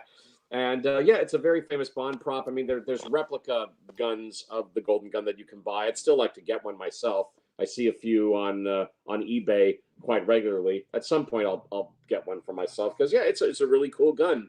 But yeah, classic gun, classic prop gun. from the Bond franchise. I think both of the Bond girls in this film are great. You've got Maud Adams playing Andrea, who's Scaramanga's long-suffering girlfriend, and she's quite strong. Although I do think she got an even better role, of course, in Octopussy when she came back to play the title role of Octopussy later on with Roger Moore. But I think she's quite good here as Andrea. Although I know there's going to yes. So I was going to say, Alan, I also really loved her death scene. I forgot to mention that. I think her death scene's really good, where she's in the crowd and Bond just sees her and she's staring and he looks down at her chest and Scaramanga killed her. I didn't mention that. I think that's a great scene, or death scene, but yeah. Yeah, that's true. That's true. No, it is quite powerful. I mean, I believe that she was dead, although I'd like to know how Scaramanga got her body into the arena and nobody questions it. Maybe he came in early and put her body down there and everybody thought, oh, it's just some woman sitting in a chair. But interesting how nobody notices it, that she's dead. That's one question I do have about Man with the Golden Gun. But yeah, no, I thought that was quite believable. I mean, I don't think that was a mannequin. That was definitely Maud Adams herself, and I definitely believe that she was dead. She looked completely frozen. And I know that there's definitely going to be some women in the audience who would have a major issue where in the scene where Bond is slapping around Andrea to try and get information out of her. Again, this film was made in 1974, so you gotta take it with a grain of salt. Once again, you couldn't make that kind of Bond film now, but it's from 1974, so try to be forgiving. I'm forgiving about it. And anyway, Maud Adams, she's great as Andrea, and of course Britt Eklund as Mary Goodnight. Not the sharpest tool in the shed, but she's quite charming, lovely woman. She looks great in the bikini. I have to admit, she rocks the bikini, and I like her a lot. I think she's very charming, very appealing, and it's nice to have Britt Eklund on board as Mary Goodnight. Yeah, I liked her a lot. Hervé Villechaize as Knick Knack. He's great. Long before he was saying the plane on Fantasy Island, playing Knick Knack. Scaramanga's midget manservant. He's quite appealing. I think he's a very memorable henchman, if you like, although he's a tiny little henchman or manservant. But he's quite memorable. I like him a lot. He's very amusing, and it's he's a great character, I think, as Knick Knack. I actually like the return of J.W. Pepper. Clifton James, Sheriff J.W. Pepper. I wasn't crazy about him in Live and Let Die, but I didn't think he was all that funny, and he was spitting a whole lot of tobacco in Live and Let Die, which was a real turnoff for me. But here in Man with the Golden Gun, I actually thought he was funnier, although it can be argued, of all the places for him to be, he's actually in Thailand at the exact same moment that Bond is in Thailand and they meet. I mean, what are the odds of that happening? But what the hell? You just throw in the towel and go with it. But I do think that he is funnier in this one, and I do like it when he gets into the car with Bond and they have the chase with Scaramanga in the car, and the bit where Bond goes, "I sure am, boy," just before he does the jump. But yeah, yes. I was going to say, Alan, I love that line that he says to him. He's like, "You're that English secret agent from England." Yes, that was funny. That was funny. I like that a lot. Yeah. So I thought he was better here in Man with the Golden Gun. So nice to have him on board for this one. Yeah, I mean, I think that the locales in it are really good. Okay, so there's not as many locales in this film, but yeah, we go to Bangkok and Thailand, Hong Kong. We go there as well. I'm glad they also utilized that sunken ship, the RMS Queen Elizabeth, that's leaning to one side in the water. And I'm not sure it's there anymore, but back in 1974, it was there, and they utilized that for one of the scenes. And of course that magnificent set in Man with the Golden Gun, because it turns out that MI6 had built a secret base inside the wreck of the RMS Queen Elizabeth, and everything on the set is tilted to one side, slanted to one side, and it just looks amazing. I mean, the imagination that they had to put into that set is just incredible. So I love that slanted ship set in Man with the Golden Gun. Nobody really seems to mention that set, but I think it's a terrific set. I like that a lot. I think there's great humor in this film. I mean, yeah, when Bond manages to get the bullet or the remnant of the bullet from the belly dancer's belly button, that's quite funny. Where Bond goes to the karate school. Some Bond fans don't like that scene. I think it's funny. Yeah, I'm amused by it. The boat chase in Thailand, I think, is a lot of fun. And I just like the conflict between Bond and Scaramanga in this one. And then, of course, that leads to the standoff, you know, pistols at dawn or pistols at sunset for Bond and Scaramanga. And they go at it on the island, trying to pick each other off. And, you know, Bond's 6 shots to Scaramanga's 1, but you still don't want to mess with Scaramanga. And, you know, some of it takes part in Scaramanga's little fun house, which is also very amusing, you know, with the rotating mirrors and some of the dummies, the replica of the Wild West set that's in there with the dummies that can fire bullets from their guns and all that. I do like the final assault. Well, I mean, after Bond succeeds in killing Scaramanga, you know, the final destruction of Scaramanga's lair, and Bond and Mary Goodnight having to escape. And you could argue, well, we've kind of seen this before. Yeah, maybe we've seen it before, but that's a really cool, that's a really cool destruction of Scaramanga's lair. And I was rooting for Bond and Mary Goodnight to get the hell out of there. And I think I think Roger Moore and Britt Eklund play it really well. It's a lot of fun for me. So I understand that The Man with the Golden Gun is not the most popular of all the Bond films, and some Bond fans flat out hate it. I know there was one Bond book that I read where they were reviewing all the Bond films, and they called The Man with the Golden Gun a file it and forget it Bond film, which I personally think is bullshit. But I like the film a lot, and I stand my ground that I think this is Roger Moore's best performance as 007. I mean, he's terrific in Man with the Golden Gun. And yeah, I think it's great fun. I like it a lot. I personally rank it at number 12 on my list. So yeah, I like The Man with the Golden Gun. I like it a lot. So well done, Roger Moore, for your second Bond film. You did well, Roger, with this one. I like it a lot. The Man with the Golden Gun. So let me turn it over now to Ollie. Ollie, your thoughts on The Man with the Golden Gun? Woo! Just in time. I just had to take a slash, so I've come back now. Yeah, The Man with the Golden Gun. The Man with the Golden Gun. I'm kind of yeah, I guess I'm kind of in agreement with Jack, but certainly more leaning towards Alan. I think I enjoyed this one. I didn't love it. I thought it was good. I thought it was fun.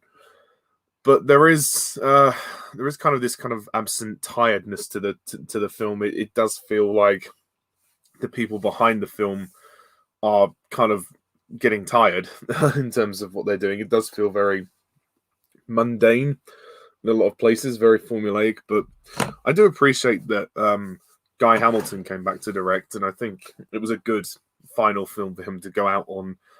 He added a lot of personal stakes to the story with Bond kind of being targeted, and clearly Roger's Bond is being portrayed to be a little bit more of a loose cannon this time. He's certainly letting his emotions overtake him, and I can understand some fans finding the slapping scene a bit uncomfortable with him and Andrea, but I defend it on the basis that it shows Roger is tough, you know, that he could do his tough moments. Yeah, I agree. Yeah, so I mean, maybe they felt that it crossed the line a bit too much, that it was a little bit too aggressive for Roger, but I thought it was good. And I thought it showed a nice range to his character. I mean, thankfully, when Maud Adams came back, the scenes they had in the film Octopussy were certainly a lot less aggressive. Well, I mean, we didn't see exactly how the sex turned out, but as far as we're concerned, the ride was a lot smoother. yeah, I mean, this movie has terrific villains, some of the best villains of the franchise. So, on that basis, I don't know how people can say this is one of the worst Bond films. Christopher Lee, or Sir Christopher Lee, rest in peace, as Scaramanga, just perfect in every sense of the word. And there was clearly a respect for the character and a respect for Fleming there. So I take my hat off to him, and I think he creates such a creepy villain. The way when he's in bed with Andrea and he's kind of caressing her with the gun, ooh, it's chilling. And everything's very sinister. He never raises his voice. He's not an over the top, campy pantomime villain, where he's like, I'm so evil. No, it's very calm, very collected, very considered, and all the scenes in his funhouse are pretty fun as well. Well, obviously the clue's in the name, but they're quite tense, which is good.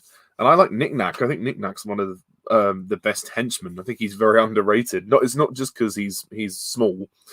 It's because he's generally quite a funny yet creepy character. I mean, his French accent is kind of amusing. But the way he talks on the megaphone, when he's like getting warmer, that's kind of creepy. And it's nice to have a villain who's not necessarily tall, in status, but he's still quite disturbing, if you cross him in the wrong way. I mean, perhaps the final fight on the boat is a little bit silly, a little bit formulaic when they shove him into the suitcase or whatever, and then they sort of throw him away, or I think they throw him overboard. I can't remember exactly what happens, but yeah. I mean, as well as Roger being tough in this movie, he does have some cheesy one-liners as well. Like certainly when he's in bed with Mary Goodnight. I mean, if the film was to lose any of its runtime, probably the scene with the two girls could have been lost. Like when Bond is going between the two girls in the bedroom and like Goodnight is hiding in the wardrobe. All of that stuff could have been cut. I don't really see how that's necessary. And I do think Mary Goodnight is a kind of poorly written Bond girl. I mean, she's attractive in the bikini, but as a character, she's not written to be the brightest character. She is a little bit of a bimbo, but she's okay. She has her moments, but she is kind of a damsel in distress, sadly. Andrea, I think, is the more compelling of the characters. And it would have been nice to see her survive, but oh well. I mean, she's quite a tragic character, but I don't think we spend a lot of time with her, which is sad. The film probably doesn't have the best locales, but I do like Scaramanga's Island. I think that's probably the best locale in the film, and it does look pretty good.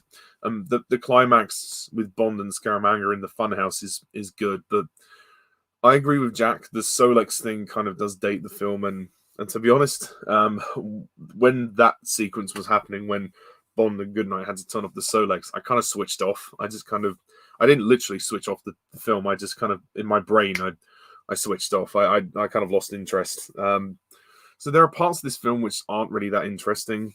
It's a really mixed bag in terms of pacing. It's kind of slow, and I think bringing Sheriff Pepper back was honestly unnecessary. It just doesn't add anything to the film. And I mean, really, of all the places to go on holiday, really, yeah, I just think it's too convenient. I mean, the stunt is impressive, but yeah, again, that slide whistle sound is ridiculous, and I mean, it's been talked about to death by many Bond fans. So I'm not going to go into it too much now, but yeah, I mean, on the plus side, we got to hear Roger Moore's American accent, which was kind of funny. And there's also that weird scene when Roger's on the boat, and or the little mini boat, and then he pushes the kid off of the boat, which is really weird. I don't know. I just found that a little bit insensitive. Oh yeah, apparently, I was looking at the behind the scenes documentary and all that. Apparently, Roger Moore hated that scene because he would later go on to be ambassador of UNICEF, and apparently that river was really dirty, so he really hated that scene where he had to push the kid into the water. But yeah, I'm not surprised. I mean, the dirty river being the least of the problems, just the fact that he has to push a kid. I mean, I know he's James Bond and he doesn't really have time for kids and emotion. Well, not until the Daniel Craig era. But Roger's Bond, I don't know, I just felt like for Roger's Bond that was a little bit out of character. But I mean, well, then again, maybe it isn't, considering he's tougher in this film. Like the action is good for when it's there, but again, it's not a film that's as memorable as I think it wants to be. And I think after Live and Let Die, it does feel quite tired, and it does feel like maybe new blood behind the scenes was necessary. So I think it was probably a good time for Guy Hamilton to leave, and also for Harry Saltzman to leave. I mean, obviously, Cubby Broccoli stayed quite a long time afterwards, but I guess Harry had got to the point where he'd had his fill, and there was nothing more he could give. So it's the end of an era, really. This film, so it does have importance, but yeah, it's not one I go back to very much. I did watch it at the end of last year, during the I can't remember, during like a global James Bond day, I think was when I watched it, and it was nice to watch it again. It was fun, but again, it's not deep or anything, and obviously certain scenes are quite offensive now, like when Bond comes across the Bond girl called Chew Me. I mean, oh God, no wonder they never talk about that character. And the fact that Scaramanga has a third nipple is kind of a weird, quirky thing. And when Roger Moore disguises himself as Scaramanga when he puts the fake nipple on his, yeah, it's kind of interesting. But yeah, I like this movie. I don't love it. It's fine. It's good. I don't think it's Roger's best film. I think it's probably one of his best performances. But I don't think it was until the next film where Roger really hit his stride. And I also think that the Lulu title song is actually very underrated, and I think the lyrics make perfect sense, to be honest. And I mean, the score is probably one of my least favorites on Barry's scores. It's kind of dull. It's all right. It's fine, but nothing really kind of sticks out to me like some of the earlier stuff and some of the later stuff as well. Actually, it's very kind of, meat and potatoes. Like it'll. Yeah, I could see why he was disappointed with it, but yeah. So yeah, that's all I can really say about this film. But yeah, it gave us two of the best villains of the series, so it can't be all bad, can it? All right, thank you, Ollie. And by the way, I forgot to mention this. One last thing I'll say about the Man with the Golden Gun. Yes, the stunt with the car that does the jump and does the 360-degree turn in midair is a fantastic stunt. It's one of the most memorable stunts in the Bond film franchise. Just too bad that they had to add that slide whistle sound effect, which was totally unnecessary. But the jump and the 360, yeah, the jump and the 360-degree turn, which they did in one take, by the way, awesome. And apparently I heard a story that it got a round of applause in the cinema when it first released. So, oh, absolutely, and I tip my hat wholeheartedly to the stuntman who did it. That was very brave, but he did it, and he did it in one take. So, well done, dude. Well done. Very impressive. Also, Can I ask? Sorry, before we continue, how many more films have we got left? I'm just thinking about time. Yeah, I'm going to recommend, because we've been on 2 hours 40 minutes, so we have 4 films left to talk about. So let's try to keep our comments shorter for the remaining 4 films. Okay. Because we're going to go up to number 9 and then we'll stop. So let's carry on now and try to keep the comments short. But but now we are entering the top half of our James Bond group ranking list, and all the Bond films from this point on, from number 12 onwards, they all made it over the halfway mark in scoring points. Against the top total any Bond film can get is 75. So these Bond films for us are the best of the best, and they scored at least 38 points or more. So let's get to it, shall we? At number 12, with a score of 39 points out of 75, it's the debut Bond film for Pierce Brosnan, GoldenEye. GoldenEye. And this is by far the highest ranked of the Pierce Brosnan Bond films. Oh yeah. Left the other 3 Brosnan films in the dust in our group ranking, but this one got to number 12. So well done, Pierce Brosnan. And Jack, give us your thoughts on GoldenEye. GoldenEye, no lace or leather. Yeah, GoldenEye. I'm going to keep this to 5 minutes, but I think this is a really good start for Pierce Brosnan as James Bond. When I was younger, I wasn't really a fan of this film, and maybe that was just because I wasn't really a fan of Pierce Brosnan's Bond. But GoldenEye, the more I've rewatched it, I think it's a pretty good film. I do think, though, it is the most overrated Bond film in the series. I don't think it's one of the best Bond films ever made. I mean, I put this number 15 in my ranking, which is, pretty good. I mean, that's just about the middle of my ranking, but I don't think GoldenEye for me is like the masterpiece that some people make it out to be. I don't think it's like one of the very, very best Bond films. For me, there are other Bond films with Sean Connery and Roger Moore and even Daniel Craig and Timothy Dalton that I prefer, but it's still a very good Bond film. I mean, no doubt it is the best of the Pierce Brosnan Bond films. I mean, there's really no competition when it comes to the rest of his era. I think this film. Oh, you said Die Another Day was your favorite. Yeah, in your dreams, yeah. Yeah, that comes at number one at the other end of my list, but yeah. Happy 20th anniversary, Die Another Day. Not. Yeah. Yeah, no one wants to celebrate an anniversary of the anniversary, which sucked. Yeah, Really. No, let's just flush that down the toilet and forget about it. Or throw it out the window as I did in my original Poor rant. Majesty had to suffer through that shit, when she saw it at the premiere. That's true. But yeah, GoldenEye, I think it's a very good Bond film, and Pierce Brosnan, he has a solid, first Bond film to begin with.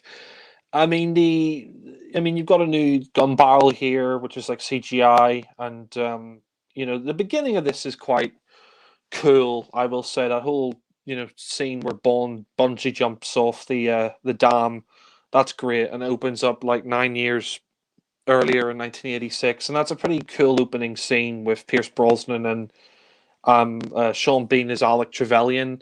And I mean, there's only one bit of that opening sequence that I'm not a fan of. Is the bit where he's on the motorbike and he goes after the plane, and the motorbike goes off the cliff, and he manages to get himself into the plane. I mean, that's just ridiculous. I mean, that's just stupid. But it's a pretty cool opening to the film.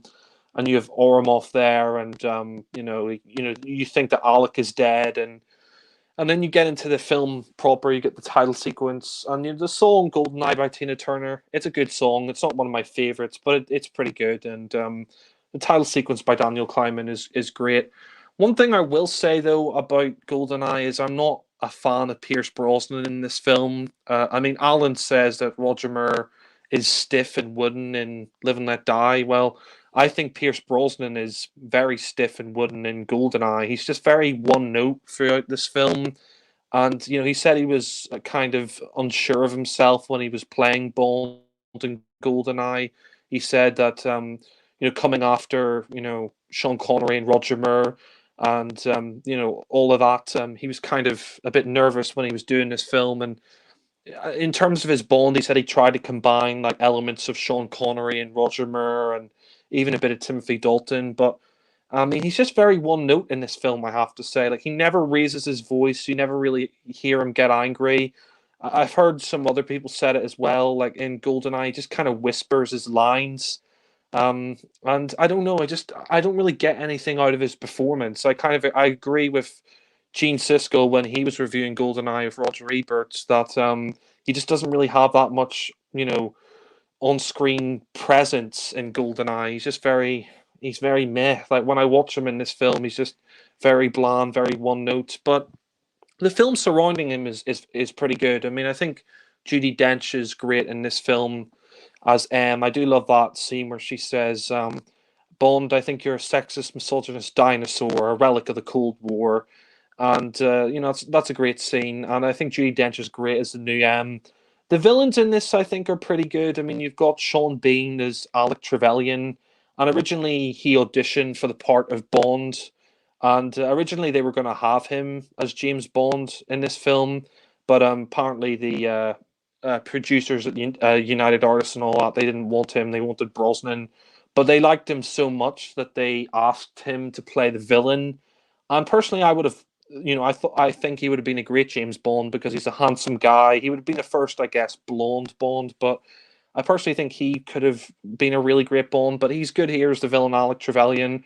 Although saying that, I do kind of think they introduced him a little bit late into the film. Like, he's in the beginning, and then we don't see him until like another hour into the film, which is about halfway into the film. Sorry to So, interrupt you. But if Sean Bean was James Bond, I reckon he would have been the first James Bond to have been killed off on screen, because they just keep killing Sean Bean in every film he's in. yeah, that's true. That's true. But I mean, yeah, I think he would have been a great James Bond. But yeah, I mean, they asked him to play the villain because he couldn't get the role as Bond. But I mean, they wanted him as Bond at one point. But then they got Brosnan. But yeah, I mean, there is some weird stuff in this film as well. I will say about Goldeneye, like there are parts of this film that are just so fucking weird. Like, I mean, Famke Janssen, Famke Janssen, I mean, she's really good as Xenia on the top, and she gives a good performance. But that whole stuff with her like strangling men with her thighs, like she uses her thighs to kill men. It's a bit over the top and a bit ridiculous, to be honest. I mean, it's not like she's this really muscly woman. I don't really believe that she could do that. That she could, kill these men between her thighs. But I mean, she gives a good performance. But yeah, I mean, there are some scenes where are a bit over the top, like that scene with the admiral, where she kills the admiral, and he's like, "Xenia, I can't breathe." I mean, that's just. Yeah, it's a bit weird, and later on she attacks Bond at the sauna, and Bond's like, "Oh no, no, no, no more foreplay," and yeah, that's kind of weird. But I mean, the film does have some great action scenes. I'll say, like, I love that tank chase in the film. That tank chase is probably the standout action scene of the film. It's awesome, and it's great when you get to play it in GoldenEye Reloaded. And yeah, I mean that tank chase just is really cool. Like when Bond's going through the streets of St. Petersburg and he's got the statue on top of the tank. That's a great action scene. Some of the other characters in here, I quite like. I like Zukovsky in this film. Robbie Coltrane. I mean, he's a great actor. He would later go on to play Hagrid, and he was in a lot of comedy before GoldenEye. He was in the comic strip and he was in Blackadder's Christmas Carol. I mean, Robbie Coltrane, he's a great actor, and it's great to have him here as Zukovsky. That scene, he's like, "Oh, who's strangling the cat?" I mean, it's kind of funny. Boris, I got to say, Alan Cumming is Boris. Like, I mean, he's a good actor, but I just think Boris is so annoying in this film. I mean, invincible. He's really cringy, to be honest. I just think Alan Cumming is so over the top as Boris. He's annoying, and when he gets killed in the film, I'm kind of like, oh, thank fuck, finally he's dead. You sit on it, but you can't take it with you. Yeah, he's just, I don't know, he's just like this computer hacker, and that's one thing I will say about GoldenEye is maybe it does have too many villains. Like you've got Arumov, you've got Zenyattop, you've got Alec, and you've got Boris. I mean, you could have just cut out Boris, and I think you could have cut out Arumov as well, because Arumov doesn't really do anything in the film either. I mean, he has a few scenes. I mean, the guy who plays him gives a good performance, but I think you could have cut out maybe two of the villains, just focused on Xenia and Alec. But I mean, there is some great action scenes. Like, I do like that scene at Cervanaya where Natalia, she's there, and like all their friends are killed off. They're all killed, and then she's she's hiding away, and one thing I will say though is the soundtrack fucking sucks for this film. The soundtrack is awful. I mean, seriously, Eric Serra, what the fuck were you thinking with the soundtrack? The soundtrack here it's the worst soundtrack of any Bond film. Like, and especially that scene in the car where Brosnan's in the Aston Martin and he's being, he has a car chase with Xenia, and it's like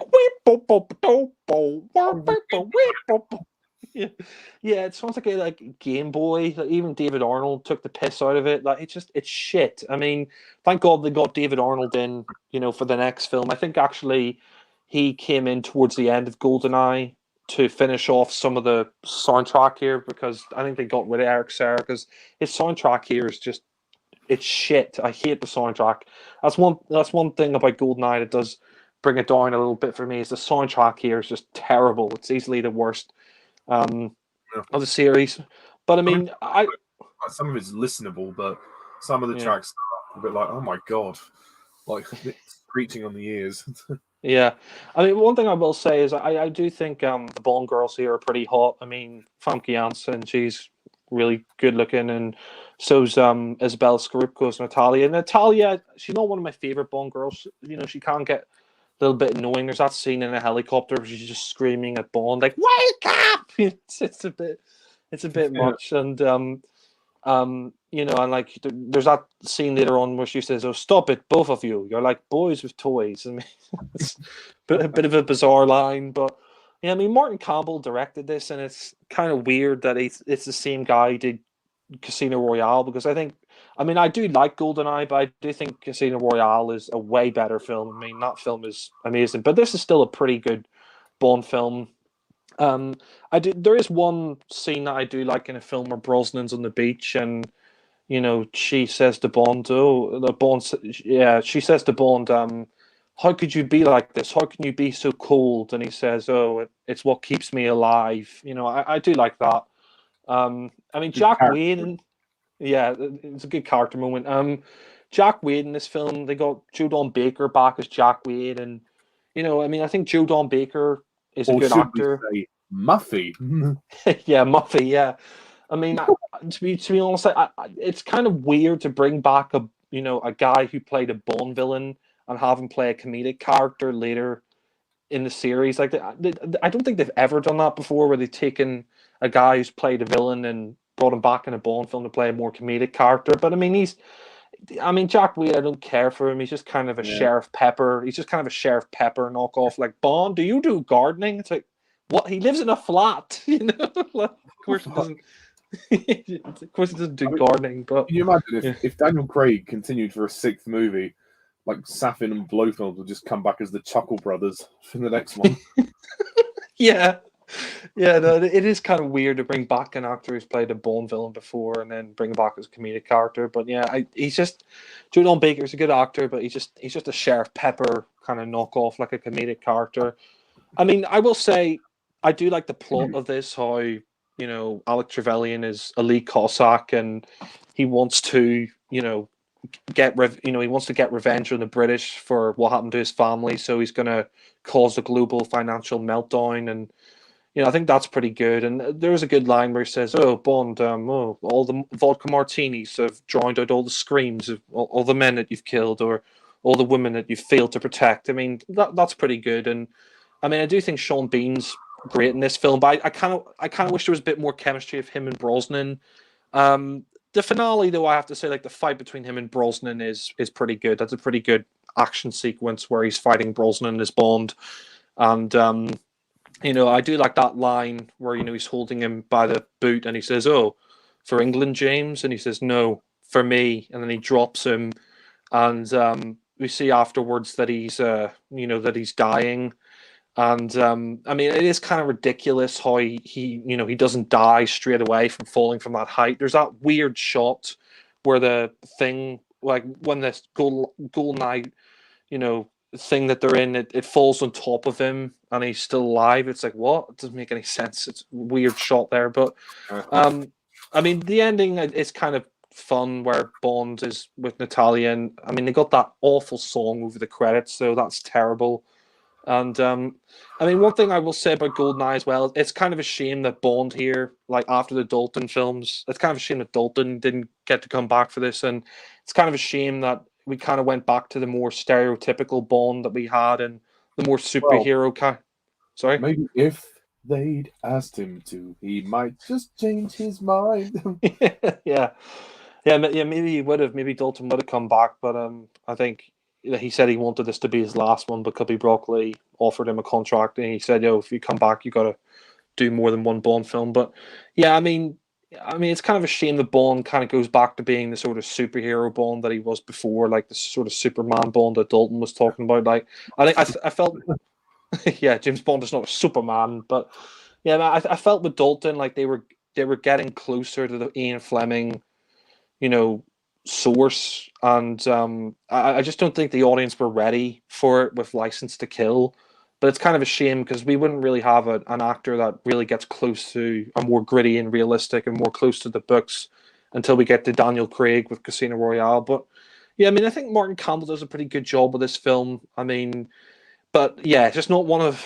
I just don't think it's one of the very best Bond films. I can, there's plenty of other films in the series that I would take over this. Like, there's a lot of Roger Moore and Connery films, and even some Craig and Dalton, films I take over GoldenEye. But like I said, I put it number 15 in my ranking. I give it an 8 out of 10. So So it yeah, has gone up.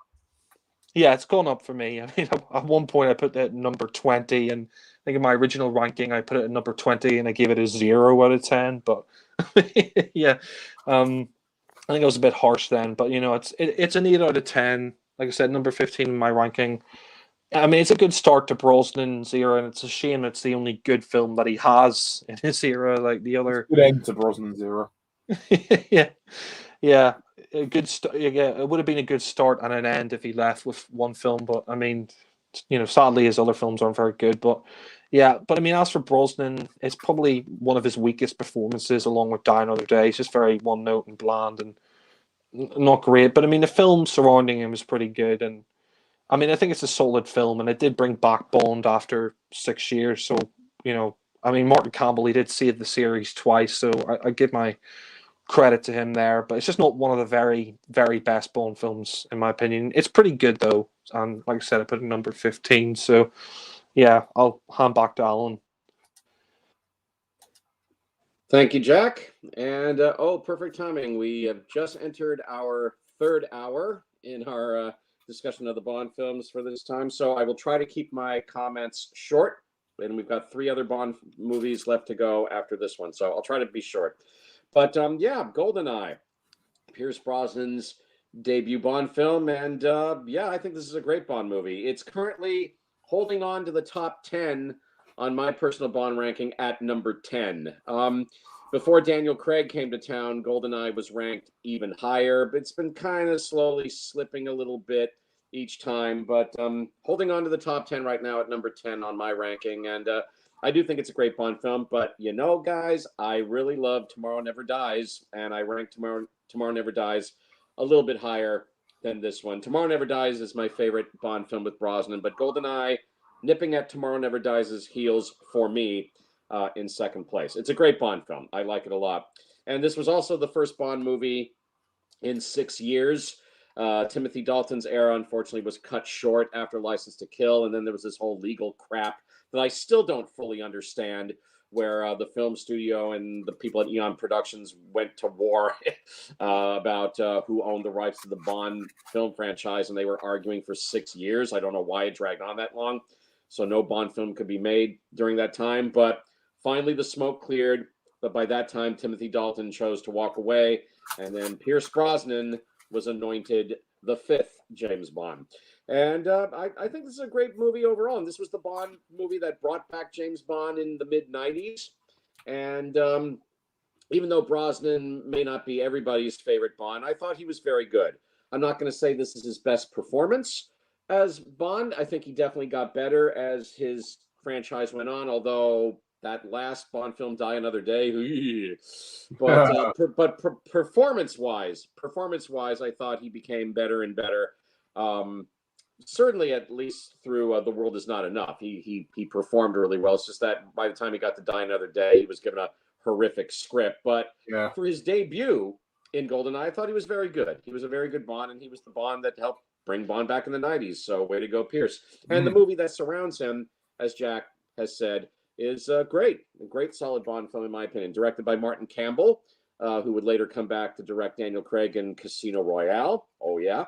And yeah, I think it's a great adventure, this one.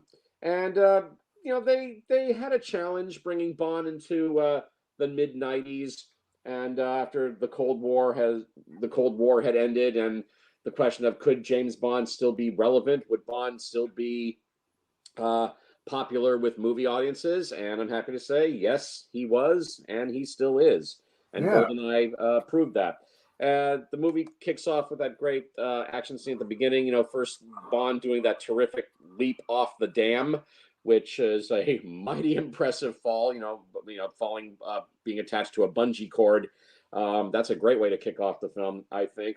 And then Bond and 006, played by Sean Bean, going against the Russians at the base. I think that's great fun.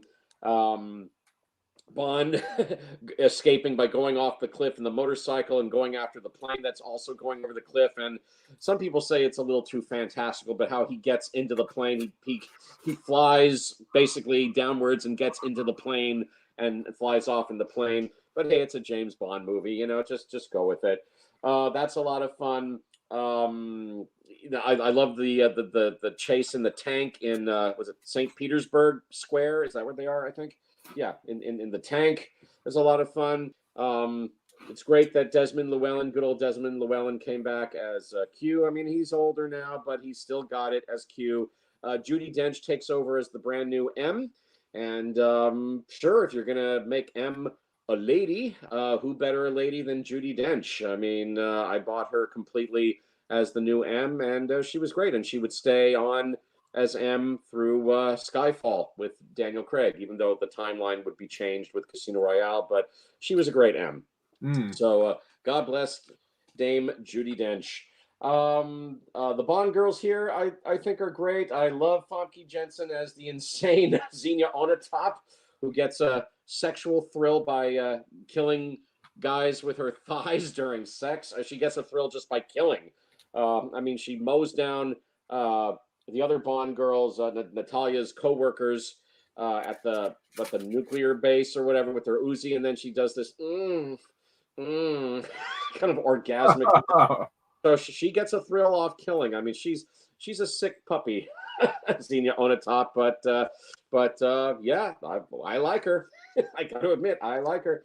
And Isabella Scorupco as Natalia, who's the good Bond girl in this one, and she's great. And I like all the dramatic moments that she gets to have. You know, she's very good with Pierce Brosnan. I like their chemistry. A very beautiful lady, and you know, quite strong as a Bond girl, I think, and quite brave, and you know, very very intelligent as well. And yeah, I liked her. So way to go, Isabella Scorupco as Natalia. Sean Bean as Alec Trevelyan, 006. Used to be a good guy, but now he turns into a baddie. And I've always said, if you got to get a bad guy for your movie, you call Sean Bean. I mean, he was born to play baddies, which is not to say he can't play the goodie every once in a while. I mean, and he seems to be born to die, you know, in movies. Yeah, he dies a lot in his movies. I mean, I loved him as the corrupted good guy Boromir in Lord of the Rings, Fellowship of the Ring. But guess what? He dies. Yeah. He dies in a lot of his movies. But yeah, Sean Bean, he's great here as 006, and I love the tension and the conflict between him and Bond. I also got to say, I love that action scene at the end at the base where it's Bond and Alec fighting mano a mano high atop the satellite dish. And I think that is a great fight scene. That is a very well choreographed fight scene. I mean, for me, I can't really notice the choreography in it. It looks like a natural fight scene between the two guys just slugging it out with each other. It's really well done. So I love that scene. And also, I guess I have to mention Alan Cumming as Boris, you know, the geek computer programmer Boris, who works with Natalia, but he turns traitor. You know, I am invincible. You know, I think he's very funny. I like him. I love Robbie Coltrane's appearance as Zukovsky, ex-KGB officer that Bond had some issues with in the past. And I think his appearance here is great. And, of course, he will come back one more time for The World Is Not Enough. And let's see.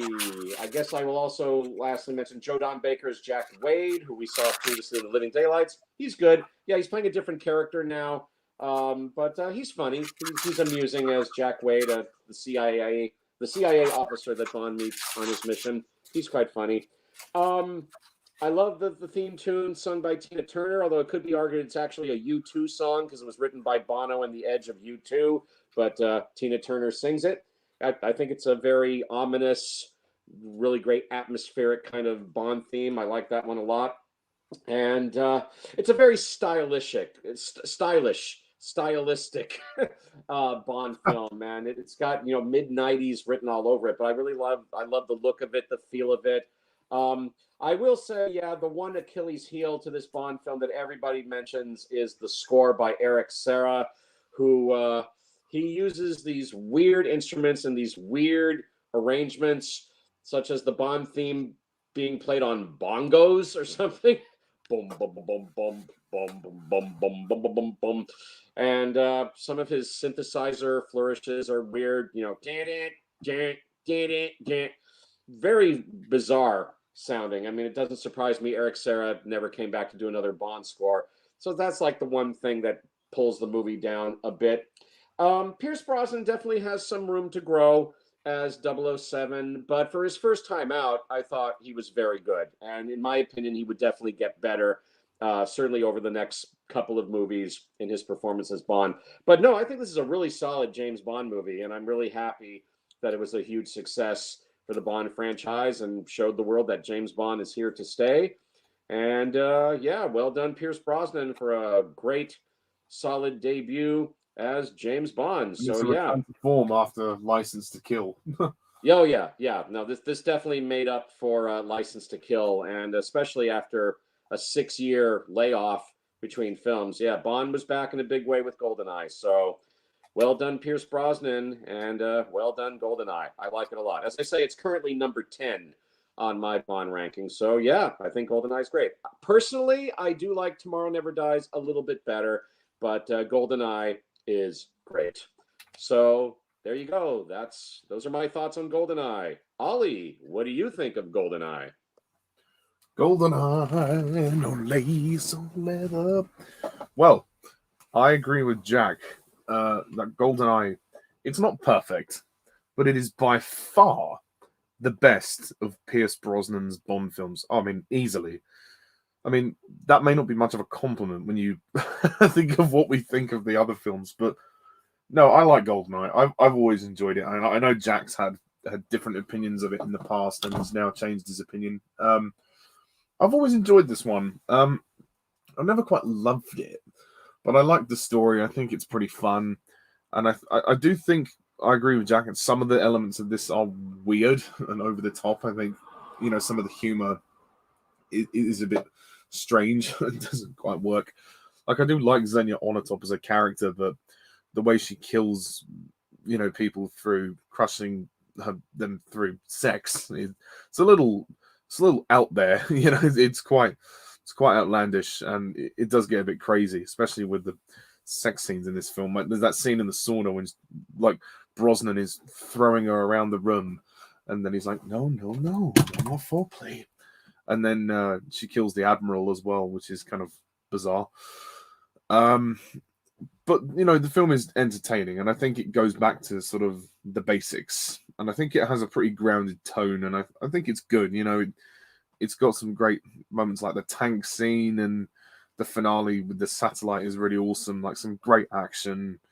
Brosnan is okay. I've never thought he was the best James Bond.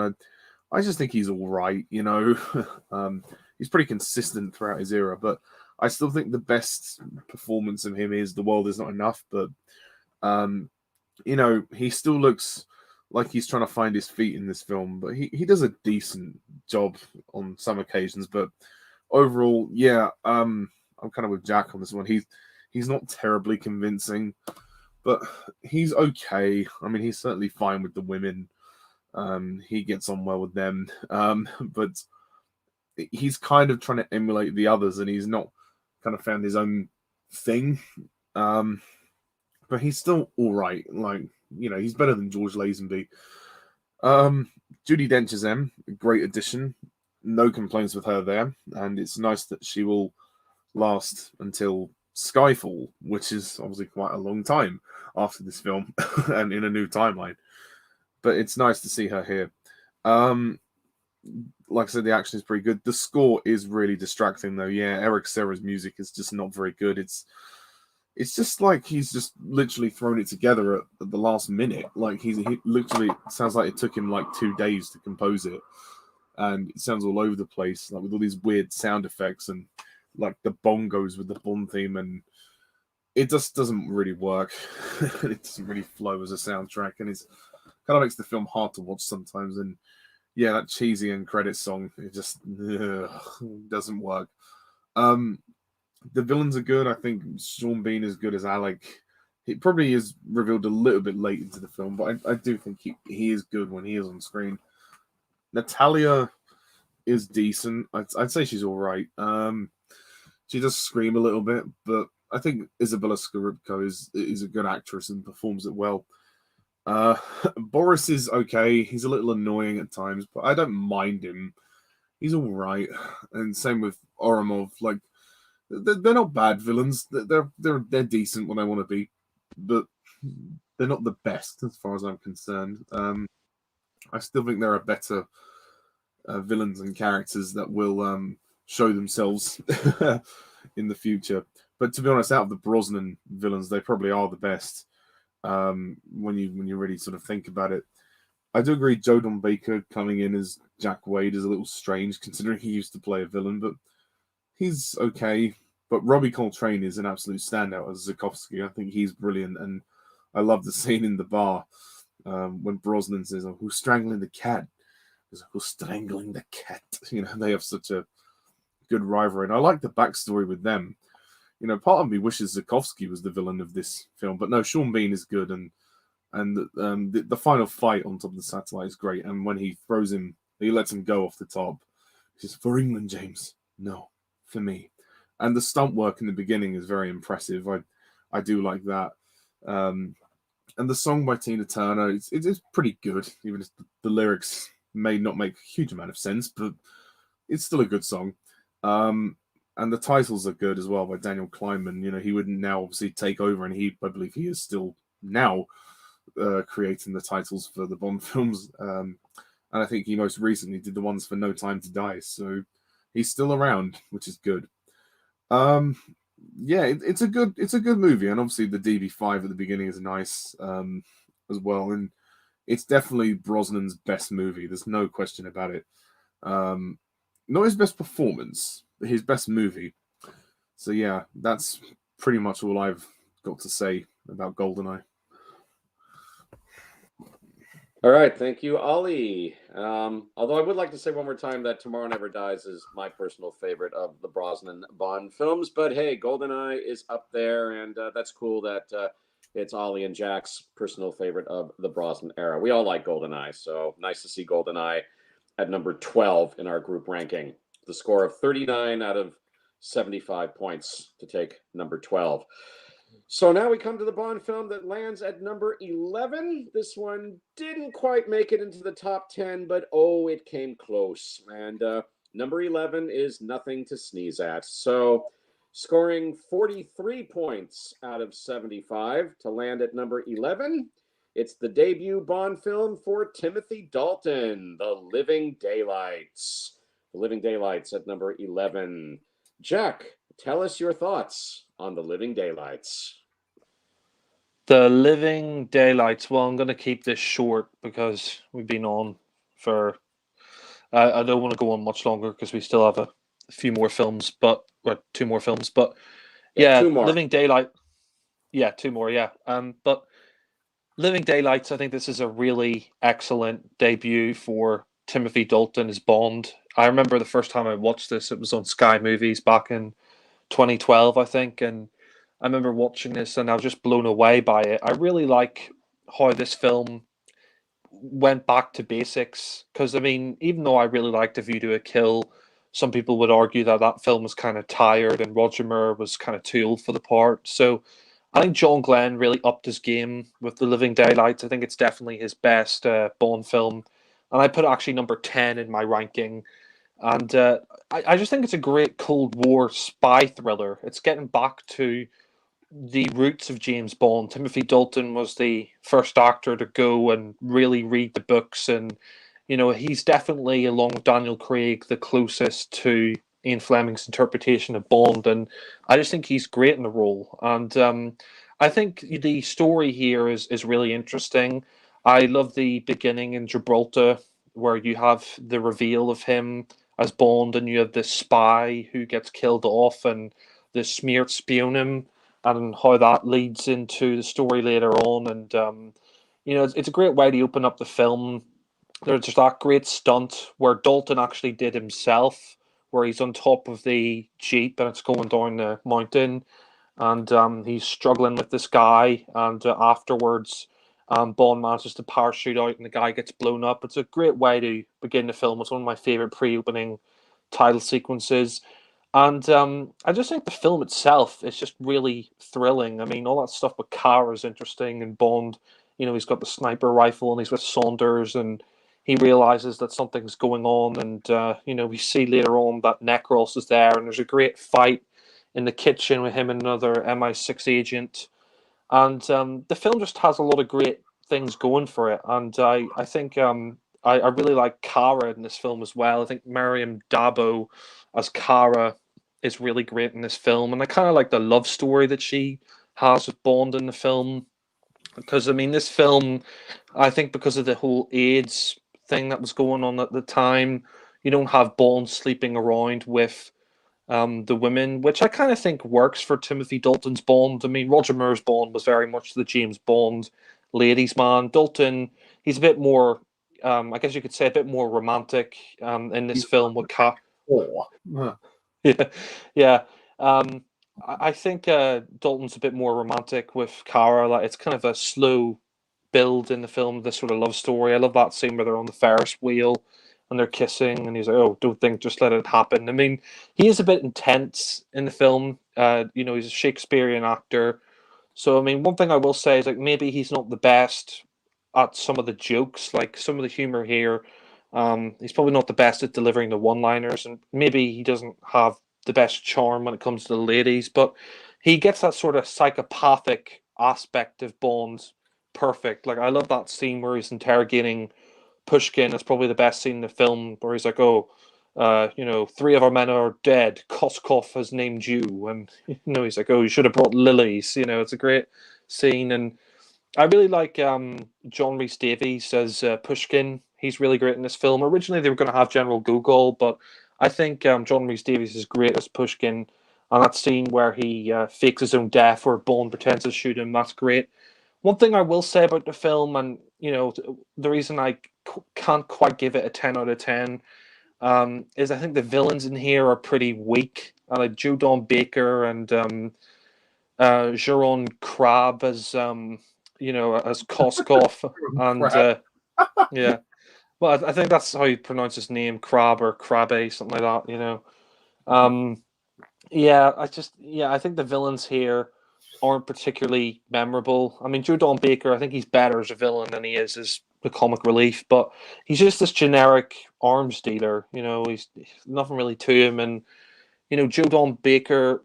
He gives a solid performance, but I just wasn't really convinced by his character. And Jeroen Krab or Krabbe, however you pronounce his name. I mean, he's as Koskov. He's just too jovial.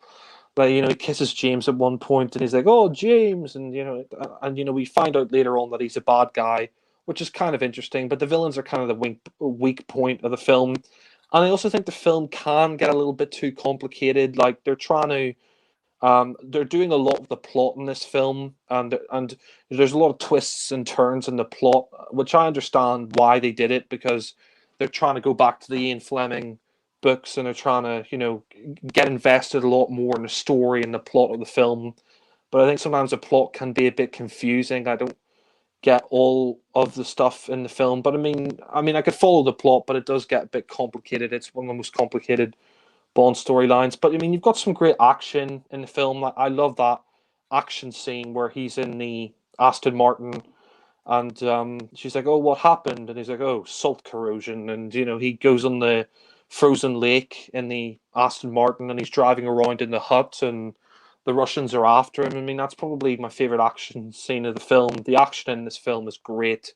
The action is some of the best in the Bond series, and the final action scene in Afghanistan is great, where he teams up with the Mujahideen, and I love that fight. It's probably one of my favorite Bond fights, where he's fighting Necros in the back, and there's this net, and they're fighting each other, and he cuts the laces off, and he falls from the plane, and she says, "Oh, what happened?" And he's like, "Oh, he got the boot." That was quite good, and the film does have a lot of stakes in there. I like the death of Saunders and Bond's reaction to that, because at the start, he doesn't, get on with Saunders. He's like, "Oh, stuff my orders," and then You know, there's that bit in the middle of the film where he sort of makes up with Saunders and he's more friendly with him, and then he gets killed by Necros, and Bond, he sees the balloon smeared spray on him and he bursts it and he gets really angry, and it's a great scene from Dalton there. And like I said, I do like the kind of love story that he has with Kara, and the ending of the film is pretty nice, where he's reunited with her. And I just think it's a great Bond film. It gets back to what James Bond should be. I think Dalton was very keen, when he became Bond, to get back to the Ian Fleming roots of the character, and he does a great job. I mean, it's a shame that he only had two films, but out of the two films he did, this is definitely his best, and I think it's a great Bond film. And I mean, it's not perfect. Like I said, the villains are a bit of a letdown, and the plot can be a little bit complicated sometimes, but it's got great action scenes. It's a great Cold War spy thriller. I think Dalton's great. Really like Mariam Dabo as well. The action's great. The soundtrack as well. John Barry's last soundtrack is one of his best. It's a really great soundtrack, and I mean, the song, "Living Daylights" by Aha, it's okay. It's not one of my favorite Bond songs, being honest. It's probably one of my least favorites. But I mean, the title sequence it's all right. It's probably one of Morse Binder's weakest, but it's a really strong Bond film. And in my opinion, they should have stuck to the tone of this film when they did License to Kill, because I think this has the perfect balance of some humorous moments, but also being serious as well. But yeah, and like I said, I put it at number 10 in my rankings. So yeah, I think Living Daylights is great, and I'll hand it back to Alan. Thank you, Jack. Okay, The Living Daylights, Timothy Dalton's debut as 007. Yeah, I like this one. This one for me landed on my personal ranking at number 15, which means I like it. I like it very much. But for me, the Bond films that I personally rank in the middle, they're all kind of pushing and shoving for position. And for me, The Living Daylights came in at number 15 on my personal ranking. But I like it very much, and I think it's definitely the best of the two Bond films with Dalton. I think it's definitely the more appealing one of the two. And yeah, Timothy Dalton, it was definitely time for a new Bond, with all due love and respect to Roger Moore. But Roger Moore had been playing the role for quite a while. And by the time he got to A View to a Kill, it was time for him to hang up his Walther PPK. I mean, it was time. He was a very good James Bond. He was my first James Bond. I tip my hat to Roger Moore. But, it was time for a new Bond, I think. And Timothy Dalton, it almost was Pierce Brosnan taking over from Roger Moore, but Pierce Brosnan couldn't get out of his contract on the show Remington Steele with NBC. So Brosnan had to wait another 8 years before he got his chance, and Timothy Dalton became the new Bond. And as the new Bond, yeah, I think he's really solid. I mean, he's definitely a darker Bond. He plays the role seriously. Dalton also did his extra homework by reading the books, the Ian Fleming books. So he definitely knew this character inside and out really well, I think. And yeah, with all due love and respect to Roger Moore, who was a fine James Bond, I think Dalton was a nice, change of pace, and he took the role seriously. He would be allowed the occasional bit of humor in The Living Daylights, not too much, but he could be humorous in places. But for the most part, he played the role seriously, and I like that. He was a very intense Bond, Timothy Dalton. And yeah, he was very good. And I think the movie that surrounds him here, The Living Daylights, is also very good. My main beef, though, with The Living Daylights is that the plot is so damn complicated, because there's so many, as I said in my review of the film, there's double crosses, there's triple crosses, there's fourple crosses, so to speak.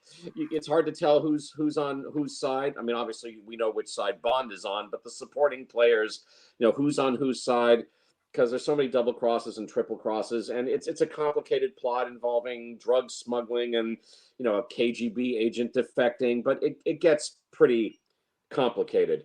So that for me kind of weighs it down a bit. Maybe that's one reason why it landed on my chart at number 15, which means I still like it a lot, but maybe that's why I didn't go higher on my chart, but I still like it. But Dalton is a fine, solid James Bond. I like him a lot. Mariam Diabo is Kara, Bond's love interest in the film, who may or may not be a an assassin or a sniper rather. She's the only Bond girl in this movie, and as Jack mentioned, this was 1987.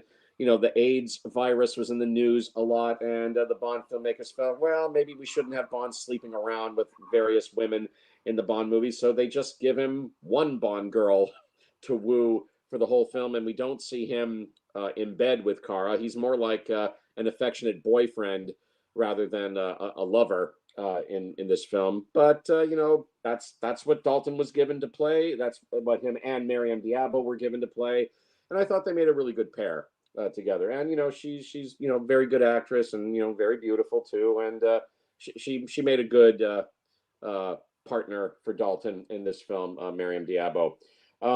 This is the first appearance of Joe Don Baker in a Bond film. He plays one of the bad guys, Brad Whitaker, different from playing Jack Wade in GoldenEye with Brosnan. He's quite good. I think he only has like 2 or 3 scenes really, but for the screen time he gets, he's quite good. I do like that final fight between him and Dalton at his his army display living room or whatever, with all his army toys on display and the guns and all that, and him and Bond have a good final fight at the end. Jerome, I guess it's pronounced Krabe, I think. Krabe as Georgy Koskov. He's amusing, but it's hard to take him seriously as a villain when he's kissing everybody, those friendly kisses when he meets people. James, mwah, mwah. Various other people he meets, but he's amusing. I love John Rhys Davies as General Pushkin, who Bond has a dealing with in this film, but he's quite good. I mean, John Rhys Davies, he's good in anything. I always like seeing him in anything. I mean, Lord of the Rings, Raiders of the Lost Ark, Indiana Jones: The Last Crusade. He's great. John Rhys Davies, I always like seeing him.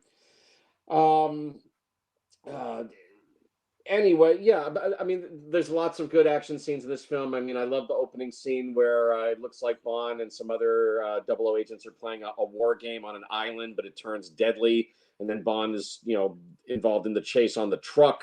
That's all fun. The car chase in the Bond's new Aston Martin in the snow, which then leads into Bond and Kara getting away using her cello case, because yeah, she's also a cellist playing in the orchestra. They use her cello case to slide. They use it as a sled. That's a lot of fun. They have good romantic moments, which I like as well. The scenes that take place in Afghanistan, where Bond and Kara are temporarily in jail. I like how they managed to get out of the jail. Is fun. And of course the action scene in the sky where Bond is fighting the main heavy Necros. Yeah, Koskov's henchman Necros, and they're hanging by the bag of opium from behind the plane as it's high in the sky. Tremendously dangerous stunt. I mean, that was certainly a very impressive stunt for me, where they're fighting on that bag of opium on the back of the plane in the sky. That was great fun. So it's a fun Bond movie. It's a solid Bond film. Nice change of pace. I like the theme tune by Aha. I kind of wish that they would be more well known for the theme tune for Living Daylights rather than Take on Me, which is their signature song that everybody knows. But I really like the late 80s, pumped up rhythm and feel of the theme tune to Living Daylights. So it's one of my personal favorite Bond themes. I've always enjoyed it. And as I say, I wish Aha were more well known for that tune than Take on Me. But great Bond theme. It has a really good style to it, this movie. Really good feel to it. Lots of great moments with Dalton and with Mariam Diabo, and the characters are all very appealing. I just wish the plot wasn't so complicated, But overall, I think this is a very solid Bond film. Again, I ranked it at number 15 on my list, but that means that I do like it very much, and I do think it's definitely the stronger of the two Bond films. Definitely better than the darker and much too violent License to Kill. I'm sorry Dalton's era was cut short. I'm sorry he only got to do 2 movies, but definitely he was a fine James Bond, very strong James Bond. I'm sorry he ultimately did not turn out to be one of the more popular of the Bonds, but if his third Bond film had not been canceled and he had been allowed to do another Bond film, maybe he could have become one of the more popular Bonds. He definitely was a Bond who was ahead of his time. As everybody likes to say, maybe audiences weren't really ready yet for the darker, grittier Bond that Dalton played, and they wouldn't be ready for that kind of Bond until Daniel Craig showed up in Casino Royale. But Dalton did a fine job, and I think The Living Daylights certainly is a very strong, solid entry in the Bond franchise, and very good Bond film, very good debut for Dalton. And I like Timothy Dalton. I thought he was a very solid Bond. So yeah, I like The Living Daylights a lot. Well done, Timothy Dalton. Sorry your era was short, but you did a good job. So yes, I like The Living Daylights. So Ollie, The Living Daylights. The Living Daylights. Yes, Timothy Dalton's first and, well, easily his best Bond film for me. I respect that License to Kill has its share of fans, and if some people prefer that, then okay, fair enough. But to me, I've always preferred The Living Daylights. It is a little complicated. There's no doubt about that. The plot is a little bit hard to follow in places, but I'm with Jack on this. I just think it's so entertaining, and I think Dalton set such a good example as James Bond. And I mean, that scene where he interrogates Pushkin is, well, it's probably his best moment as James Bond. It's just so good. I mean, he nails the character. Well, mostly. Okay, Dalton does lack in the charming elements. Like, he does, when he tries to be charming with the women, it does come off as a bit intense. Even when he's in the shop with Kara and he's like, let's buy it. Yogi will pay for it. And even when they're in the Ferris wheel kissing, he's like, don't think, just let it happen. You know, so Tim, Yeah. lighten up. That's what I'll say. But to be fair, though, Timothy Dalton did a lot of his own stunts. I mean, that opening sequence is probably one of my favorites. It's just so cool. And they also changed the MI6 regulars, or well, one of them. Moneypenny has changed. Caroline Bliss is, well, probably the worst Moneypenny, just because she doesn't get much to do. So I would have liked for her to have had a bit more to do than just what she did. I like Saunders, though. He was a good character. He was a good ally. And then they killed him off. Kara is a good Bond girl, and I like her. I like her journey through the film, and the action sequences are awesome. I agree with Jack. There's some of the best action of the series here. Certainly the final battle in Afghanistan, the ice chase, which is really cool, the opening scene, so many sequences as well. And yeah, Timothy Dalton, what a debut. What was also great was getting John Rhys Davies to play Pushkin, and he did a great job with that as well. So yeah, the Aha song, The Living Daylights, it's not the best Bond theme. It's certainly, the lyrics don't make a lot of sense, but it's a groovy tune, I suppose, for the 80s, and at least it's not a ballad. The titles are probably a little bit lazy. They're not great. I think Morris was kind of running out of ideas, but still pretty good. And if anything lets the movie down, it's definitely the villains. I mean, Necros is a good henchman. He's probably the best of the bunch, but Jerome Krabe and Jodon Baker as Brad Whitaker and Georgi Koskov, they're just boring. I mean, there's just not much to them. I mean, certainly Koskov is like, I don't know, I guess he was like defected KGB agent or something, who was having a fling with Kara. And Jodon Baker, Brad Whitaker, is just an arms dealer. That's it. They're hardly the most compelling characters, but this film really is like a Cold War thriller. And I don't know if you guys mentioned this so far, but I think this is John Barry's one of his best soundtracks for the series. It is a great score. You're right. It's a great score. And it would turn out to be his last as well. After this, John Barry decided to leave the Bond series.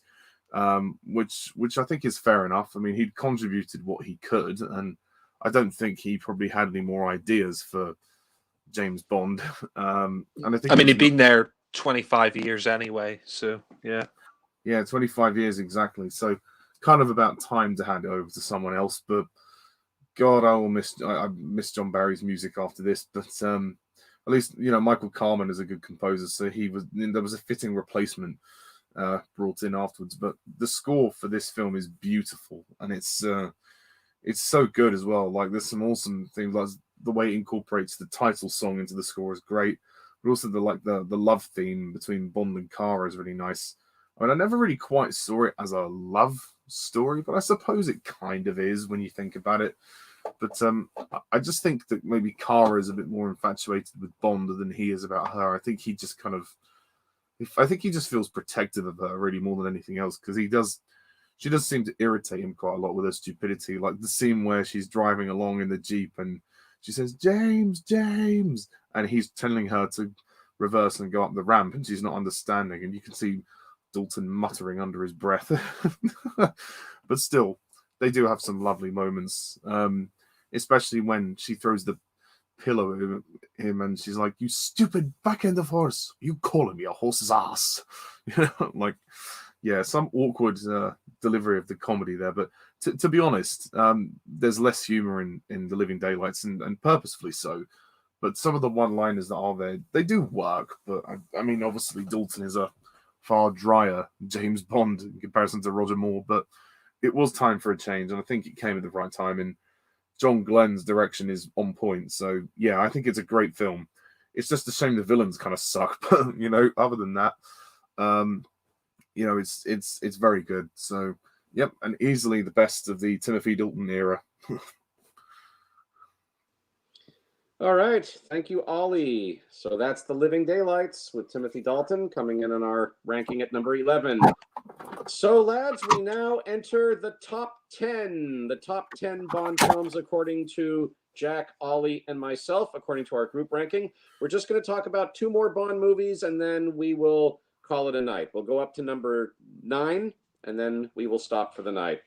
So now we enter the top 10, and I got to tell you, lads, I think we're going to piss off some listeners out there with our choice at number 10, because there are some Bond fans out there who think that this next Bond movie has no business being anywhere near the top 10.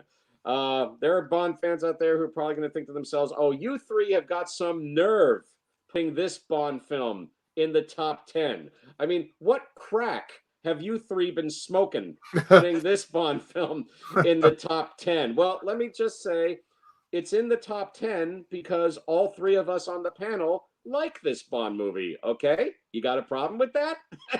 Come on. To each their own. If you don't like this Bond film, we get it, but all 3 of us like it.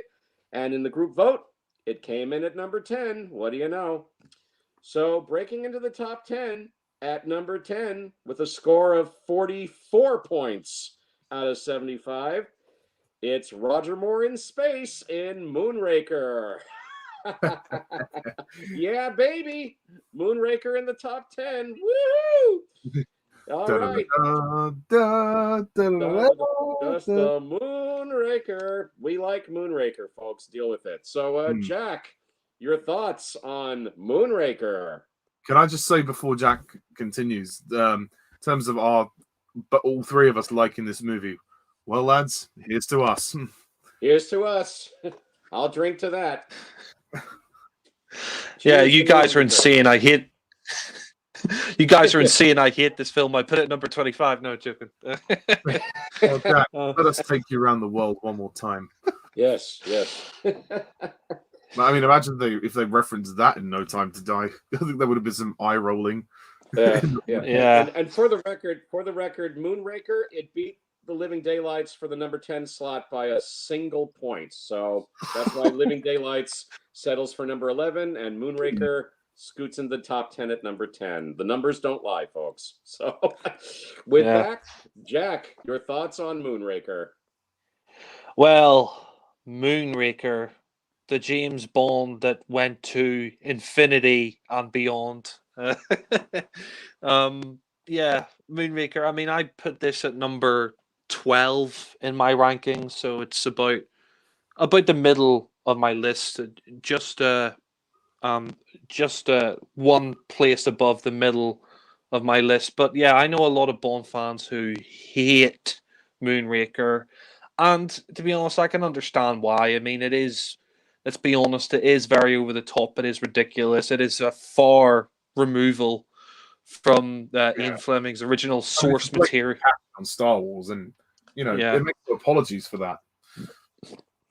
Yeah, but Moonraker, yeah, I mean, this is considered by a lot of Bond fans to be one of the absolute worst or the worst Bond films. I've seen this guy Brian Lomax, he put it at his number 25 in the official series. It's his least favorite, and to all the people who hate this film and say it's ridiculous, it's can't be, it's over the top. Bond going into space, and it's very far removed from Ian Fleming's original source material. Yeah, I get it. I understand why a lot of Bond fans do not like this film, but I just think Moonraker, it's a ton of fun. I mean, it's just a fun Bond film. I was watching, funnily enough, I mean, it's in the top 10. I was watching a review of it last night, and I mean, yes, I mean, you could literally pull apart this film and trash it because it's very goofy, and there's a lot of ridiculous scenes in this, like the double take pigeon. I mean, that's probably the worst scene in the film. And you can go into this film, like if you're a Connery fan, if you're a fan of the more serious films,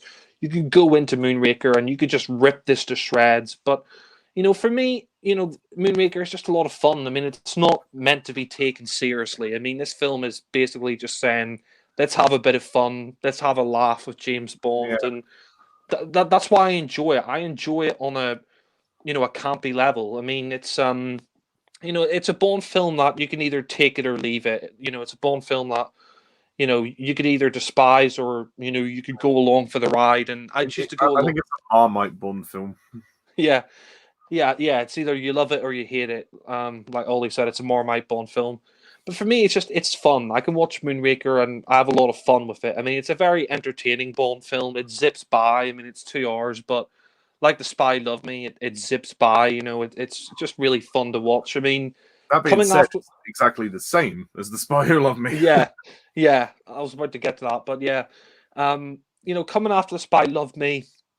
Originally, they were going to do For Your Eyes Only. It said that in the credits, The Spy Loved Me, but Spy Love Me came out 77, and the biggest film that year was Star Wars. So, I mean, it was kind of sheer dumb luck that one of the only Fleming titles that they hadn't used was Moonraker. I mean, the Moonraker story is very different. It's about a rocket, and it's nothing really to do with science fiction or space, but, I mean, they had a title called Moonraker, so they decided, what the hell. It was the late 70s.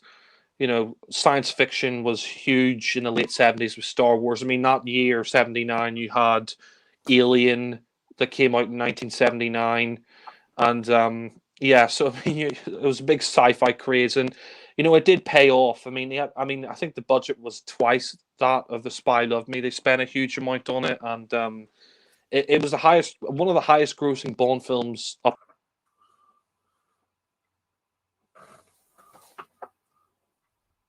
Jack? Oh no! Oh.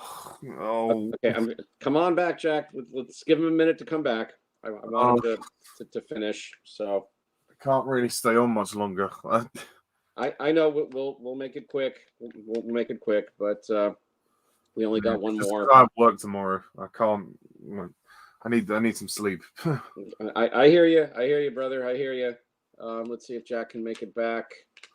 Come on. I mean, if all else fails, and if he takes a while to come back, maybe we'll just do one more and then do the next one in the next part or whatever. I mean, it's up to you. You're the host. So. Okay. Well, let's see if he makes it back. I mean, we only had one more film to talk about, and then we were going to stop. So let's see. Come on, Jack. Come on, Jack. Give him a minute. Let's see. There he is. Welcome back. Hello. Hi, Jack. You're back. No. That's on. Carry on, sorry. Just carry on. Yeah, sorry about that. I don't know what happened. It just for some reason I was kicked out of the call, but I'm back now. As I was saying, big year for sci-fi 79. But yeah, I just think Moonraker's a lot of fun. It's just a very fun Bond film. I mean, I do like the villain in this, Hugo Drax. I think Michael Lonsdale's great as Hugo Drax. For me, he's one of the best Bond villains. I mean, he has some of the best lines, like, "Oh, look after Mr. Bond, see that some harm comes to him. He's great, and These you cucumbers. know, yeah. Can I press you to a cucumber sandwich? I mean, what I really like about Moonraker is like The Spy Loved Me. It has an epic scoop to it. I mean, it isn't a low budget film. There's a lot of high stakes. It's a high stake film. You've got a lot of great locations here. This is in terms of Bond locations, it's one of my favorites because you get to go to Venice, you get to go to Rio. You get a lot of good locations in Moonraker. The Bond girl, Lois Childs as Dr. Goodhead. I mean, I think she's good. I mean, she's not one of my favorite Bond girls, but I mean, I do like the fact that she's working for the CIA and she's working with Bond, and you do have some funny lines in here, like, "Oh, I'm looking for Dr. Goodhead. Oh, you just found her. Oh, a woman." That's quite funny. On, Yeah, that's kind of a bit of a stiff delivery there from her, but I mean, I think she's gorgeous. I mean, I think she's one of the most beautiful Bond girls. She really is stunning, but yeah, not one of my favorite Bond girls, but I mean, there's so many iconic scenes in Moonraker for me, and that's one of the reasons why I love it. It's like there's a lot of great Bond moments in this film. Like I love that scene where he's hunting pheasants with Hugo Drax, and he says, you missed Mr. Bond, and then assassin, the sniper, falls from the tree. Bond shot him with the shotgun, and he says, "Oh, did I?" That was a great moment. Like you said, such good sport.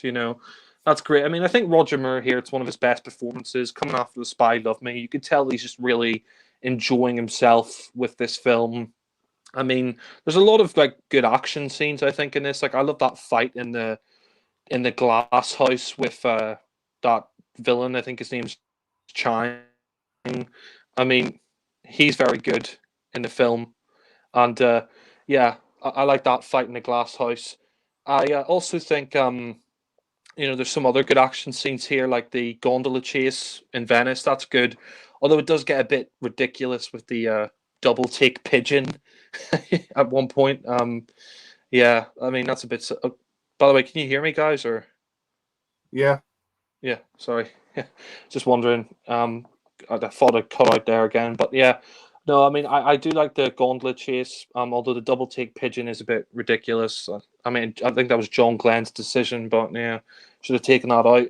But I mean there's a lot of fun in this film. I mean I like the fact that they brought back Jaws in the film. Richard Kiel as Jaws, although I mean they do make him a bit more a bit more comedic in this film.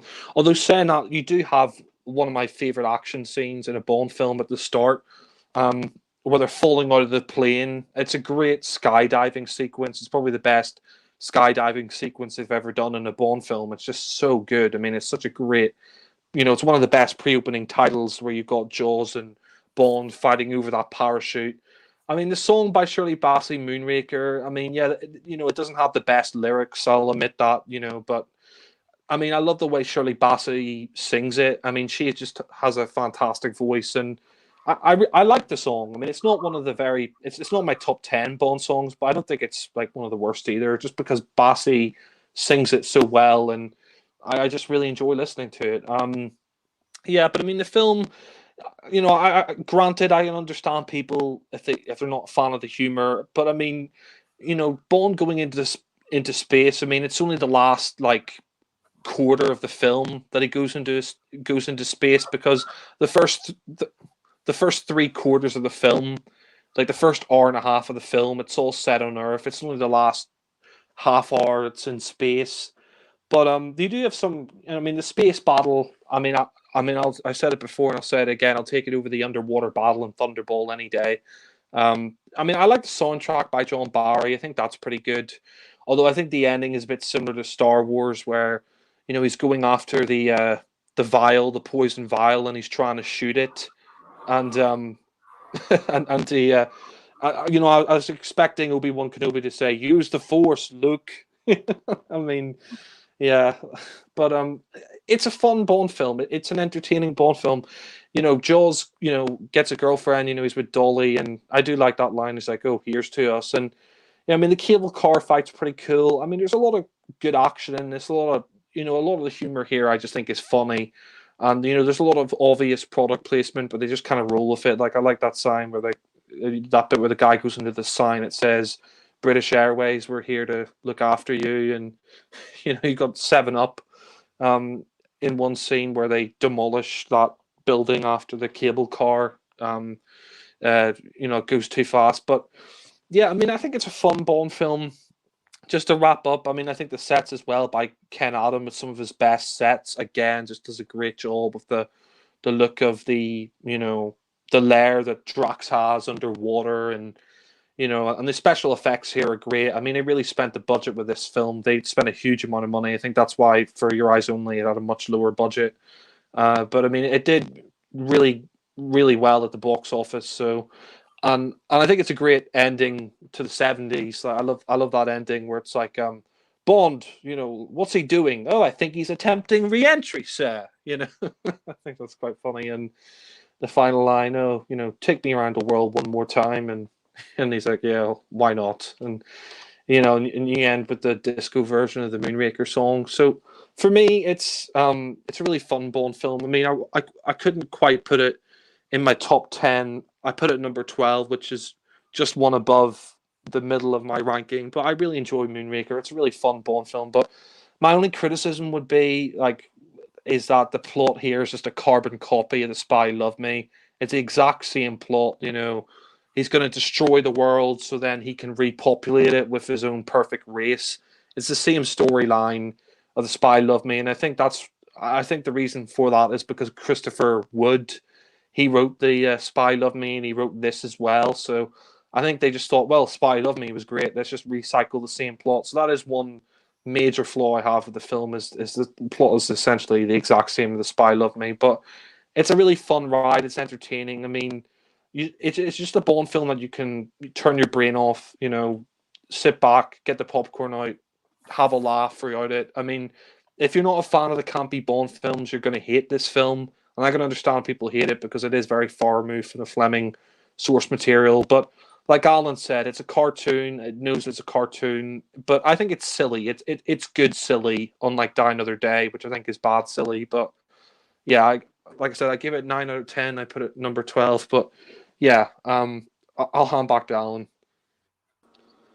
Thanks, Jack. And I'll try to be quick because I know Ollie's getting tired. I would like to talk about the film at number 9 before we call it a night, but I'll make this quick. About Moonraker at number 10.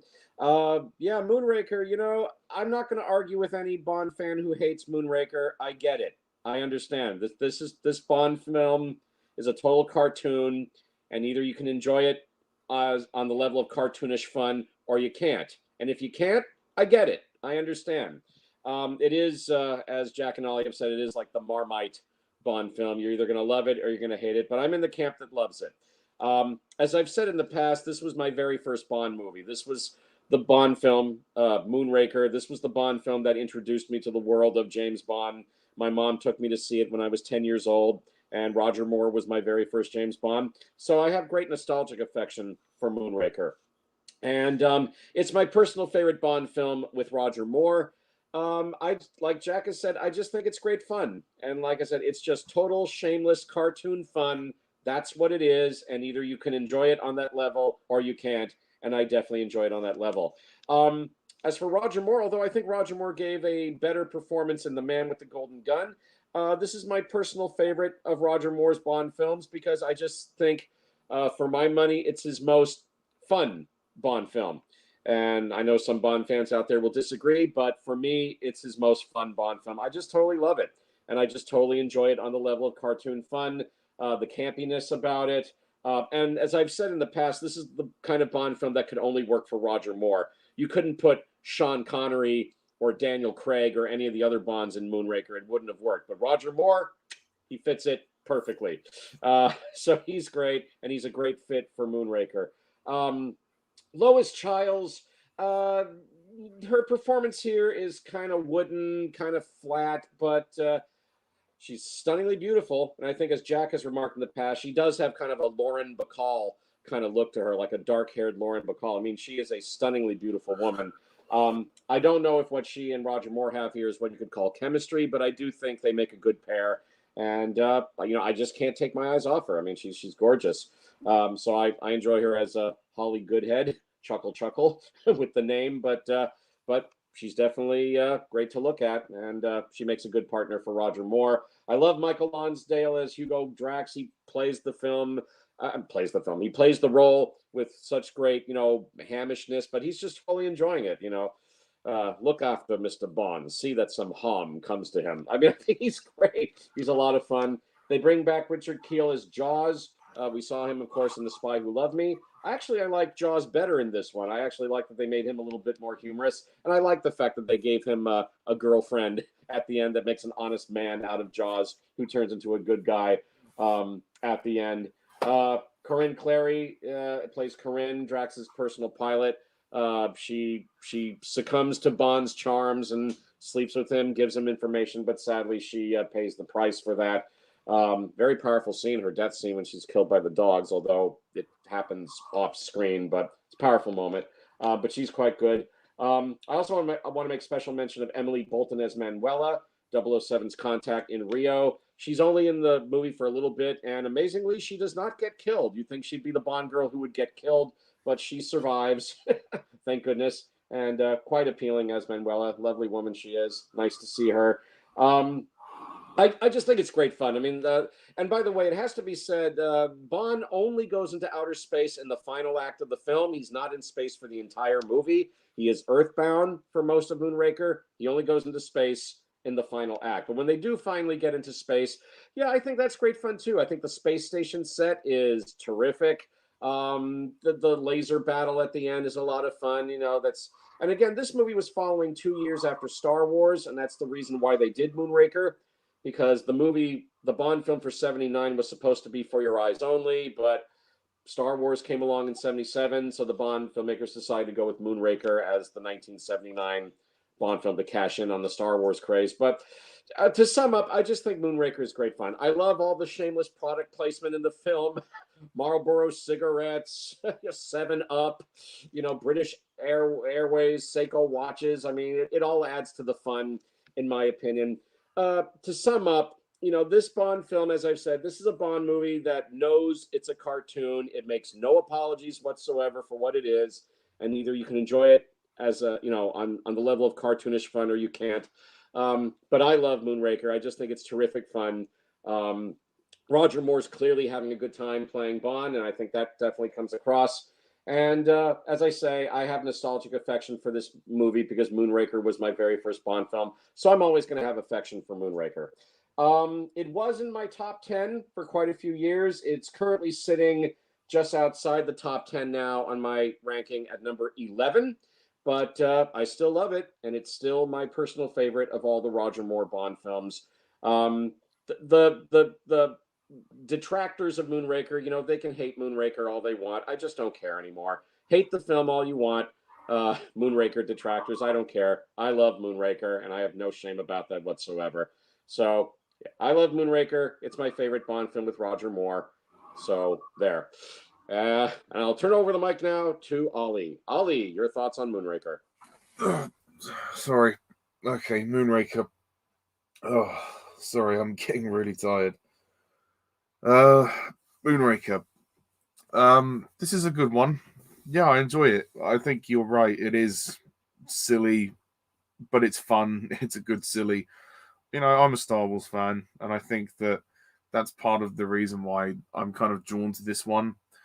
I don't think it's Roger's best film, but it's probably his most fun. I think I just have a good fun time with this one. The plot is a rehash of The Spy Who Loved Me, which is the only downside. And I don't know if it was necessary to give Jules a girlfriend, but it was nice to see him take a more humorous approach, and his change of character was nice. The fact that he's in it at all is good. The action is really impressive, especially the final laser fight in space. All the space stuff is really cool. Roger is on fine form as Bond. He's enjoying himself. Lois Charles could be a bit wooden at times, but she's not bad as Dr. Goodhead. Drax. Drax is a good villain. Yeah, he's very good. I really enjoy his performance. Michael Lonsdale is great fun. Yeah, there are some silly moments like the double take pigeon. Yeah, that's a little bit stupid. And the Shirley Bassey song, I'm not really crazy about it, to be honest. she sings it well, but the lyrics are just fucking weird. It doesn't really make sense. But the opening scene is very impressive when Bond and Jaws are fighting in midair. That's pretty good. And the score by John Barry is also very, very good. It's fun. It's a lot of fun. It's not a masterpiece, and it's not trying to be. It's just trying to be fun. And I think considering that it came out 2 years after Star Wars, I'm not surprised that it tried to cash in, and I think they did a good job with it. I mean, I don't know much about the novel, and I'm sure it is probably very different to the novel, but at the very least, I can understand why some people may not like this one that much. But I've always found it kind of fun. I think for me, there's just the right amount of camp. It's not like Diamonds Are Forever, where it feels a bit, overzealous. With Blofeld in drag. I mean, nobody's in drag this time. This one is just. It gets a little sort of outlandish at the end when they go into space, but for the most part, it's pretty consistent. And I also like the other Bond girl, Karine. I think she's pretty good, and the ending is kind of funny when they say, "Oh, I think he's attempting re-entry, sir. Take me around the world one more time." That's nice.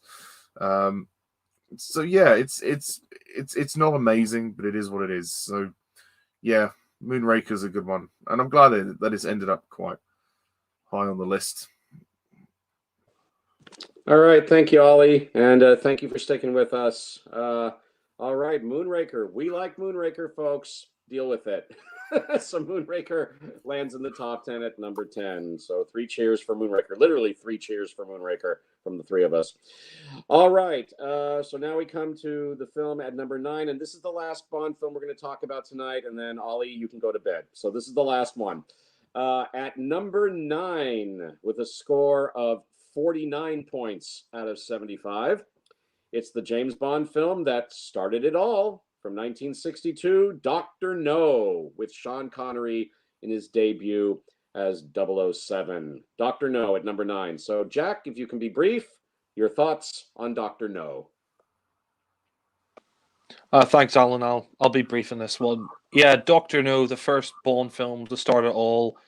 And I think it's great. I think it's a really great Bond film. In fact, when I rewatched the Bond films a couple of years ago, when I redid my reviews back in January of 2020, it was a Bond film that I thought was pretty good, but on rewatch, I think it's great. I mean, I think it's definitely in my top 10 Bond films now. I think Doctor No, I think it was a really great start to the series by Terence Young, and he would go on to direct From Russia with Love, and then he would do Thunderball. But I think he did a great job here. I actually put Doctor No at number 9 in my top 10, and I think Sean Connery just out of the gate, he's great as James Bond, like that classic delivery of the line, Bond, James Bond, and Terence Young really groomed him for the role. He did a really great job of making Connery into a sophisticated guy for this film. And there's just so many iconic scenes in this. The scene where Ursula Andress's Honey Rider comes out of the water. I think the villain in here, Dr. No, is great. Although one criticism I would say is I do think he's introduced into the film a little bit late. But I do like the build-up to Dr. No. I think the build-up's great. I mean, it's a much lower budget film than the other films in the series because it was the first Bond film. It was made on a budget of $1.1 million, which back then it's about the equivalent now to about maybe $9 million or $10 million, which is still pretty low budget if you think about it. But it was made in a budget back then of just over $1 million, and they did a great job. I mean, adapting the Ian Fleming books for the screen, and I think Connery's just excellent in this film, and he has some great brutal moments with him as James Bond. I love that bit where he's like, "Oh, that's a Smith and Wesson, and you've had your 6," and he kills the character. I think it's Professor Dent. Yeah, that's great, and there's just some great one-liners in this. I mean, that car chase is pretty cool, where the guy goes over the road, and then the car blows up, and he says, "Oh, I think they were on their way to a funeral." I mean, that's great. And Connery just really, I mean, he just nails it here. I mean, it's not his best performance, but he's still great in this film. He does a great job. Eunice Gayson, I think, is great as well. Eunice Gayson as Sylvia Trench. She gets dubbed in the film, but she's just great. I mean, she's just fantastic in this film. And I just think the film has a lot of great sets to it as well. I love the sets, the Doctor No's lair, and there's some great dialogue. He's like, "Oh, I'm afraid I misjudged you. You're just a stupid policeman." And Bond says, "Oh, world domination, same old dream." And I like his, plot that he's going to interfere with the radio beam of these rockets taking off. I mean, it's not like a world domination, end of the world type storyline, but it's still a pretty good film. And I love the locations of Jamaica, where he first meets Honey Rider. I also like Quarrel in the film. Jack Lord, I think, does a really great. He gives a really great performance as the first ever Felix Leiter, and it's a shame they couldn't bring him back for the for the sequels. I mean, they wanted him back in Goldfinger, but he demanded too much money, and he also demanded to be a co-star along with Sean Connery. So they said, no thanks, and they decided to recast Felix for Goldfinger. But the film, I think the pacing's pretty good for this film. It zips by, and I mean, they haven't quite got the James Bond formula yet. I don't think until Goldfinger that's where they really perfected the Bond formula. But I mean, I love the James Bond theme in here. The first one of the gun barrel. I mean, we don't really have a title song. I guess you could count Free Blind Mice if you wanted to, but it doesn't really count. But it's a great film. It's a film that started it all. 60th anniversary this year of Doctor No. So happy 60th anniversary to Doctor No on the Bond franchise. And without this film, really, we wouldn't have all the other Bond films that came afterwards, like Goldfinger and Skyfall. And yeah, it's a great Bond film. It really, truly is, for me, one of the best in the series. I mean, before I thought it was pretty good, but I think I would have put it about in the middle of my ranking. But now I put it at number 9 in my ranking. I think it's a great Bond film, and they did a great job here with the film. And yeah, I mean, in conclusion, I think John Barry does a great job with the score and Monty Norman with the Bond theme, and it's a great Bond film. So yeah, I'll hand it back to Alan. Thanks, Jack. Yeah, Dr. No, it's the Bond film that started it all with Sean Connery in his debut as 007. And I'm with you all the way, Jack. This for me was the biggest mover on my latest James Bond film ranking, which I think is the same as you. Last time I ranked Dr. No, I ranked it at number 14, which means I still like it. But I watched it again not too long ago, like right after Sean Connery had passed away. Rest in peace, Sean. And watched it again, and I see Dr. No in a whole new light now. I think I ranked it at number 14 last time around because for me, Dr. No, being the very first Bond film, and it was made on a small budget besides, it feels very much like the pilot episode for the Bond film franchise. And as you say, not all of the elements are in place for the Bond formula. If you like, they're still trying to figure out what the Bond formula is. And I think it's not until they get to Goldfinger that they have the Bond formula totally figured out. But looking at the film now, I mean, what a great pilot episode. It's a great pilot episode for the Bond franchise. And my God, Sean Connery in his debut as James Bond. I mean, he just, as I said in my recent Bond ranking video, I mean, Connery just oozes charisma in his debut as James Bond. And his opening line, that classic opening line when we first see him and he's at the card table, he's got the cigarette in his mouth and says, Bond, James Bond. I mean, what a great debut. What a great entrance. Connery's terrific in Dr. No. He really is. I mean, what a great choice to be the original James Bond. He's terrific. I think it's a great adventure. I think it's wonderfully entertaining. And how it sends Bond to Jamaica, I think, for the adventure. I'll just mention a couple of supporting players because I know Ollie, good Ollie, he's fading. So the two supporting players that I definitely have to mention, of course, you got Ursula Andress as the very first Bond girl, Honey Rider. What needs to be said about her debut when she first appears on screen, coming out of the sea in the white bikini. Beautiful woman, the original Bond girl, and very good actress. And again, she makes a great partner for Connery in this. And yeah, she's a classic Bond girl, and the very first one. She's great. And I also have to mention Joseph Wiseman as the villain, Dr. No, though he only comes in, I think, like in the final act of the film. He doesn't get too much to do. I do think his final fight with Bond at the end at his base is much too quick. It basically consists of Bond and Dr. No throwing a few punches at each other. And then I think Bond kicks or pushes Dr. No into that nuclear water or whatever it is, and that's it. The fight's over. It's over much too quickly, in my opinion. I wish their slugfest had gone on a little bit longer. But I do love the mood of the film. I love everybody in the cast. Connery, Ursula Andress, everybody in the cast is great. Joseph Wiseman does make a good impression as the villain. I do like he has that robotic arm that can crush very easily. Although I just wish he had been given more to do. Might have helped if he had appeared earlier in the film. But overall, great Jamaican settings. It's well shot. I mean, for the small budget that they shot it on, they did really well, I thought. And of course, you've got the classic Bond theme, da da da da da da, making its appearance for the first time. And it may indeed be the pilot episode for the Bond film franchise, but oh, what a great pilot. And I definitely see Dr. No now as the classic Bond film that it really truly is. And I just felt this time around for my latest Bond ranking that Dr. No definitely deserved a place in my personal top 10.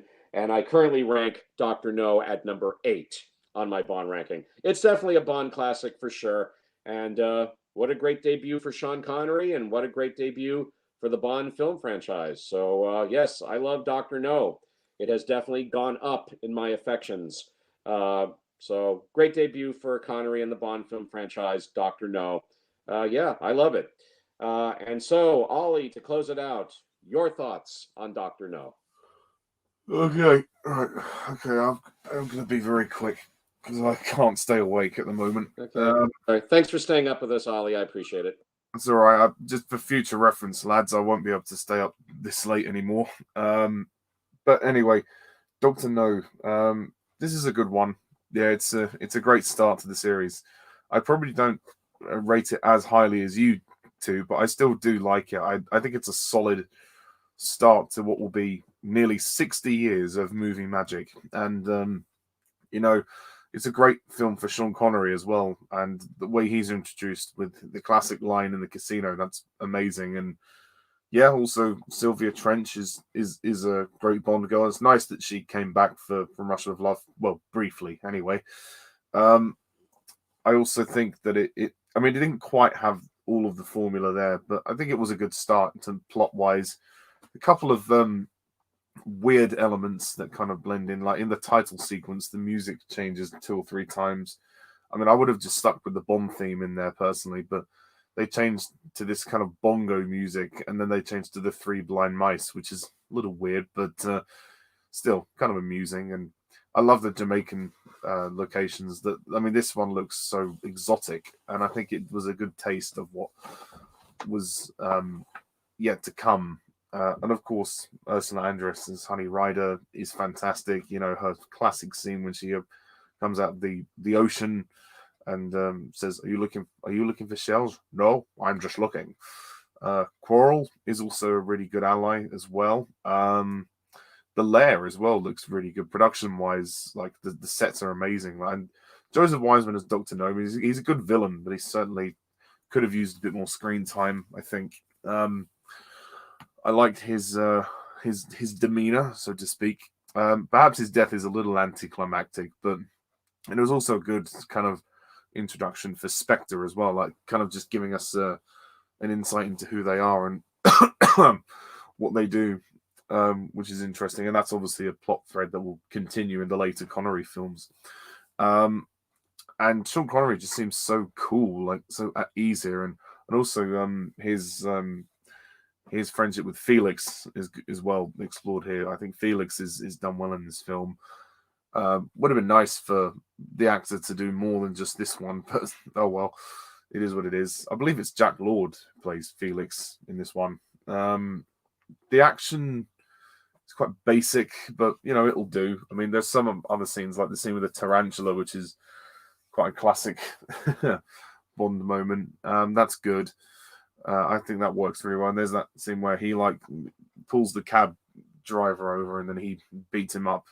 I mean, they didn't go all out with the action too much, and then the car chase, but it's enough to get your teeth into it. It's enough to give you a taste of what to expect, and it's also on the shorter side. It's not one of the longest Bond films, but I think it's good enough for a first attempt, and I think it's set the bar quite high for Sean Connery, and also just generally for the series, and obviously. We get I think M, like Bernard Lee is in the film, and then Lois Maxwell as Moneypenny. You know, there's a lot of things were being established, of course, and yeah, it's good. And obviously the gun barrel, which was the very first one with Bob Simmons jumping. I mean, the pose is a little weird, but it's still iconic, of course. And the music by John Barry is also really good, and the Underneath the Mango Tree song is kind of nice. It's a fun one. I don't think it's deep or profound or anything, but it's a solid plot with a solid story, and I think it's a great introduction to Sean Connery as James Bond. So yeah, I'm going to give Dr. No an 8 out of 10, and I think it ranks somewhere like either number 11 or 12 on my list. I can't quite remember. It just missed the top 10, but I still have a lot more respect for it than I used to. So yeah, it's gone up in my rankings quite a lot, and I do think it's Sean Connery's third best Bond film. Yeah, that's how I would describe it. All right, thank you, Ollie. And that's it, folks, for part 2 of our James Bond films group ranking video. Just to briefly recap how it came down in the votes this time. Number 16, You Only Live Twice. Number 15, No Time to Die. Number 14, Thunderball. Number 13, The Man with the Golden Gun. Number 12, Goldeneye. Number 11, The Living Daylights. Number 10, Moonraker, to the surprise of some people, but hey, we like Moonraker. And number 9, Dr. No. So next time around, we will wrap it up. We will give you the top 8 Bond movies, according to Jack, Ollie, and myself, when we vote on the Bond films as a trio. I'm not sure we're doing it next week, but hopefully in the next couple of weeks or thereabouts, we will do it, and we will wrap it up, and we will find out what the number 1 Bond film is of all time, according to Jack, Ollie, and myself. Yeah. When we vote as a group. Sorry, guys, I'm not actually free next Saturday, but maybe the one after I should be free. Okay, so maybe in a couple of weeks. That's fine. So, Jack, any brief last words before we sign off? No, just that I enjoyed doing this, and yeah, maybe it's gone on a bit too long, but I mean, I know Ollie's a bit tired, but yeah, I did enjoy this, and it'll be interesting to see the top 8 Bond films, and there's less Bond films. That'll probably be the shortest of these group rankings because we've done 9 in this one and 9 in the previous one. That one only has 8. But yeah, I look forward to seeing what our top 8 Bond films are and our number 1 film when we rank it as a group. So yeah, thanks for hosting, Alan. Okay, thank you, Jack. And Ollie, just before you go to bed, any brief final words? No, other than thank you guys for a great hangout. I've enjoyed it. I know I've got a little bit tired now, but it's been great. And thanks, Alan, for all the hosting and organising. And it's nice to talk about the group ranking. We should definitely do this for other franchises once we've done the Bond one. Sure, that'd be great fun. Yeah, I'm certainly open to that. And we will certainly try next time to keep our comments on the Bond film shorter for Ollie's sake. No, it's all right. Don't worry, lads. It's fine. But thank you for staying up with us. And thank you for listening. And like I said, yeah, we'll be back hopefully in a couple of weeks to give you what we think are the top 8 James Bond films of all time, according to the 3 of us when we vote on the films. as a trio. So thank you, Jack. Thank you, Ollie, and thank you, dear listener. And we'll see you next time. For the Thank you, third- Alan. Oh, thank you. Thank you. It's been great fun. And we'll see you all next time for the third and final part of our James Bond films group ranking. So, see you then. See ya.